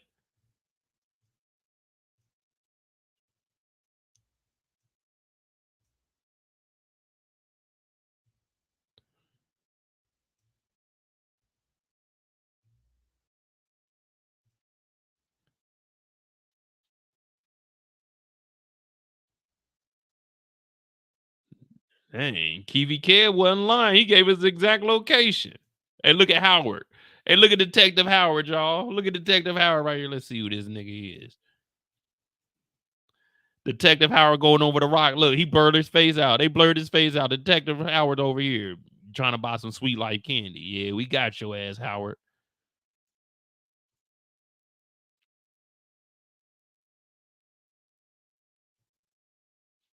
All right. Hey, Salon Sensational. Okay, Rock didn't turn the block out. All right, Rock. Oh, she got a barbershop over here too. God bless barbershop. Okay.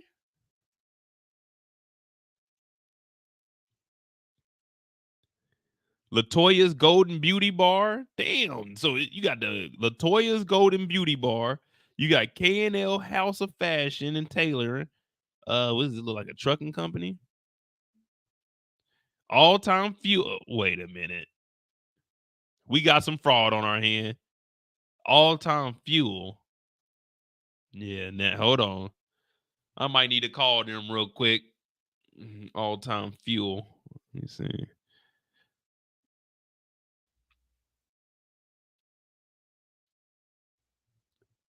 Yeah, this looks like some fraud here. What is this fueling company doing here? This don't stick out like a sore thumb to y'all. What is this? What is this doing here? The Kerside Solution Inc. All Time Fuel. So it's in between a tailoring and God Bless Barbershop. I don't know about this. We might need to call them. Yeah, this looks like complete fraud. Look, this don't even, what kind of fuel they got in this place?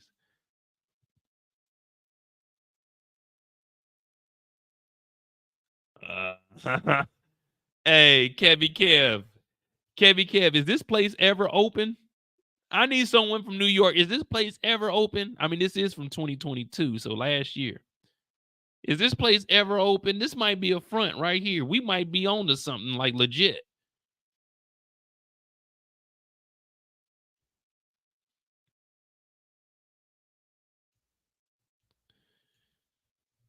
All-time fuel. Well, let me see what they do.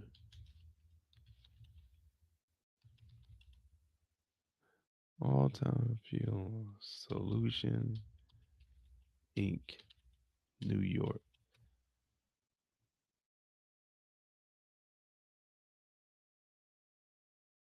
Mount Vernon.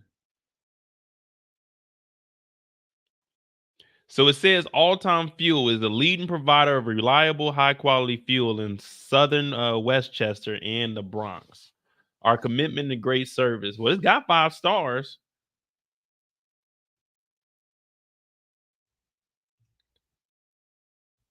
It's got 5 stars. So I don't know.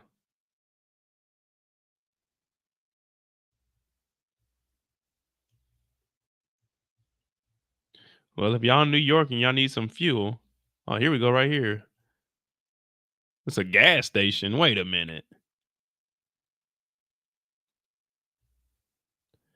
We off the clock, y'all. We're gonna get back on Kanan's story in a second. We just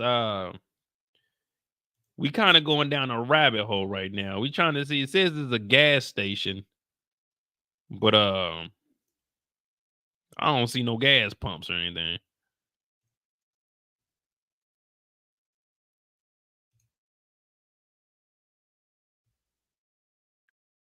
Raquel might. Here we go. All-time fuel was 914-979-0416. Oh man, they got the little kid driving. Man, I'm not buying gas from here. They got a little kid. Oh, they do gas for your houses. Oh man, I thought so. That's what we got to do over here. We got to get our gas filled. Well, not at this house, but my old house. Yeah, you used to have to have them come over. Okay. They legitimate, y'all, but they got a kid driving, man. What are the child labor laws? How old you got to be to drive in New York? 3? Shit, you go to New York, get your license out the womb. Little man over here, beep, beep. Damn, this nigga driving. Look, we accept MasterCard, Discover, and Visa. All right. Cool. All right. So all-time fuel is legit. So that's probably just like the office that they work out of. You know, we got to have us a storefront and then they send the trucks out. All right. So we legit. Shout out to All-Time Fuel in New York. Raquel's making some money. All right. Kanan's story. All right. Y'all make sure y'all hit that like button, man. This is probably be a 5-hour live. I thought we was going to do 4, but yeah, we'll round Kanan up to about 40 minutes. Knock this on out the park, man. Tomorrow I might do it. Well, I'm going to be out tomorrow.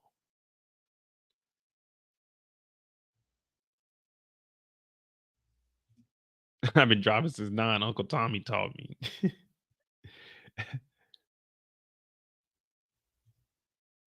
Lynbrook and Oceanside went to the first courier. What are you talking about, 626? What are you talking about? We talking about Kanan now. We talk about Kanan now.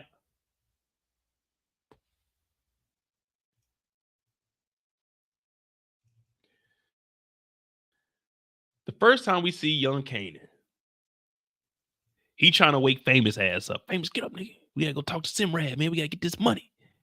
We gotta get this money. You're like, come on, man. 5 more minutes, man. 15 more minutes, man.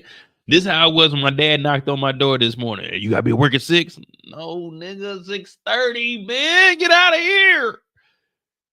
Damn, nigga sleepy as a motherfucker now, man.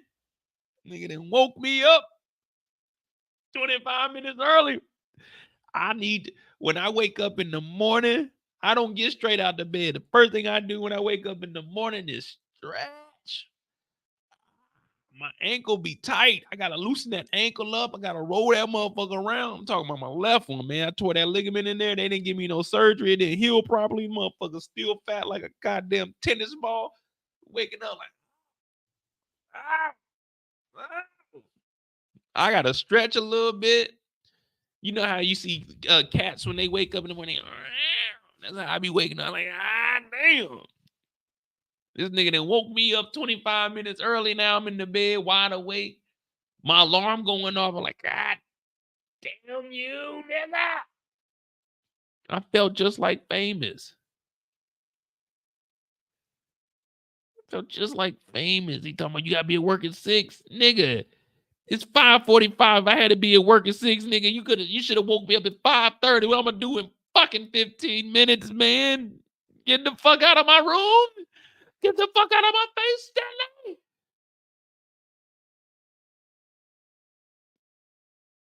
Famous said, I don't wake up before lunch. I said, man, I miss those days, man. Back in Cali, man, I used to wake up at 2 in the afternoon, 3 in the afternoon.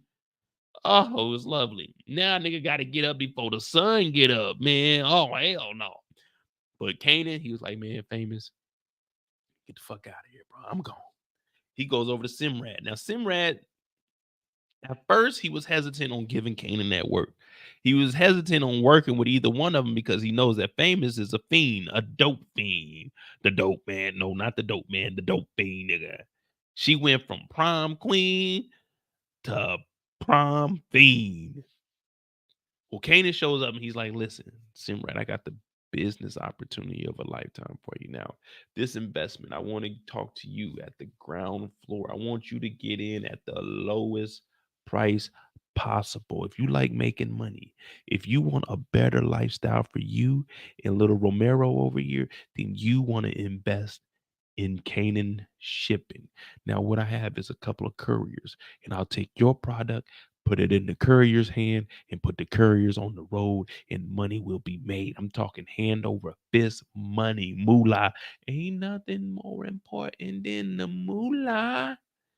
We getting money over here. What it do, pimping? I make it rain on the old money. Money, power, and respect. What you need in life. All about the Benjamins minus Diddy. Money. Moolah. Cash, peso, dinero, francs. Well, not German francs. And them ain't work. Well, Deutsche marks, pounds, yen, baht, peso. All that money. We gonna get all that money because we gonna hit up every single territory in New York. But Simrad said, listen, that shit sounds good. We'll give you a sample size, pause, and we'll see what you can do with that. But I'm not working with that motherfucker Famous. Nah. Romero talking about, yeah, man, he was over here the other day, man. Straight fiend, man. I'm talking about he hitting that shit to the head, K. For real, K, man. That nigga different, man. I seen that nigga come over here and smoke 3 bowls, man. For real. That nigga, man, for real. Like I was playing the game, that nigga Famous came over here talking about, let me re-up, man. I was like, man, I'm 6 years old, nigga. I don't know what a re-up is. I play the game all day, man. Romero, shut up over there. I'm just saying, man. Famous, that nigga Famous is a fiend, man. He's a fiend. Kanan was like, man, look, trust me. I ain't gonna be working with that nigga like that. That's my business partner, but I ain't gonna be working like that. Now, when he said this, and we see what happens next, that's when I realized Kanan was exerting his dominance to show that he's the alpha of this. And the reason he gonna slap fire out of that motherfucker Famous because Famous ain't been listening. Kanan is the only one out here hustling and putting boots on ground trying to make shit happen. So the slap was necessary. Now, if that's your homeboy, then nah, you definitely don't do that. You just let that nigga know, like, hey, it is what it is. I'm in charge now. But he knows that Famous is going down that path to potentially being a junkie because at a certain point, at 18 years old, 17 years old, 16 years old, if you're this heavy into the marijuana, at some point you're going to try to elevate past that. This is the 90s. That means experimenting with every single drug is 100% acceptable. Hell, I was in the second grade, man. They tried to pass me a crack pipe in Dare. I said, a crack pipe? What the fuck? Dare brought a crack pipe to school. They had the damn Dare lion or tiger or bear, whatever it is. No, wait. Only you can prevent forest fires. That's a dog. That's the bear. McGruff is the dog, the bite out of crime nigga. Yeah, man, that nigga came up to the school with a crack pipe. I said, what the fuck are they showing us crack pipes for in the second grade? Nigga, we are not smoking crack over here, nigga. We got dessert chips, nigga. We trying to get dessert, nigga. We ain't doing no crack. They brought a crack pipe to school. Like, nigga, why are y'all showing us these illicit drugs? Nigga, we are not doing that shit. But in New York, it may have been different. New York niggas is built different. That's what they tell me. They always say New York niggas is different. Maybe Tamika and Kevy Kev, y'all can vouch. New York niggas is different. Maybe they had crack pipes in elementary. I don't know. I know in my elementary, they brought a crack pipe to school, but I didn't know nobody doing crack. The first time I ever smelt crack was I was in Portland when I was working. True story. I was with this chick. Where were we going? So I lived on one side of the bridge and I met up with her. And then we went and picked up a friend, and her friend was in the back seat. And I was like, man, what the fuck is that smell, bruh? I turned around, the bitch was doing crack. I said, hey, yo, whoa. I was 20, because my brother aunt was 19. So I was 22, 23. I said, hey, no, fuck all that. Man, I got up out that motherfucker and got a cab back, man. She talking about, you sure you want me to drop you? Hell no, that shit stink. And nigga, if we get pulled over, nigga, I'm not about to, nigga, I'd be damned if I get pulled over with a motherfucker doing some crack. Nigga, I'd rather get pulled over, nigga got a brick of yayo or something. Nigga, if we get pulled over, nigga got crack, dog. You can't explain that. You can't explain that. Hey, man, what you get pulled over, man? Somebody had crack in the car. Crack? Nigga, because I was in Portland for 6 months, bro. I met her probably like my second or third weekend. I was young, so, I was wild back then. I ain't really give a fuck. So she like, I'm going to pick you up. We're going to go to this little get-together at somebody's house. I'm like, all right, bet. We go pick up her friend. I'm like, damn, she's straight. She get in the car. It was a straight-looking chick, too. They're smoking crack, bro. That was the only time I ever been around crack. And that shit, man... Let me tell you, that's a horrible ass smell, bro.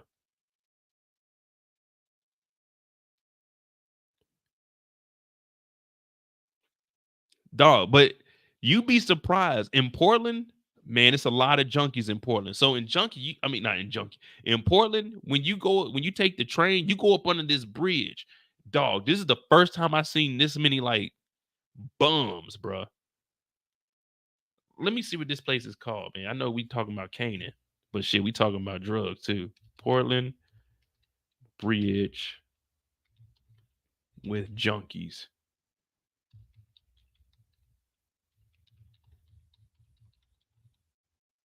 By train track.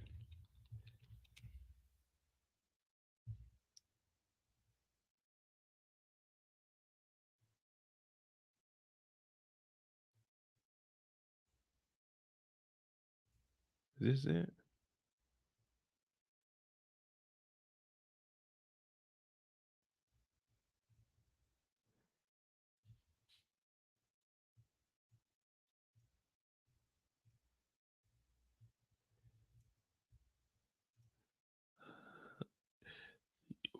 This is how it look. Like you on the train, bro. You get off at the train station. Niggas is living like this, bro. This is my first time experiencing shit like this. I was in Portland for 6 months, bro. And man, I got off at the wrong stop one time. I looked around and said, nah, no, this is not the place. And it was up under the bridge. And I remember that shit too. Cause I looked around. I said, no, I'm not ever gonna stop here. Cause I looked at the maps on the computer at the hotel before I went, and I was looking at the stops, and they said, get off at this stop. And I never got off at that stop ever again, bro.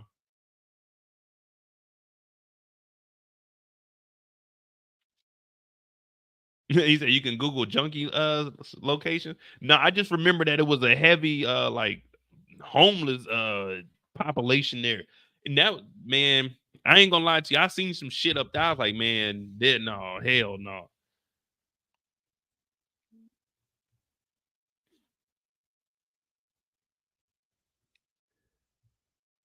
Yeah, man. Cause like in Kansas City, we ain't really got that much stuff. I mean, you got like junkies and shit, alcoholics, but I ain't never been around like crackheads, like crackheads. You had a couple of them in Kansas City, but you don't really see them like that.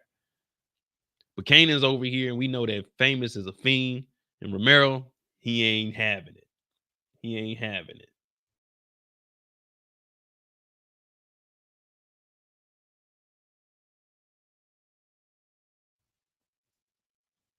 Yeah, I've seen meth heads before. But Kanan got that work now, y'all. He got that work. But when he gets back, we found out. Hey, and the crazy thing is, the friend that was smoking that, it may have been meth. It may have been meth, but I thought it was crack. I couldn't tell. I'm not an expert in that area, so it was either or. But I did see a little rock, and it didn't look clear. I'm thinking when I see meth, I'm thinking clear. So I thought it was crack. Cause I turned around and said, "What the fuck is that, man?" She had the window down too, but I was like, "Man, that window, you can smell that funk with a cold." I said, "Ain't no way I'm about to get a secondary high off of this." Now, hell no, nigga. And the crazy thing is, that would have been a 2-man game too. If I would have hollered at one of my boys, like, "Hey man, she got a straight friend too," nigga. My boy would have been mad as hell if he would have pulled up and she'd have been high out of her noggin. But it made me think, I was like, man, maybe my chick does that shit too. I stopped fucking with her, man.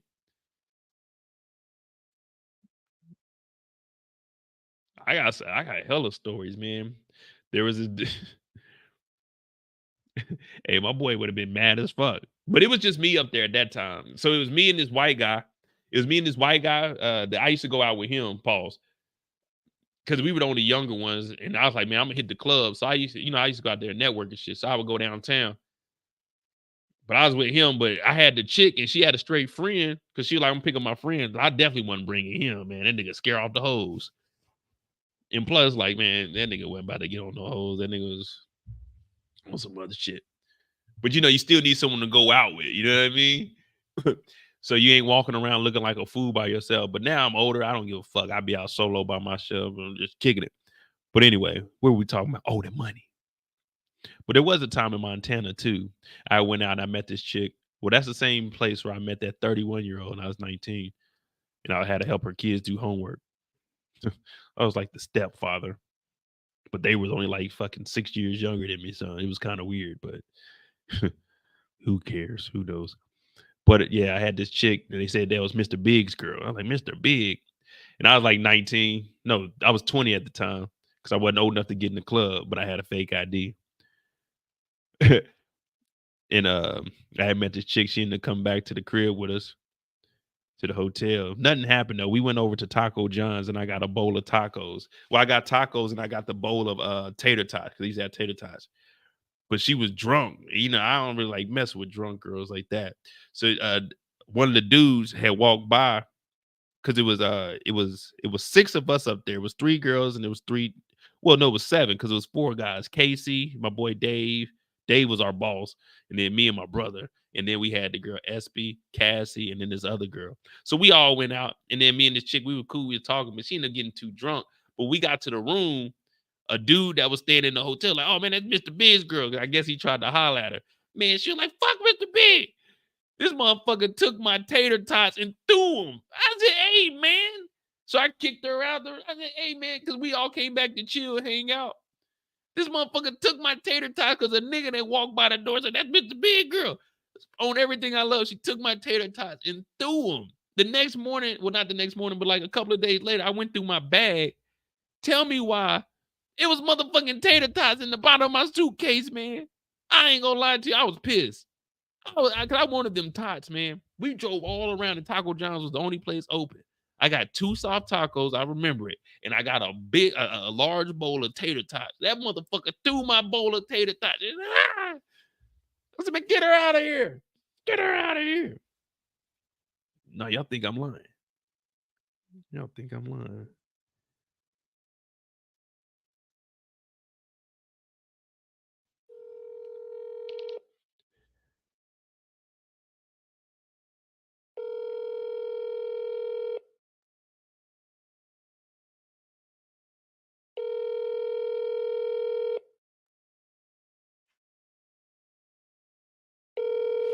Dang, he ain't gonna answer, of course. What time is it? 6 o'clock?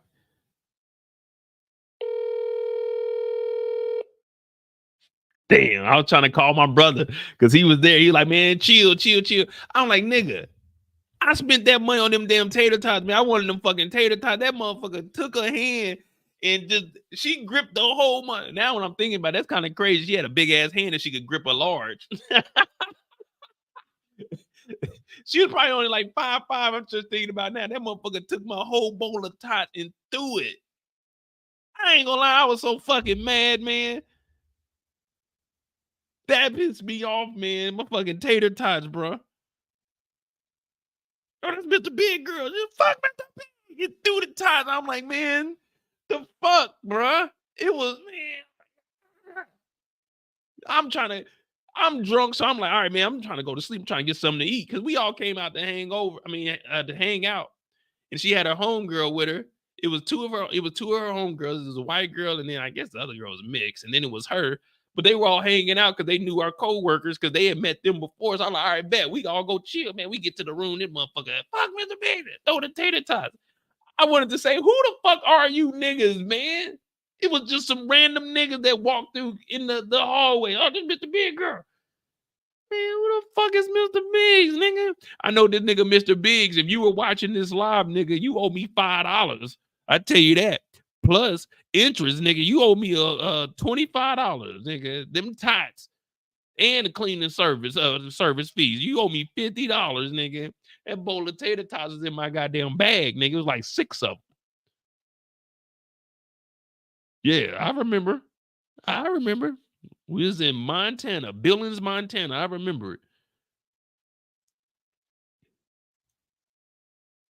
I don't even know how we got on that. Oh, we just talking about random stories of me traveling.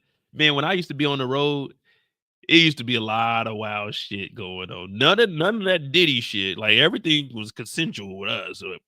But I was the way I am now. I was the same way when I was young. I just a little more wilder. You know what I mean? But I still always was like, man, I'm not trying to get in trouble for nothing. I had a federal job. I'm like, nigga, I'll be damned. I'm about to lose this shit. They sending an 18-year-old on the road, nigga. I'm walking around with $4,000-$5,000 cash on me. Nigga, I'm not fucking this job up, nigga. Fuck Mr. Biggs. Fuck her. Get her the fuck up out of here. Nigga, I told the co-workers after we got her out of there and her friends were like, well, she just been drinking too much. I said, well, look, y'all not going to be drinking with us no more. Plus, I was underage anyway. I wasn't supposed to be drinking in that motherfucker.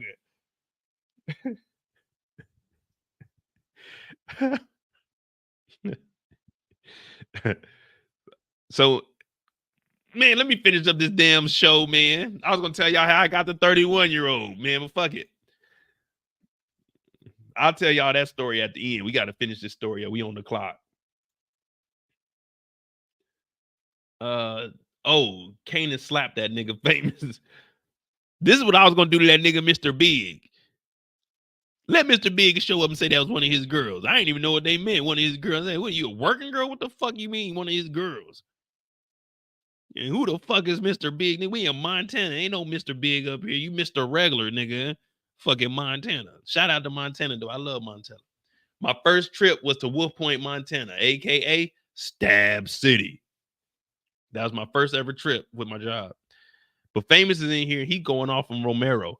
Talking about Romero wouldn't be able to last a minute out here in these streets. Nigga, he's a kid, bro. He's a kid, but that shows you where Famous' mind is at. Kanan was like, man, you got money from Rock? Yeah, man, she showed up. We ain't got to work no more. He said, I don't fucking take anything from her anymore, Famous. And if she comes back, you let her in the house, I'm going to fuck you up. I said, damn, Kanan. He ain't even do nothing, Kanan. But he slapped fire out that nigga, though. Man, let me tell you something.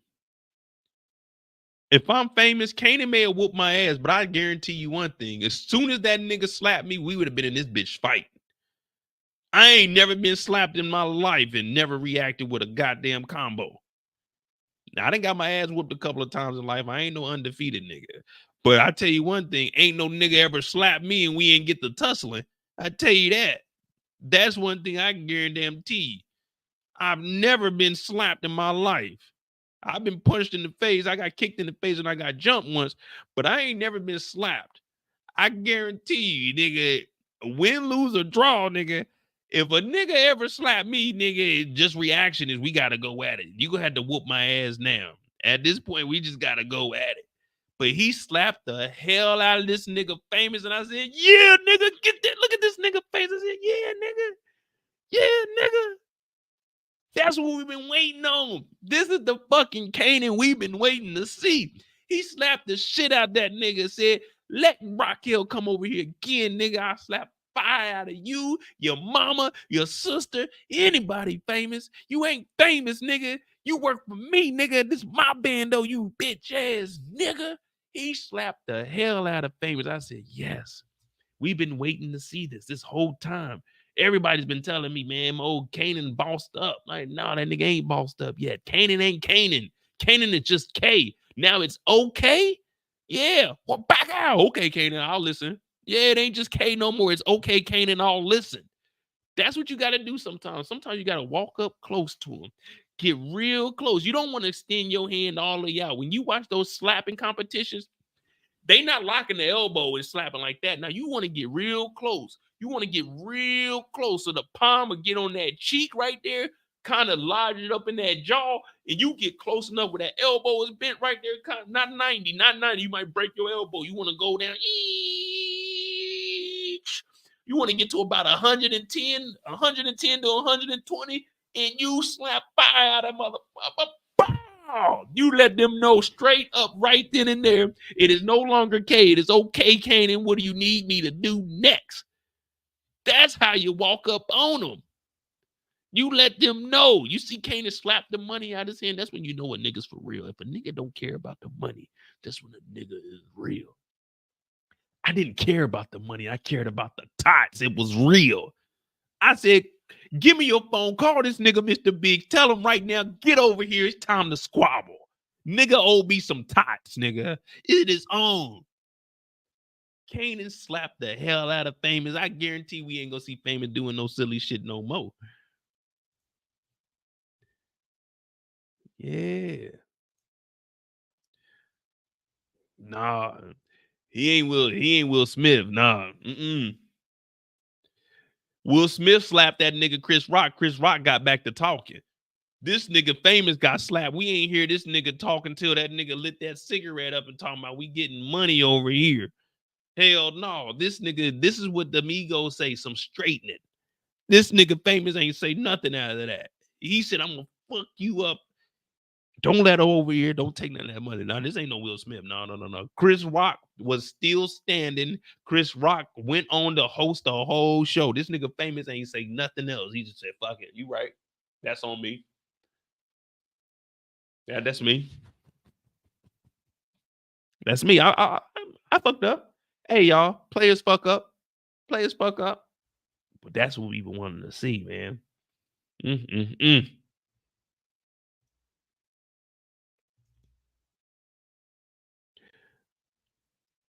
Now, from there, now we on the block. This is what I've been wanting to see, y'all. This is what I've been wanting to see. Oh, yeah. If I'm Famous, after I got slapped, oh, that $2,500, I'm picking that money up. I'm putting that money in my pocket, and I'm spending that money. I don't give a fuck what Kanan say. We not taking nothing else from Rock. Kanan ain't taking nothing else from Rock. Me, Shawn, Famous, I'm taking money from Rock. I don't give a fuck what that nigga Kanan talking about. If Rock show up with a band, guess what?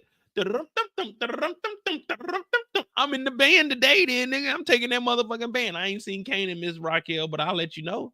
I'll holler. Yeah, I'm not telling Kanan no more. I'm not telling Kanan nothing else. You slap me all you want, nigga. I guarantee I'm gonna take that money. I guarantee you one thing. I may have a fucked up eye, but I got a bankroll. Matter of fact, Raquel, we need about 10 bands this week because, rent a little funny. Because we ain't hustling or nothing. So if you could bring over 50,000, yeah, we'll do 50,000. Bring that on over. I know my eye a little fucked up, but I got allergies and shit. I be sleeping on that dirty ass mattress, man. My eyes is fucked up, man. My bad, Raquel. But yeah, matter of fact, if you can go ahead and turn that 50 into 75, because I'm trying to put a down payment on this Jaguar. Yeah, they said new Jaguar coming out to 93, so I'm trying to cop that real quick. And I'm gonna get me well, I thought I was gonna get a house, but I'm just gonna get another Audi also. Yeah, that German one. I gotta get that foreign one sent over there. My dog Mo's over there in Germany. He can give me one sent over here. But yeah, if you can just get that 75 over here as soon as possible, I'll let Kanan know that you're looking for him, and I'm gonna have him. I'm gonna have him call you back. I'm gonna call you back. Oh my bad, I'm stuttering because I'm looking out for you, Raquel. I'm sorry. I'm just trying to make something happen. I'm trying to make a name for myself. Oh yeah, I'm taking that fucking money, man. You out your mind if you think Kanan's slapping some money out my hand and I ain't picking that motherfucking money up.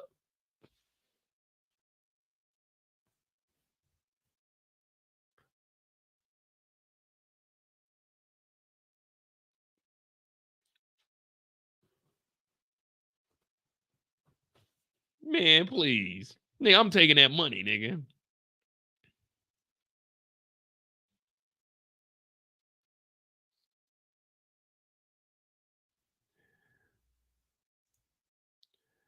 But Kanan is letting everybody know, let's get money. Learn these streets.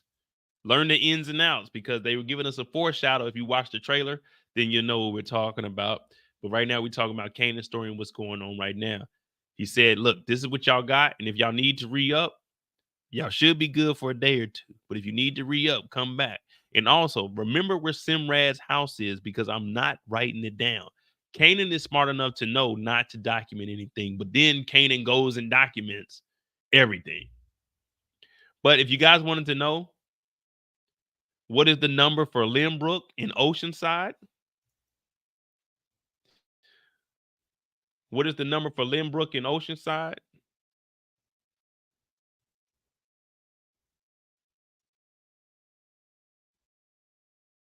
Number 4. Y'all were close. Y'all were close. Lynbrook in Oceanside was the number 4 pager. It was the number 4 pager. Yep. He said, all right, here you go. Lynbrook and Oceanside. It was the number 4. Yeah.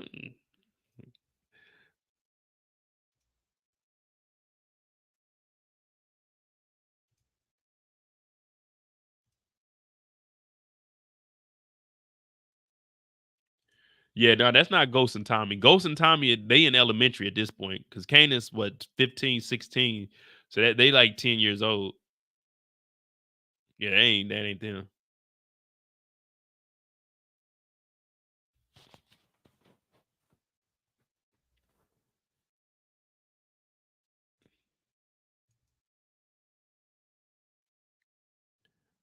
So then they got the re-up and they getting all the calls.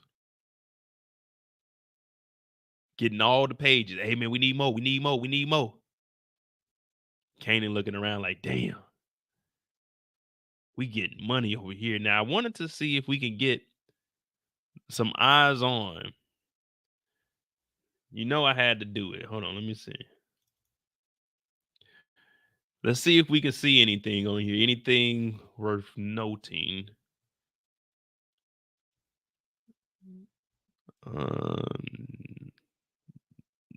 Bay Stall, I want to say. This is Jamaica. What is this? Zone Park, C Zone Park. I'm gonna have to watch it again on my TV. I can't read none of this stuff. Bayside. Oh, okay. Bayside 11341. Bayside 11361. I don't know what this one is. 113 look like 05 maybe. Ozone Park. Okay.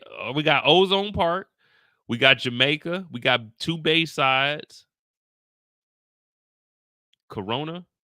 Corona. Okay, we got Corona. All right, is Corona a place in New York? I'm pretty sure there is a place. All right, so we got a couple of stops. Bet.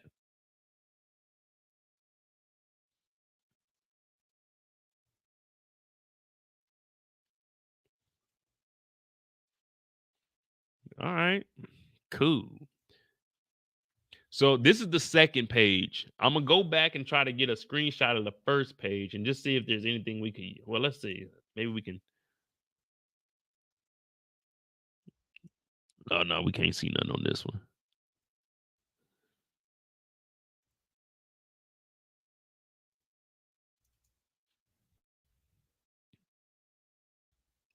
Now Jabbar is the hardest worker. We know that he moves like a bird in and out through traffic.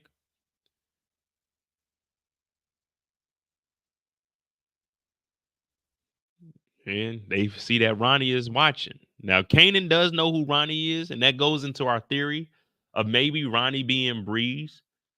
Of course, this is a theory, but the initial theory was that he was going to tell Kanan his name is Breeze because Kanan didn't know who he was. But Kanan does know that this is Unique's brother, and he knows that he's out. Well, Kanan did watch the news broadcast to hear that, so he knew that there were people getting out. But I didn't know that he knew Ronnie. But this still could play into the theory by Ronnie just telling Kanan, hey, I'll go by Breeze so Unique and your mom won't know that you and I are working together. Because he sees and he recognizes what's going on. He sees Kanan in him. This is what he used to do. This is Kanan taking some initiative, the same thing he wants Ronnie, I mean, not Ronnie, but he wants Unique to do.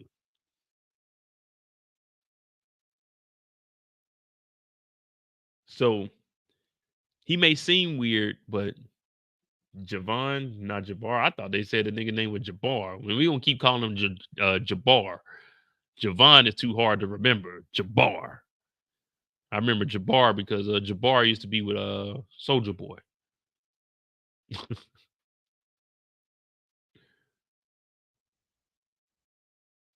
Javon. Well, it looks like he could still be Breeze. So there we go. 4:45. We got the whole story. In our hands, we got the whole story. In our hands, we got the whole story. In our hands, raising Kanan in our hands. We got little bitty rock. In our hands, we got little bitty rock. In our hands, we got little bitty rock. In our hands, we got raising Kanan in our hands. One more time. We got little bitty Kanan. In our hands, we got little bitty Kanan. In our hands, we got little bitty Kanan. In our hands, episode 3 in our hands. Now, shout out to RC. I did see you post that. Now, I was waiting on the results for that. Rudy Giuliani defamation case for the two women in Georgia. Initially, they were asking for $43 million apiece. He said that he has to pay out $148 million. Unfortunately, they're not going to see the $148 million. I do want to get on the Mo You Know and start talking about that because Trump is also his trial is about to be up next week also for his inflation on property and tax evasion in New York. They're going for $250 million. He's going to probably have to pay out like $200 million, which is going to bankrupt him.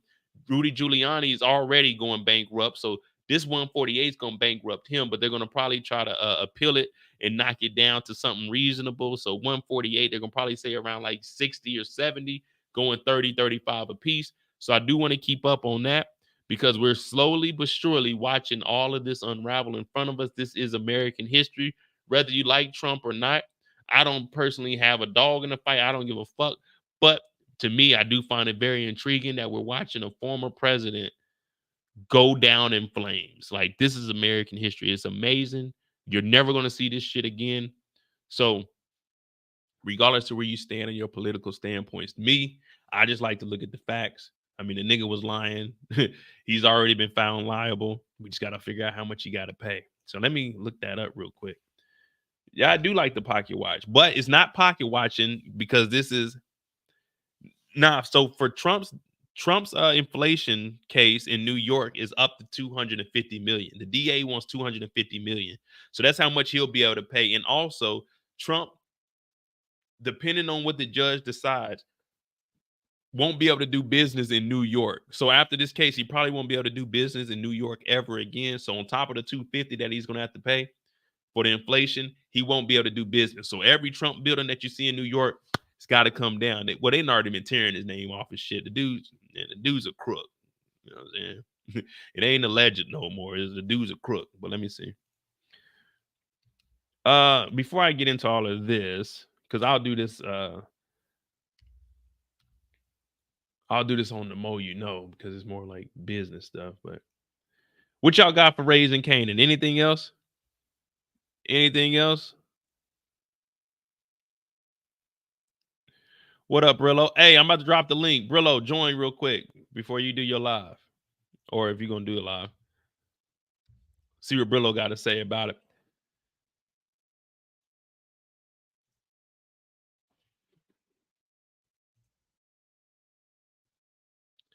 So, yeah, Rudy Giuliani ordered to pay nearly $150 in damages. So Freeman and Moss are awarded more than $16 million apiece. So $16 M apiece for defamation, $20 million each for emotional distress. It's $75 for total punitive damages stemming from a series of statements Giuliani and others, including former President Donald Trump, made. So they'll probably see.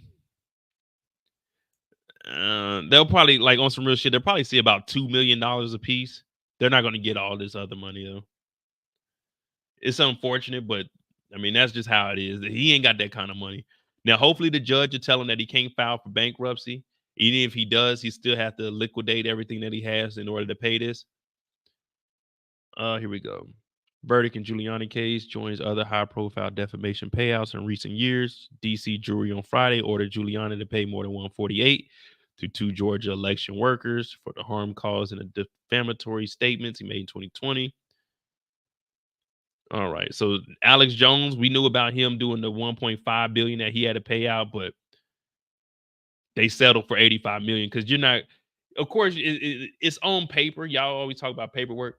So it was ordered to pay out 1.5, but they know they weren't going to get that much money, so they settled for $85 million. Dominion versus Fox, they paid out the whole $787.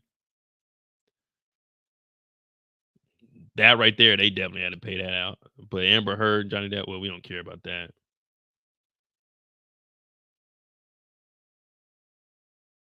Oh, damn. I'm sorry, Brillo. My bad, brother.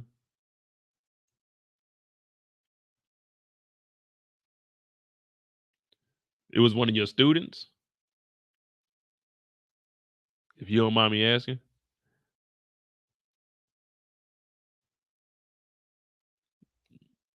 Or or like a family member.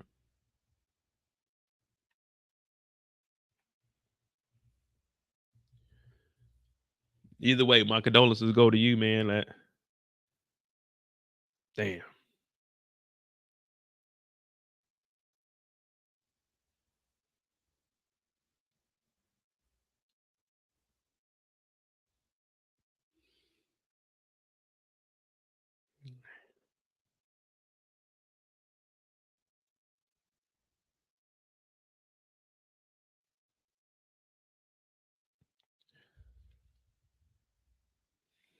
Yeah. Damn. Sorry to hear that, man. Damn, it's messed up, bro.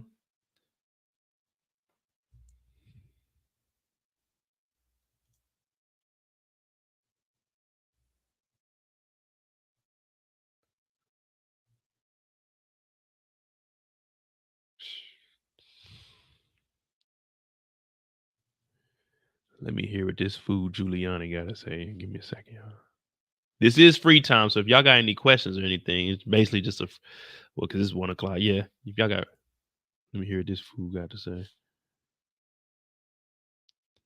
So we are going to be on the Mo You Know, but like I said, I'm bringing articles back to this channel pertaining to news. I didn't testify because, well, not news, but pertaining to any information about movies, TV shows, the actors. Not too much like gossip or anything, but because I don't know, I really don't. I'll talk about it, but I'd rather like give you some fucking informal information, not just who's sleeping with who. But we do got the man behind Diddy. because there is a paper trail there. We definitely gonna follow that because it's a lot of stuff that's going on. A lot of stuff is being exposed. But I was looking over some of the cases that he got and the money that he was getting from like Ciroc and everything. Well, it all starting to make sense when we gonna link it back to the man behind Diddy. But let's see what this fool Rudy talking about and how he gonna pay this 148. Because remember, Trump and Rudy, they supposed to be the big, you know what I'm saying, the big tough guys. Remember, Trump said, I'm gonna testify, nigga ain't testified. Giuliani said, I'm gonna testify, nigga ain't testified. They got scared because their lawyer told them, go ahead, you get up there and incriminate yourself. You got all these other cases going on. So let's see what he got to say. Well, I ain't testifying because I felt like I already told you. No, nigga, you ain't testified because your ass is lying the whole time. Because the judge made it clear. I didn't testify because the judge made it clear that if I made any mistake or did anything wrong, she was considering contempt, and this judge does have a reputation for... Nigga, that goes for anybody that's taking the stand. If you get up there and lie, nigga, if you get up there and mess up, they own your ass. What do you mean this judge has a history? Nigga, every judge has a history of holding you in contempt. Mistake or did anything wrong, she was considering contempt, and this judge does have a reputation for putting people in jail, and I thought, honestly, it wouldn't do any good. Do you still believe that what you said about these two women? That's because if you got up there and continued to lie about these two women, which you already found liable for doing, you would go to jail, nigga. That's why you didn't get up there and say nothing. Because when the cross-examiners got up there and started asking you questions, they were going to reveal more information about you and your boy Donnie. But that ain't really your boy Donnie because Donnie ain't paying your legal fees. That's why he ain't talked to you since the election.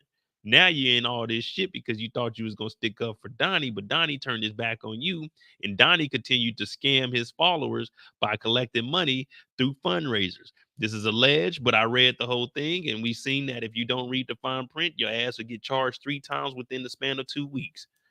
And in the wake of the 2020 election was truthful. Do you still believe these claims? I have no doubt. I have no doubt that my comments were made and they were supportable and are supportable today. That's why he didn't take the stand to say that he still believes that, because we've already debunked that they weren't true, which is why you're in this defamation case. That's why you didn't take the stand, Rudy. Tell the truth, Rudy. Rudy, we all listening, Rudy. You got 150 million on your head. You need to tell us the truth. At some point, you got to tell us the truth, Rudy. We've been waiting all these weeks to hear the truth, Rudy. I just did not have an opportunity to present the evidence that we offered. Did you notice we were not allowed to put in one piece of evidence in defense? Do you also realize that liability is not based on any trial? Liability is based on her disagreement with me on discovery, which is absurd. Why didn't you take the stand? We gotta go. Because I believe the judge was threatening me with the strong possibility that I'd be held in contempt or that I'd even be put in jail. So it didn't seem like it was going to do much to persuade anybody, and it could give her what she seemed to be threatening. Did you believe the women's Do you have testimony? any regrets about That's all I have to say. I have any regrets about some of the comments that the women received? Hey, we gotta get going. Look, Rudy about to tell the truth now. Look, y'all shut up back there. Rudy he got to get this off his chest. Tell us the truth, Rudy. What happened? Were they really over there stuffing the ballots with Joe Biden's votes? What was going on, Rudy? Tell us the truth. Do you have any regrets about some of the comments that the women received? Well, of course, the comments they received I had nothing to do with. Those comments are abominable. They're deplorable. No defense to it, but I receive comments like that every day. Different kinds of things. I've represented clients who have gotten that from the other side. This is a terrible part of our political system. Republicans, Democrats, liberals, and conservatives all get that.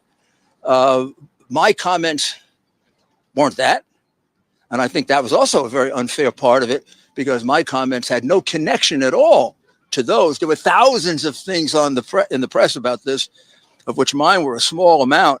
There's no way to say that my comments connected to that, but that's going to be part of what we'll get to litigate in a fair court. Thank you. First of all, Rudy said he was not permitted to put in any evidence in his own defense. Completely false. In fact, Rudy Giuliani admitted that he was liable. Wait, Rudy admitted he was liable. Man, this dude is lying. Who is this guy in the blue suit? Ain't no way Rudy got up there and admitted that he was lying. Ain't no way I'm believing that Rudy said that he was liable for this. Ain't no way. Rudy would never lie.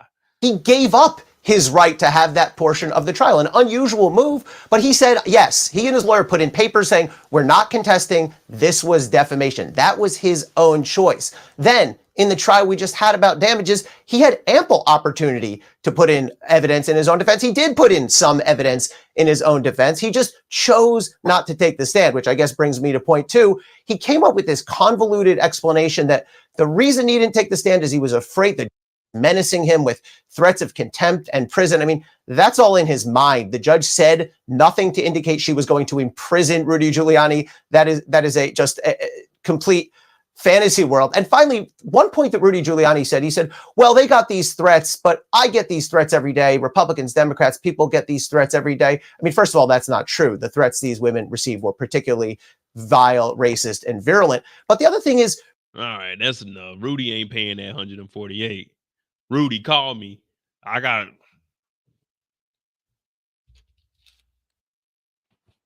about 20 I can put on it, to be honest with you. I got about 20. All right, what y'all doing with 140? What y'all doing with y'all what is this? 27. What y'all doing with y'all 74 million? What y'all doing with y'all 74 million? Yeah, he was an attorney in New York, but they stripped that from him, so he's no longer an attorney. Shit, he was the mayor too. Mayor was doing Rudy was doing he was doing the Ricos.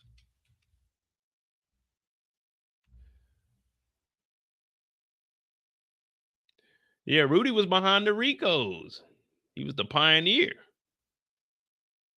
And now he's facing a Rico, bro. Well, that just means he should know how to beat it then. If you made the Ricos, you should know how to beat the Ricos.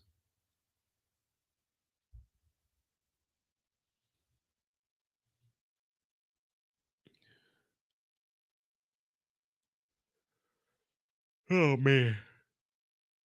Good old Rudy. Oh, well. That's one down. He started the Ricos, and now his ass in a Rico in Georgia. Man, imagine being 80 years old in a Rico. Young Thug, his Rico. Man, I was listening to that. I was like, man, that's some boring shit, bro. Like, it's already hard enough to stay up during the daytime, but imagine being in court all day and you got to stay up. Man, when I'm in briefings and they're going through an hour worth of slides, I've been at my... Man, I couldn't sit in court all day, man. I might just have to stand up and tell the judge, man, I'm guilty, bro. Lock me up, bro. Like, let me get this over with, man. That's because I'm a G, though. I'm a G, though. But hit that like button, hit that subscribe button. I'm Mo.J. We're on that road to 45,000 subscribers. We had a 5-hour live tonight. I appreciate all of you guys for tuning in with me. Unfortunately, I got to do these lives earlier because I'm over here in Germany. But, man, it's definitely worth it. You know, I'm trying to get the channel back in the algorithm. So I will be flooding YouTube. Don't nobody work as hard as me when it comes to this power content. Now, I'm not saying I'm the best, but we did find out a little bit of information about Gerald. So I'm gonna continue to do my investigative journalism over here. You know what I mean? But it's just for TV shows. But we got articles coming. I will be hosting different like podcasts over in my studio once I get it up and running. So, I mean, it won't necessarily be on my channel, but you will see other people using my stuff. Just trying to make my way, man. I want to find a way to get myself into this media world, even if I got to do it all on my own and finance it myself. But we also got Tubi interviews on the way. I know some movies we might not be able to watch. I know I got some people in the background that are talking to me, talking about they want me to take movies down. But moving forward, anyone after December 15th, if I'm watching one of your movies, I'm not taking it down. I'm not taking it down because, one, people are watching my channel to watch me watch the show. That 9 times out of 10, people don't even know what these movies are until I watch them. Not saying I'm putting shit on the map, but I'm just saying, like, I get more views on me watching it than the people that are watching it. So unless I fuck with you, then cool. But if you just no, that ain't happening no more. The shit's free. That means it's free for all. You know what I mean? It's free for all. So unless I fuck with you, man, don't even think about it. But now hit that like button, hit that subscribe button. I'm Mode J, man. This is On the Clock. Shout out to Eric H. Shout out to Kendall. Shout out to everybody coming in here. Hit that subscribe button. If you haven't joined the Discord, hit the Discord link. It's pinned in the chat. It's a fun little time. We don't care what you talk about in there as long as you're respectful. Shit, we don't give a damn. But thank you, Miles. You know what I mean? Elder, thanks. You know, I try to be informative. I do joke around, but that's why I got the Mo, you know. So like stuff like this, real life stuff, because I do follow up on it. And I'm low-key educated. I just don't act it. But I am interested in that. But I do want to do more articles. For season 3 is back. They start filming in February. They said they was gonna cancel it. I told y'all they wasn't gonna cancel it. It'll be back. We got BMF March. We got the new season 4 of Ghost. Man, we got a lot of shit. 50 Cent just got picked up for Surviving El Chapo, going on BET. Man, 50 is gonna be dropping a lot of stuff. And my ideal destination would be to work with 50. And you know, I envy the niggas' work ethic and shit, man. Fucking OG, man. He a legend. Putting out great content. I started my YouTube channel because of 50 Cent in the Power Universe. So shit. If I can get on there, they let me do the, you know what I'm saying, do the after show or something. 50, holla at your boy, man. I got a few things to say now, you know what I'm saying? No disrespect to none of the actors or actresses, but shit, man. I gotta clown your characters, man, or it wouldn't be authentic. It wouldn't be authentic. Rock, we love you. Kanan, keep hustling. Famous. Man, you better come up with a track or something, man, because Kanan is punking you. Hit that like button, hit that subscribe button. I'm going to try to do a live tomorrow. If not, Sunday night I will. My parents will be gone, so I'll be able to do more lives like during the weekend. But y'all be safe this weekend. Always have a plan. Don't drink and drive. And remember, you can run, but you can't hide. Ain't that the truth?